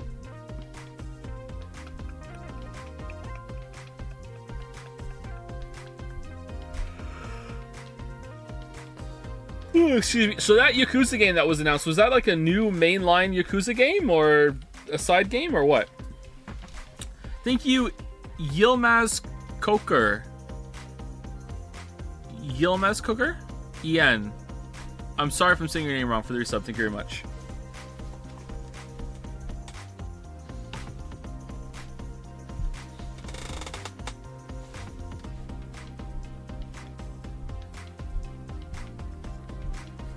Spin off between 7 and 8? Okay.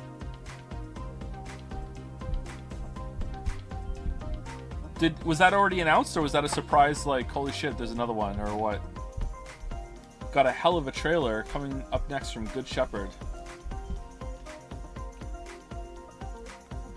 Already announced? Okay.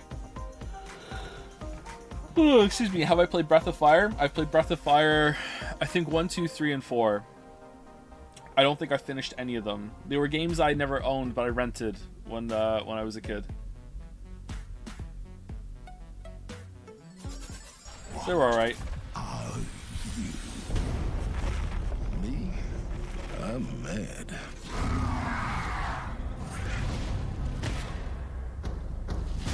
I remember this.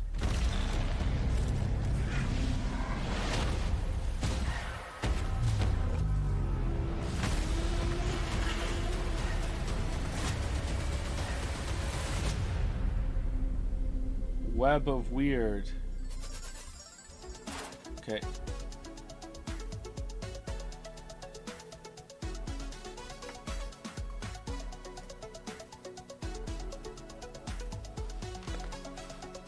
Maybe this is the whole show. That would be nice, right?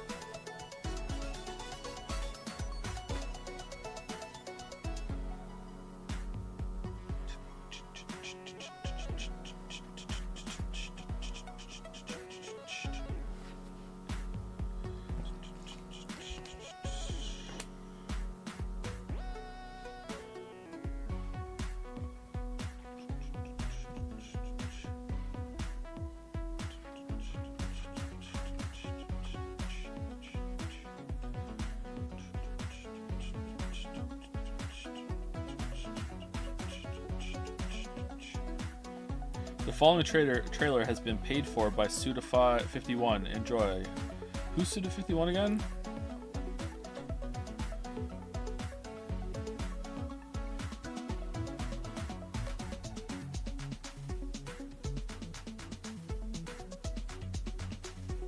Oh, the Deadly Premonition guy. Right, okay.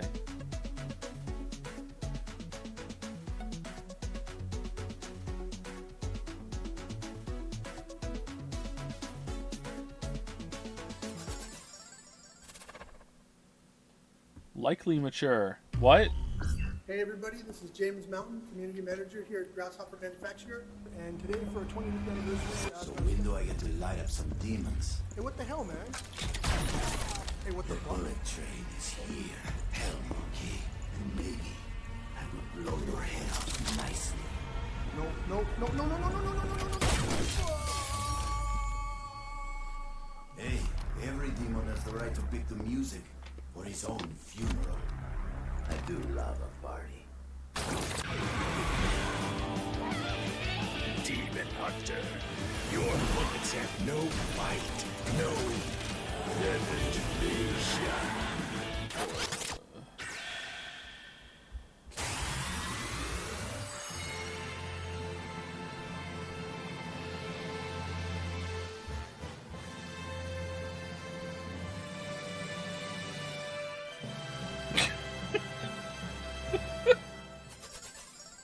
Okay. TV is video games you can't play. How boring is that? True! Unironically used to think this when I was a kid. True!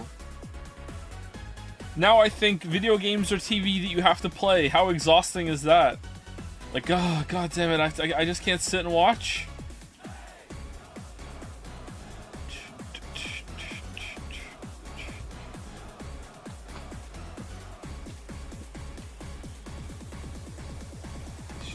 That's why we have streamers. Yes, play the game for me.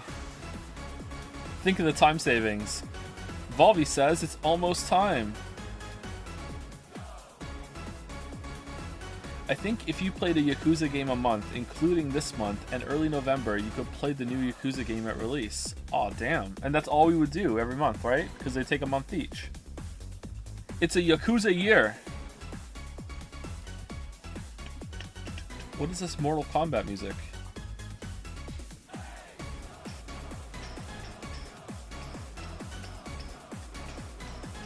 And we end it with a Merry Yeekmas.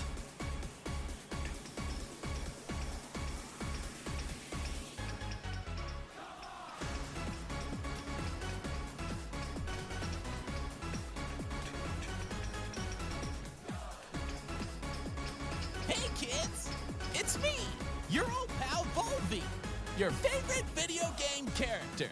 Remember me? I'm back. 10, 9, 8, 7, 6, 5, 4, 3, I agree. 2, 1. Let's play. RPM. For generations of gamers, this is where it all began. The cultural icon of the gaming industry. More influential than any pop star or politician. The most famous video game mascot of all time. Devolver Digital's very own Volvi. You know him as the star of all your favorite Devolver games. But where did Volvi come from?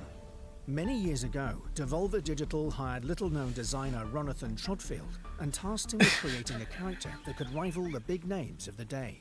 You have to remember, we were trying to compete with the heavy hitters. Bonk, Gex, Awesome Possum, Arrow the Acrobat. And this was no small task. Is that Bryan Cranston? Yeah, we spent a few years on it, but...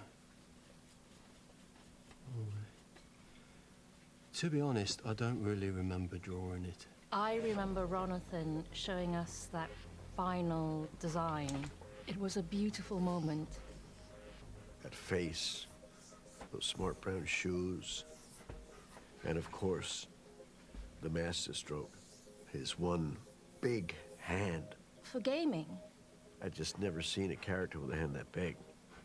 We knew straight away we had something special. Volvi was introduced to the world in his first solo game, Field Run, which went on to become a cult hit. We were seeing the sales numbers going up and up. We couldn't believe it. The demand for the character was insane. I think it's supposed to be a rat. And so Volvi went on to star in a string of hit Devolver titles. Hotline Miami, Cult of the Lamb, Grease from Nomada, My Friend Pedro, Piku Niku, Enter the Gungeon. The list goes on and on. Volvy's popularity had skyrocketed. He was an icon, not just for video games, but pop culture in general.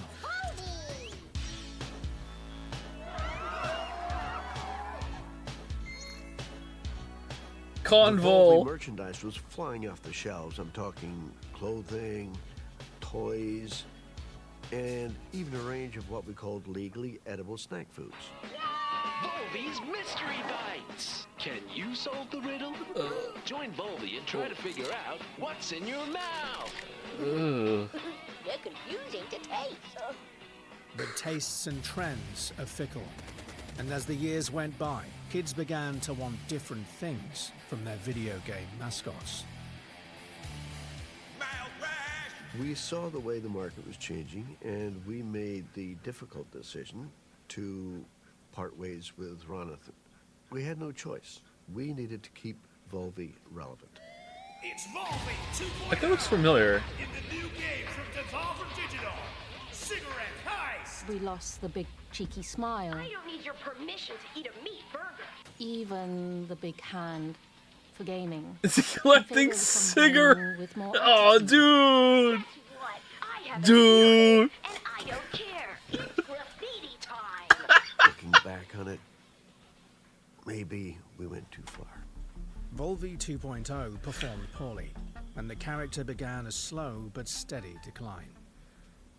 So, we made the decision to quietly discontinue the Volvy franchise. It felt like I was losing a family member. Well, a distant I remember family this. member, This is really but sad. It was still quite horrible. And, nobody's seen him since. Until now. Good evening, and thank you all for coming to a very, very special night. I'm your host, Chris Jake, and you heard it right, folks. I am so proud Chris to Jake? present the launch event for the reboot, rebirth, and return of the world's greatest video game mascot, Volvy! Oh yeah, oh yeah. Okay, settle down, please, because it gets even better. Ladies and gentlemen, please welcome back Volvy's original creator, Ronathan Trotfield! Come on, Ron! Yes! Wow! Oh my goodness, Ron, what a moment. You are looking fantastic. Please tell me, bro, how do you feel right now on this momentous day?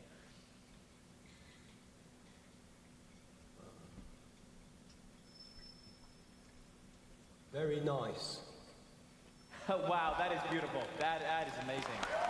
And I for Yeah. one, cannot wait to see what you and the team at Devolver have come up with. So, what do you say? You want to see him? Ladies and gentlemen, without further ado, may I present to you the new and improved Volv-E! Wow.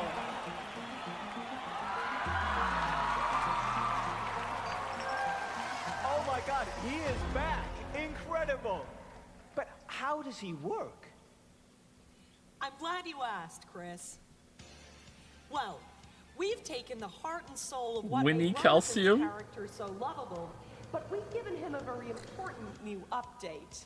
This is a Black Mirror episode? What is this? Both biotech and machine learning, Volv-E fuses the DNA of a real Vol with today's most powerful AI technology. That's impressive, yeah. In short, Volv-E can instantly generate brand new, fully playable games based on simple prompts by the player. Simple prompts, you say? That's right. The consumer no longer has to wait for a bunch of slow programmers and stinky developers to be inspired. No, they can use Volv-E to play what they want, when they want. Here, let me show you. Hey there, Volv-E. generate a game for me. How about one that, oh, I don't know, is a cooperative survival sandbox, but with wizards? Oh, is this how they're gonna do the trailers? Oh my god! The shade?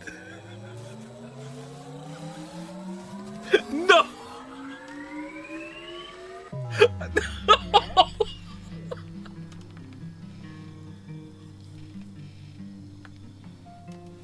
Listen, and I'll tell you a tale. Holy shit! Six alone, the hunter, the maker, and the wild swamp zone.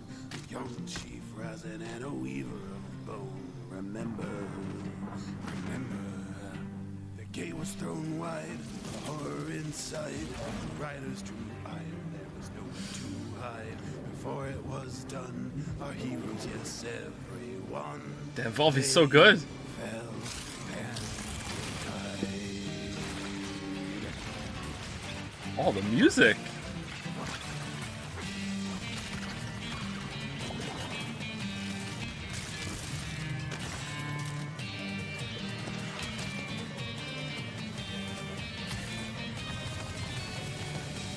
Sorry, Volvy, no gameplay, no hype. True!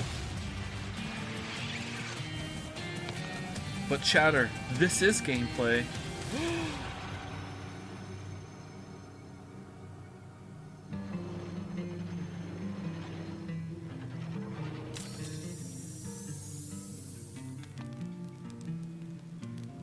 It's up to you now, kid.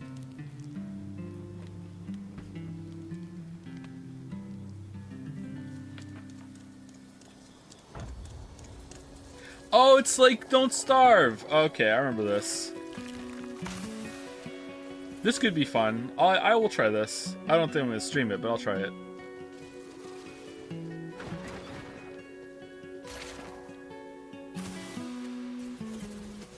Locking it. Nah, we're not locking it in.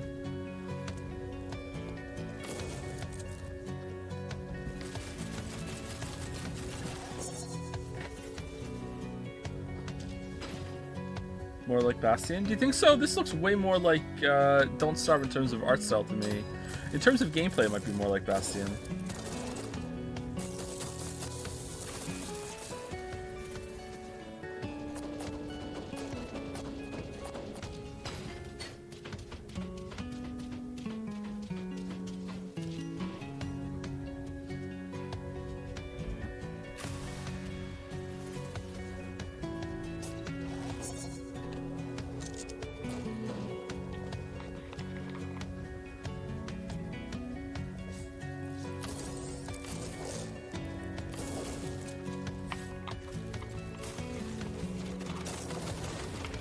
This combat looks kind of awkward. Maybe it plays better than it looks. I like the art style though. Wizard with a gun. Nice. Does he have a dragon?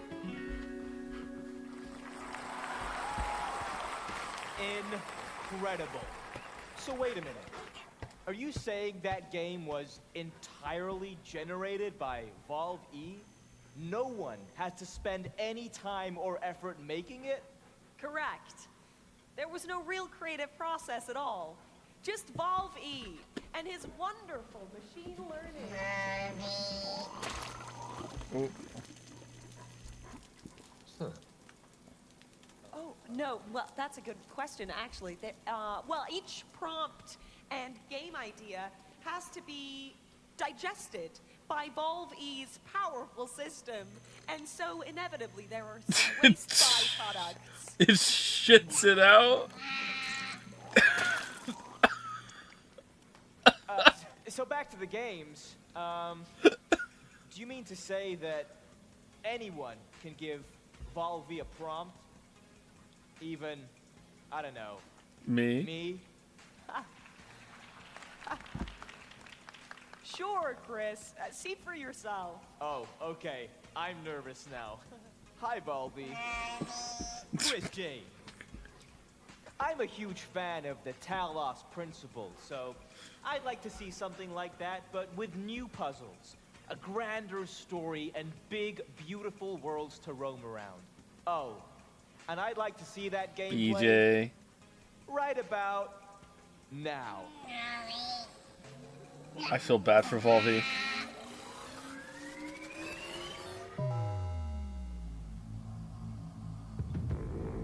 I can't help but notice that many of these structures are not strictly functional. Tetris? There's a sense of aesthetics, of beauty here.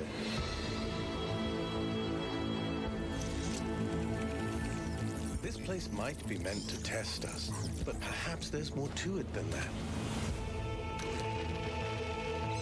What are we being tested for? What if I liked the first one? I played a little bit and it seemed alright. Our worth? Curiosity? This doesn't look like it's running well. I keep thinking. Why puzzles? Is it just their symbolic value? Because the thing about puzzles, let's get cracking, is that they can be solved.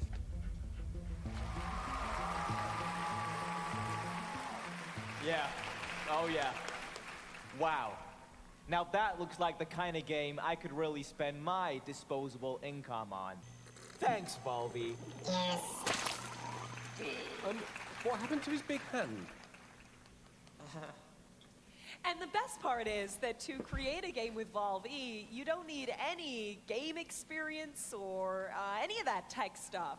Who here hasn't dreamt of creating their own game? I have.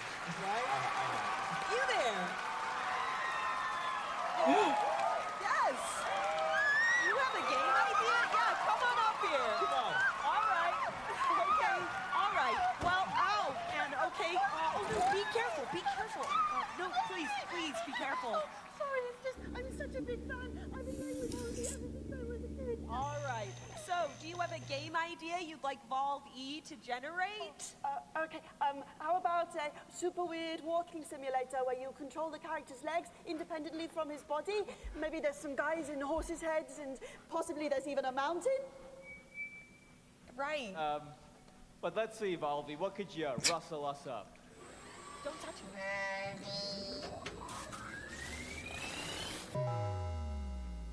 Nate! Nate! Nate! Nate, buddy, family meeting, let's go. Are you bringing him food again? Not right now. Talked about this. Not right now. You What? are literally killing him with these pizzas. You just want to throw him out of it? No, he's 35. I want him to have some kind of discipline. Nate, if you can hear my voice, I want you to come up here. We're having a family meeting. Was that One Piece? Did it say, do you want to continue watching One Piece? Was that on it?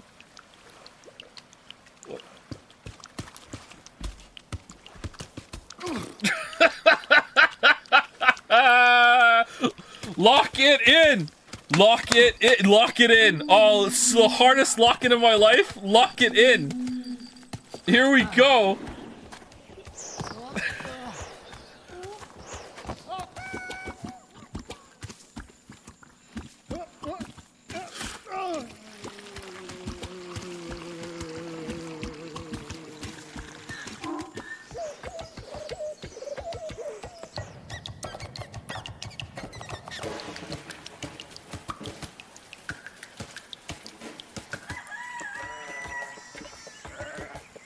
Why would you go on the wall?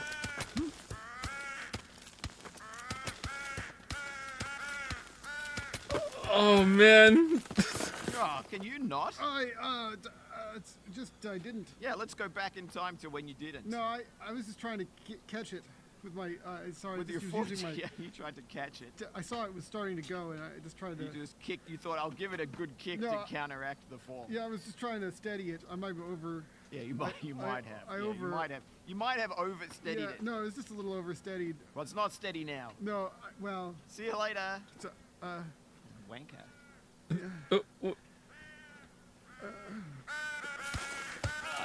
Baby steps.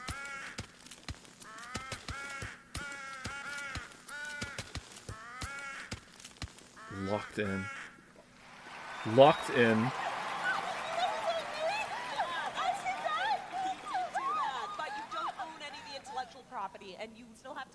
Okay, give her a big hand. Brilliant. I mean, yeah, that makes sense. What Like, why would... happens if we bring a pro into this? Let's give Volvi something really special here. What's up, guys? Hey, yo! Hey, how you doing? Guys, I am watching live, and can I just say, what you were doing out there, incredible. Nice. I could not be more excited to be part of whatever this is. And thank you. We're all massive fans of your influencing. What sort of prompt would you like to give Volvi here? Okay, try this, Volvi. A much-anticipated sequel to a hilarious online co-op game. Just more gameplay, more levels, just better all around. Ooh. Okay, show 'em what you got.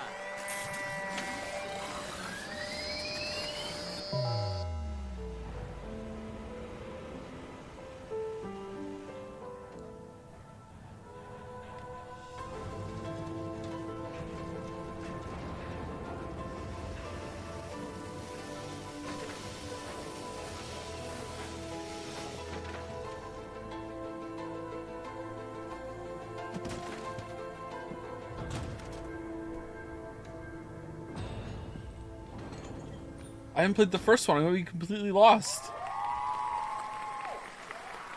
Human Fall Flat 2. I know I'd love to get my hands on a copy of that. Who wouldn't, right? Yeah, come on. Well, ladies and gentlemen, now that you have all met the new and improved Volve-E, it's time for him to meet with you as we connect him to Devolver's global network of gamers. Yeah, that's right. Come Uh-oh. on. Once connected, his powerful technology will be an open source tool free for us all to use. Wow, that is generous. Here we go!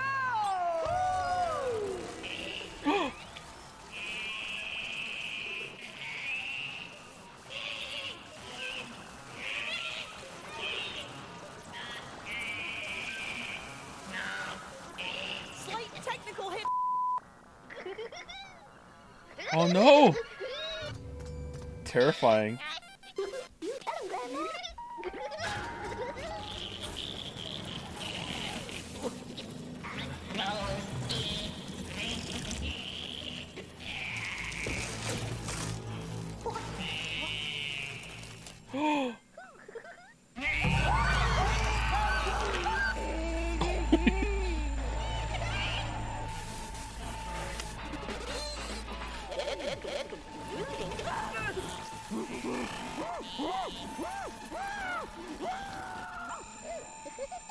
Volvi didn't like your game.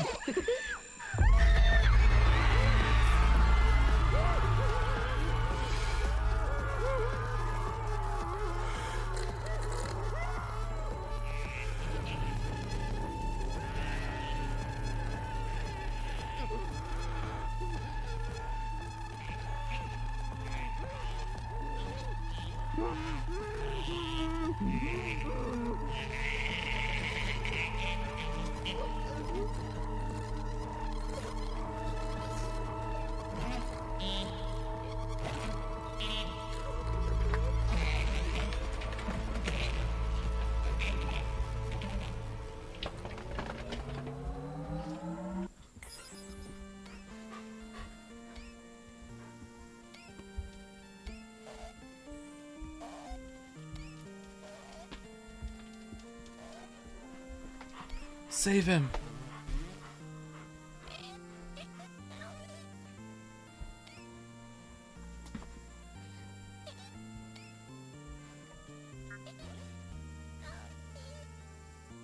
Oh no.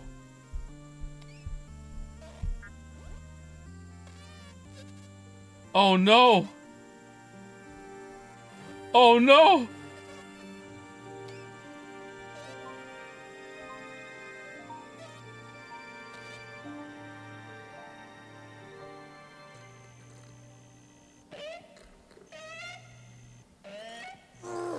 Hey, kids! 50% off all your favorite Volve merchandise right now!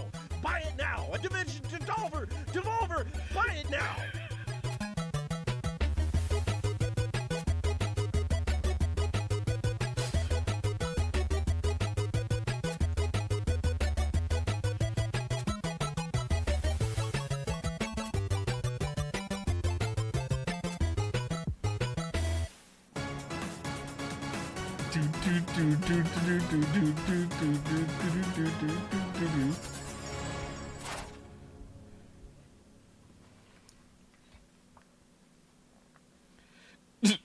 Okay, well that was fun.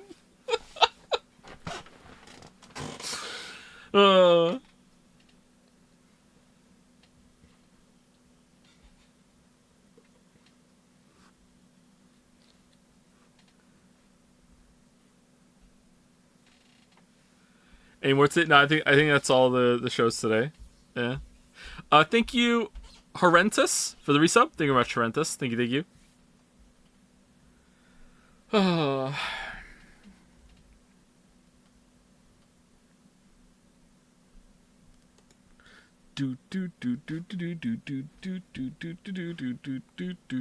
Okay, I think that's it. So let me get that off.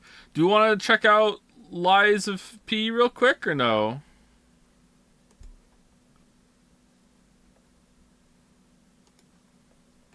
It's the demo. Do you want to check it out real quick and see what it's all about?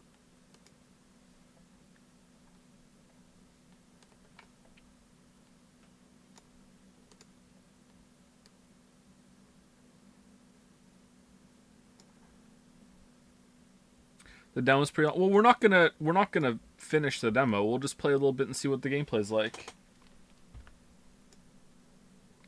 It's like 20 minutes long, so it'll probably take you 1 to 2 hours. What's with the weird dunks today?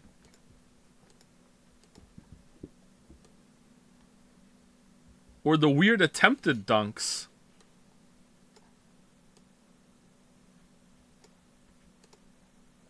Are they wrong? Are they wrong that I spend time interacting with my chat instead of just like beelining the game? No. But like, they're saying it like it's a bad thing. I don't get it. Weird dunks.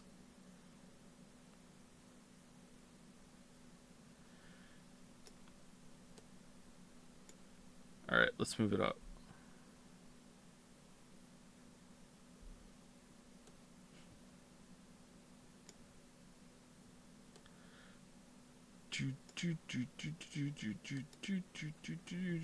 Okay, so I start this. I see my windows. I see OBS. Alright, let's go. Interacting with chat. Tries to climb a wall for 2 hours. While talking to chat the whole time! Oh, we're compiling shaders. Really it makes you feel like you're a Jedi.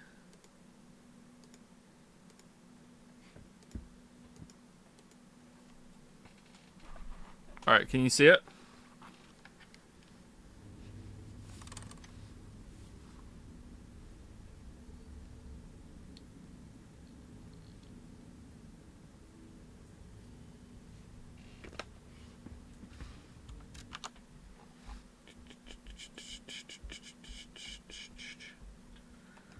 That was a mod. No idea why I'm a mod, to be honest. I could change that for you if you like. English settings. Okay, we can use the gamepad. All right. Okay. Why is okay? Why is okay?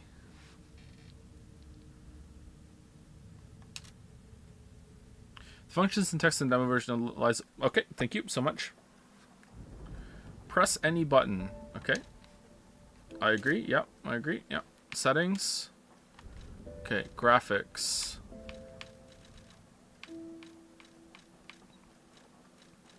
Anyone who's played this before, do you want me to turn something on or off? Why is the AMD one on? I don't have an AMD. Off.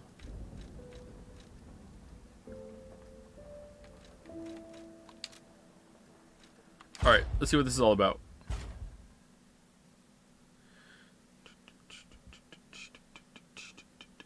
Defend enemy attacks by guarding. If a guard is successful, it will reduce the damage, but it will consume stamina, and the damage will be transferred to guard regain. Guard regain in honor of the great writer Carlo Collodi. How are we doing with sound? Too loud, too quiet? Can you hear me? Yeah, can you hear it?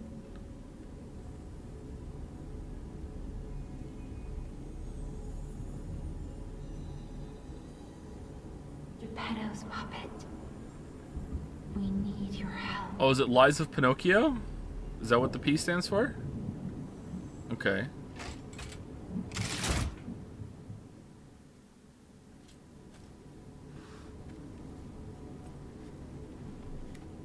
This is very Bloodborne.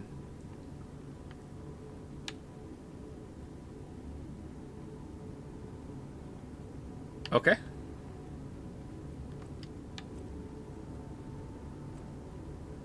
Ah, there you are.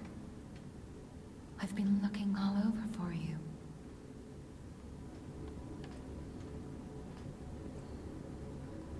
Cuff game. It's a cuff game, yeah.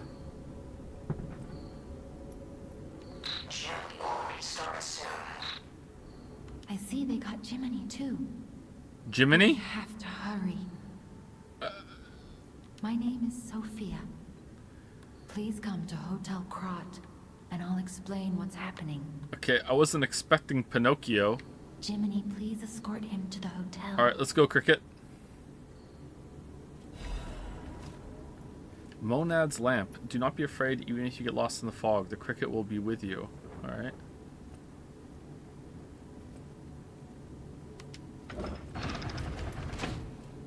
Let's get you out of there. Find something that might help.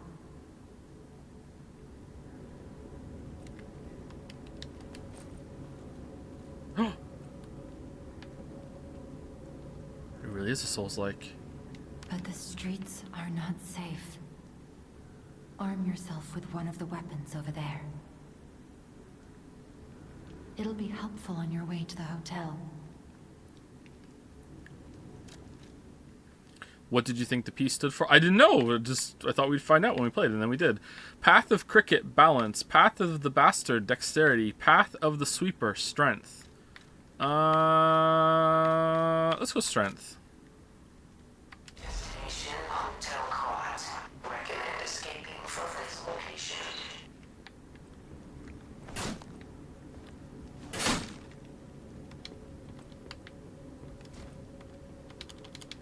Alright, LB plus Y is not doing anything. Okay. Oh. Very Dark Souls.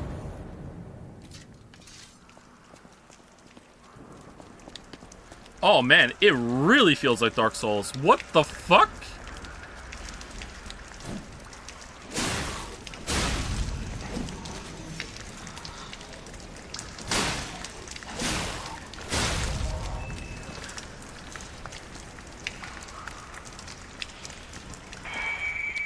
Welcome to Krot Station, everyone. Here you will witness the most spectacular display of human endeavor on Earth. If Krot is your final destination, we wish you a safe and prosperous day. Oh, pulse cells. Use a pulse cell to recover HP. There's a maximum number of number of times pulse cells can be used. When you reach the maximum, the cells will be discharged. If you attack enemies while the cell is discharged, pulse cell will be gradually charged. Okay.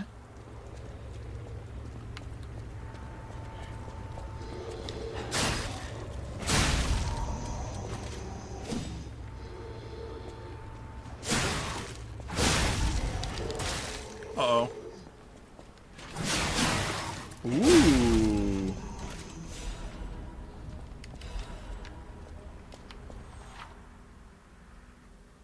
Gameplay is still special events entitled Summer Games. So yeah, that's fine. We're just playing this for a little bit. Don't worry about it.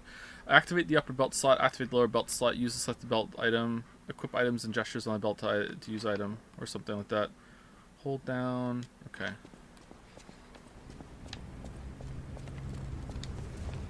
Okay, we got dodge roll. Tap is side step back.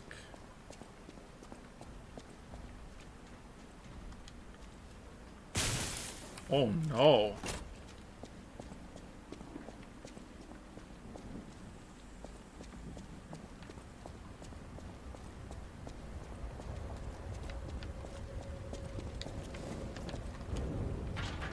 Krat Central Station, okay.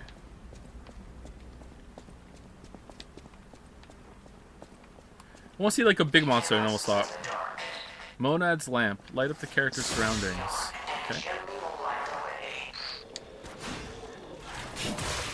Uh-oh. How do I heal? There you go.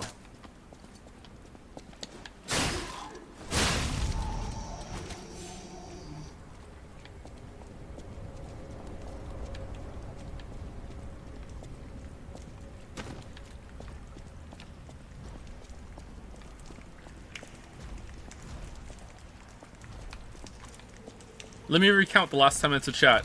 Persona 3 trailer leaked! Oh my god, the Persona 3 trailer leaked! Oh, did anyone else hear the Persona 3 trailer leaked? Wow, the Persona 3 trailer leaked! Hey, you can watch the Persona 3 trailer? The Persona 3 trailer's on Twitter. Wow, that's fucked up. Persona 3 trailer. Wow, I just came in. Did anyone else see the Persona 3 trailer? Wow, the Persona 3 trailer. Oh my god, the Persona 3 trailer. Whoa, someone's losing their job. Oh, hey, did you watch the Persona 3 trailer? Everybody, stop, the press is just coming in. No one else knows about it yet, even though I'm here 10 minutes late. Persona 3 trailer leaked.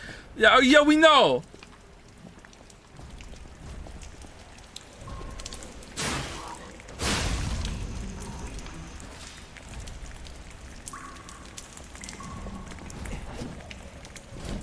How do you do like another sweep after you do the charge?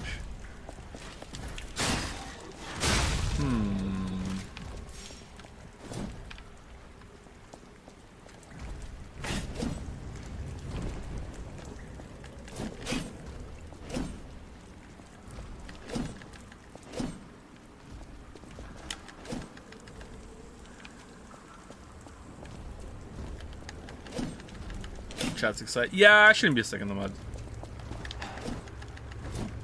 Okay, so if you do a normal R2 into an L1, if you do a normal R2 into R1, he'll do a sweep and then another sweep.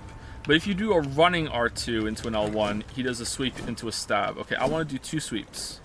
I like the sweeps, they're easier to land. What if I roll into an attack? Oh, it's different, that's cool. The heavy's not, though. Okay.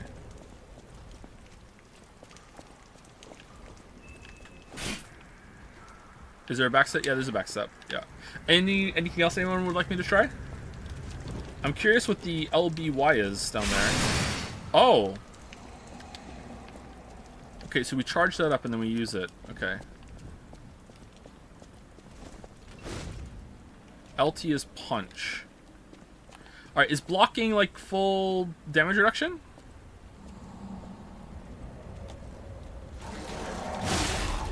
Alright, Legion Arm. No, it's not. It's pretty good though. Uh-oh.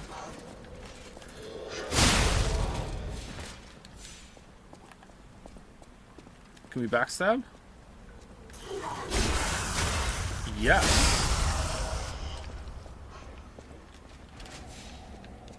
Is there a parry? Doesn't look like it. If there is, I don't understand it.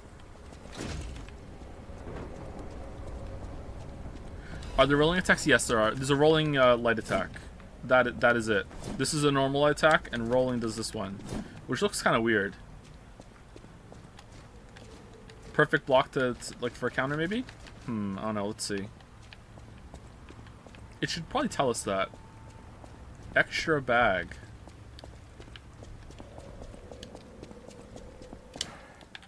Holding down A switches to the different set. Okay. There's no jump that I can see. Oh, there is a jump with left sticking while running. Oh, damn. What the fuck? There are doors and ladders throughout Krat that are locked by devices. All right, can we run and do an aerial attack or plunging attack? No, it doesn't look like it. This looks like a mini boss room. Fable Catalyst. All right, not reading what any of these do. Very Dark Souls.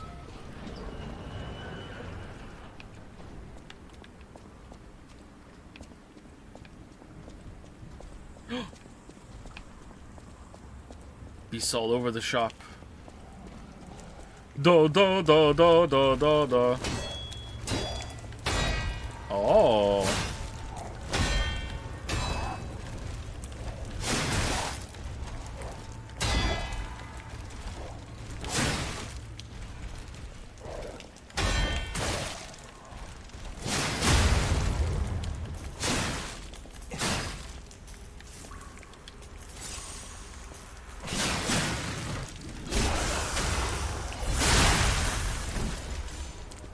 Okay. I understand the groggy.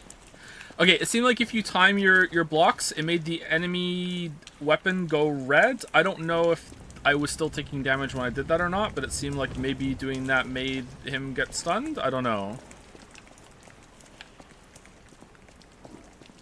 Maybe that's what happened? I have no idea. So if you time your block, it seems like you don't take any damage. Okay. Alright, I'm digging this so far. I would continue playing this.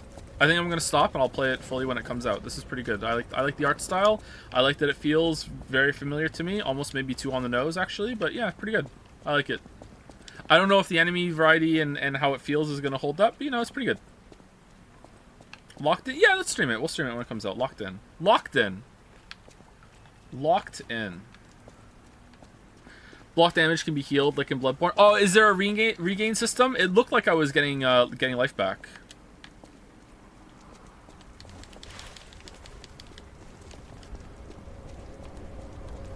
Locked in. Locked in. Thank you, Mega Tank Man, for the resub. Thank you very much. Thank you, thank you. And the Council of Weebs has to decide if they would like me to play Persona 3 OG and then play Persona 3 Remake as well again later. Please decide. Can you go to the first boss assuming there was... Was that not the first boss? Hold on, maybe there's a... Let's run real quick and see if there's a boss in when we open the next door. And if there isn't, then we'll... If there is, then we'll see it. If it's not, then we'll stop. When's the remake coming out? The remake must be a while off. They wouldn't like announce... They wouldn't release the PC port and then do a remake the same year, would they? Oh, man. Look at this. This is cool.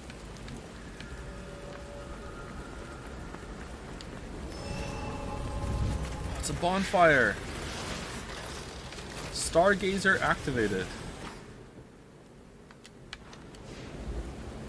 This is called a Stargazer. A marvelous device the Stalkers used in the past. Public doors alerts needs danger estimates. Please reduce puzzle numbers or reset danger parameters. As we gather at the Stargazer... Oh, shit. You guys are such hype slaves, oh my god. Just remake. OG remake.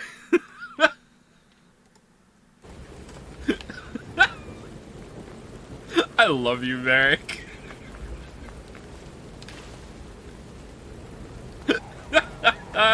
Oh, there's a dog.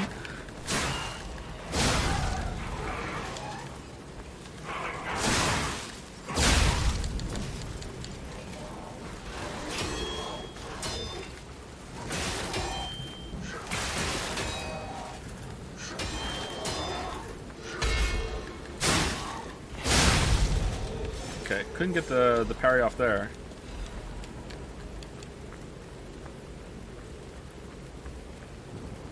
You haven't seen it yet? The remake looks absolutely horrible. Yeah, it's a Persona game. Yeah, I know, yeah.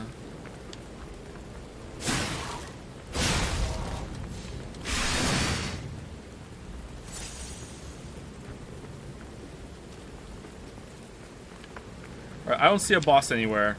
Did anyone play the demo while we were streaming the rest of the show? Is there a boss if I just run ahead real quick and see a boss?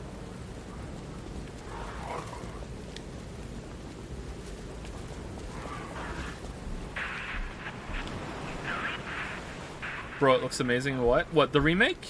Yeah, maybe someone's just being a shitter. Use Blade Fable art. Yeah, it's fine, don't worry. Uh-oh. Uh-oh.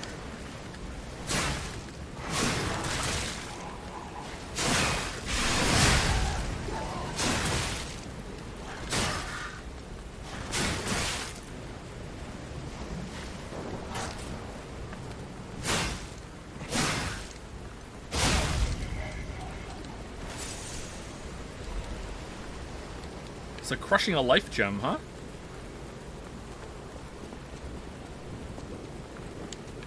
Destination Hotel Garage. Optimal location for observing the destination.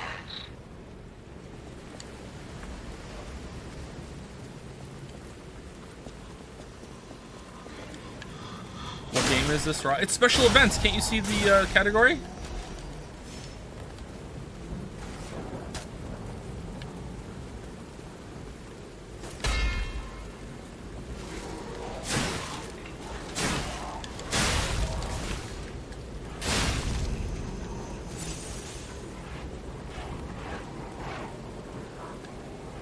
Uh-oh. Uh-oh.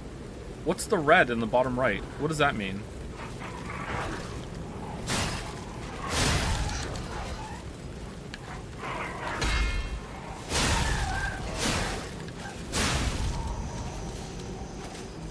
Is that like our, we get another healing charge?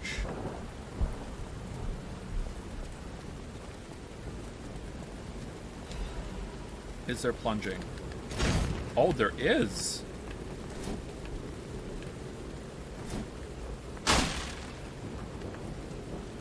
He doesn't, it's true, I don't know. Okay, we're almost done, I promise. Okay, it seems to be going down the more we attack. Is it weapon durability? Uh-oh. Uh-oh. A powerful parade puppet is blocking the entrance, and that's the only way in. Uh-oh. Be careful. Greetings, powerful parade puppet.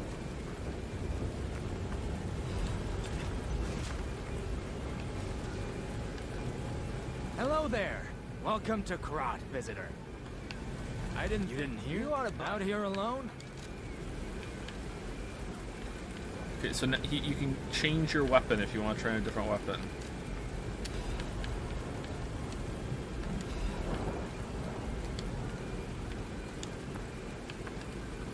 Okay, how do I change weapon?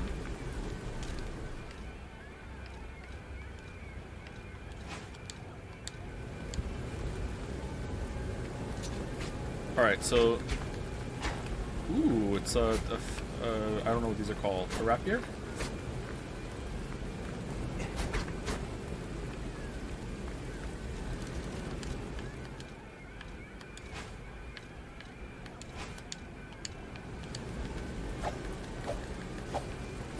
Alright, these have sweeps. Alright, this is probably the weapon I would prefer, but we'll go with the big one. I'm a little confused about what's going on in the bottom right. How do I switch weapon? Oh, we did it already. Alright, so LBY? Okay, I don't know what that did. Use the grinder.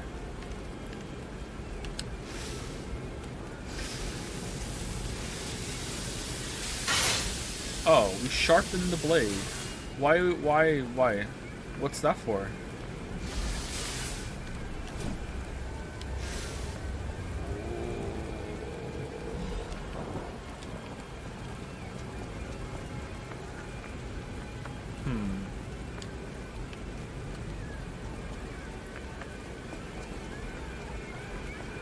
Okay, this has got to be the boss, right? Alright, here we go. Alright, stream's almost over. I'm excited. I got to go see how many universities I built.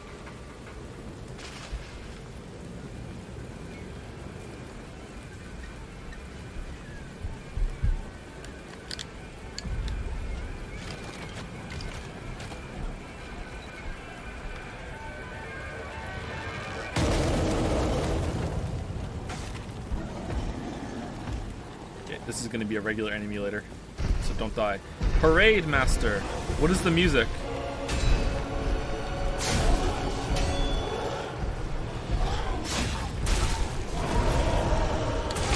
Uh-oh.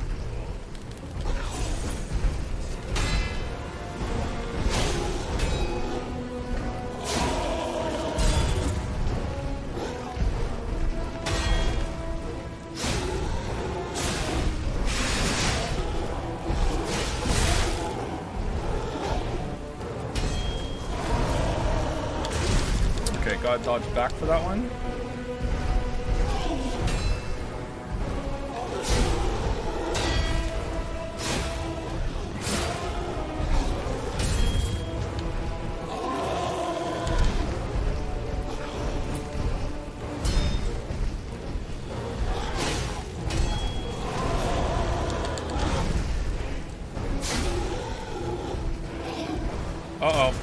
you doing?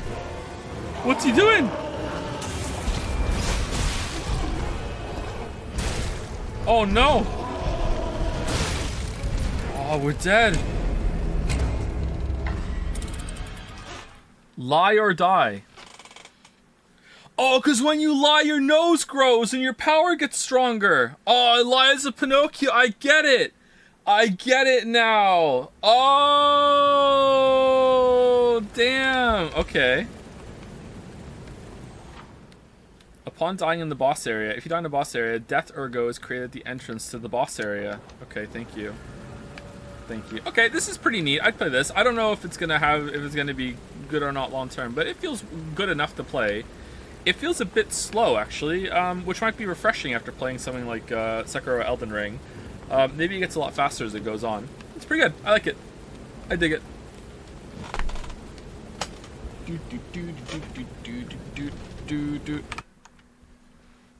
Do you beat the boss, pussy? No, we're done. We're already over 5 hours.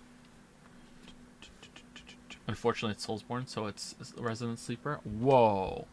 Whoa. Did I say thank you to Mega Tank Man? Just in case I didn't, thank you very much, Mega Tank Man. I feel really out of it right now. Sorry. This was a demo of the demo.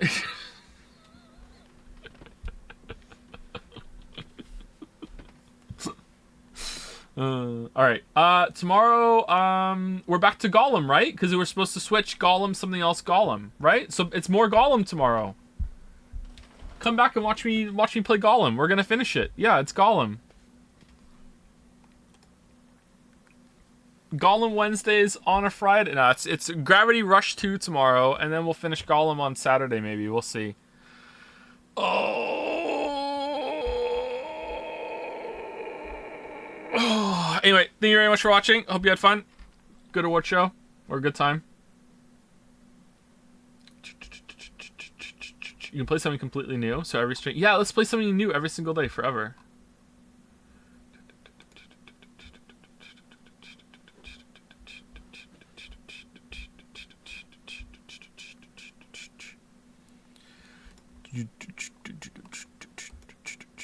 Yeah, I think we'll do Gravity Rush 2 tomorrow.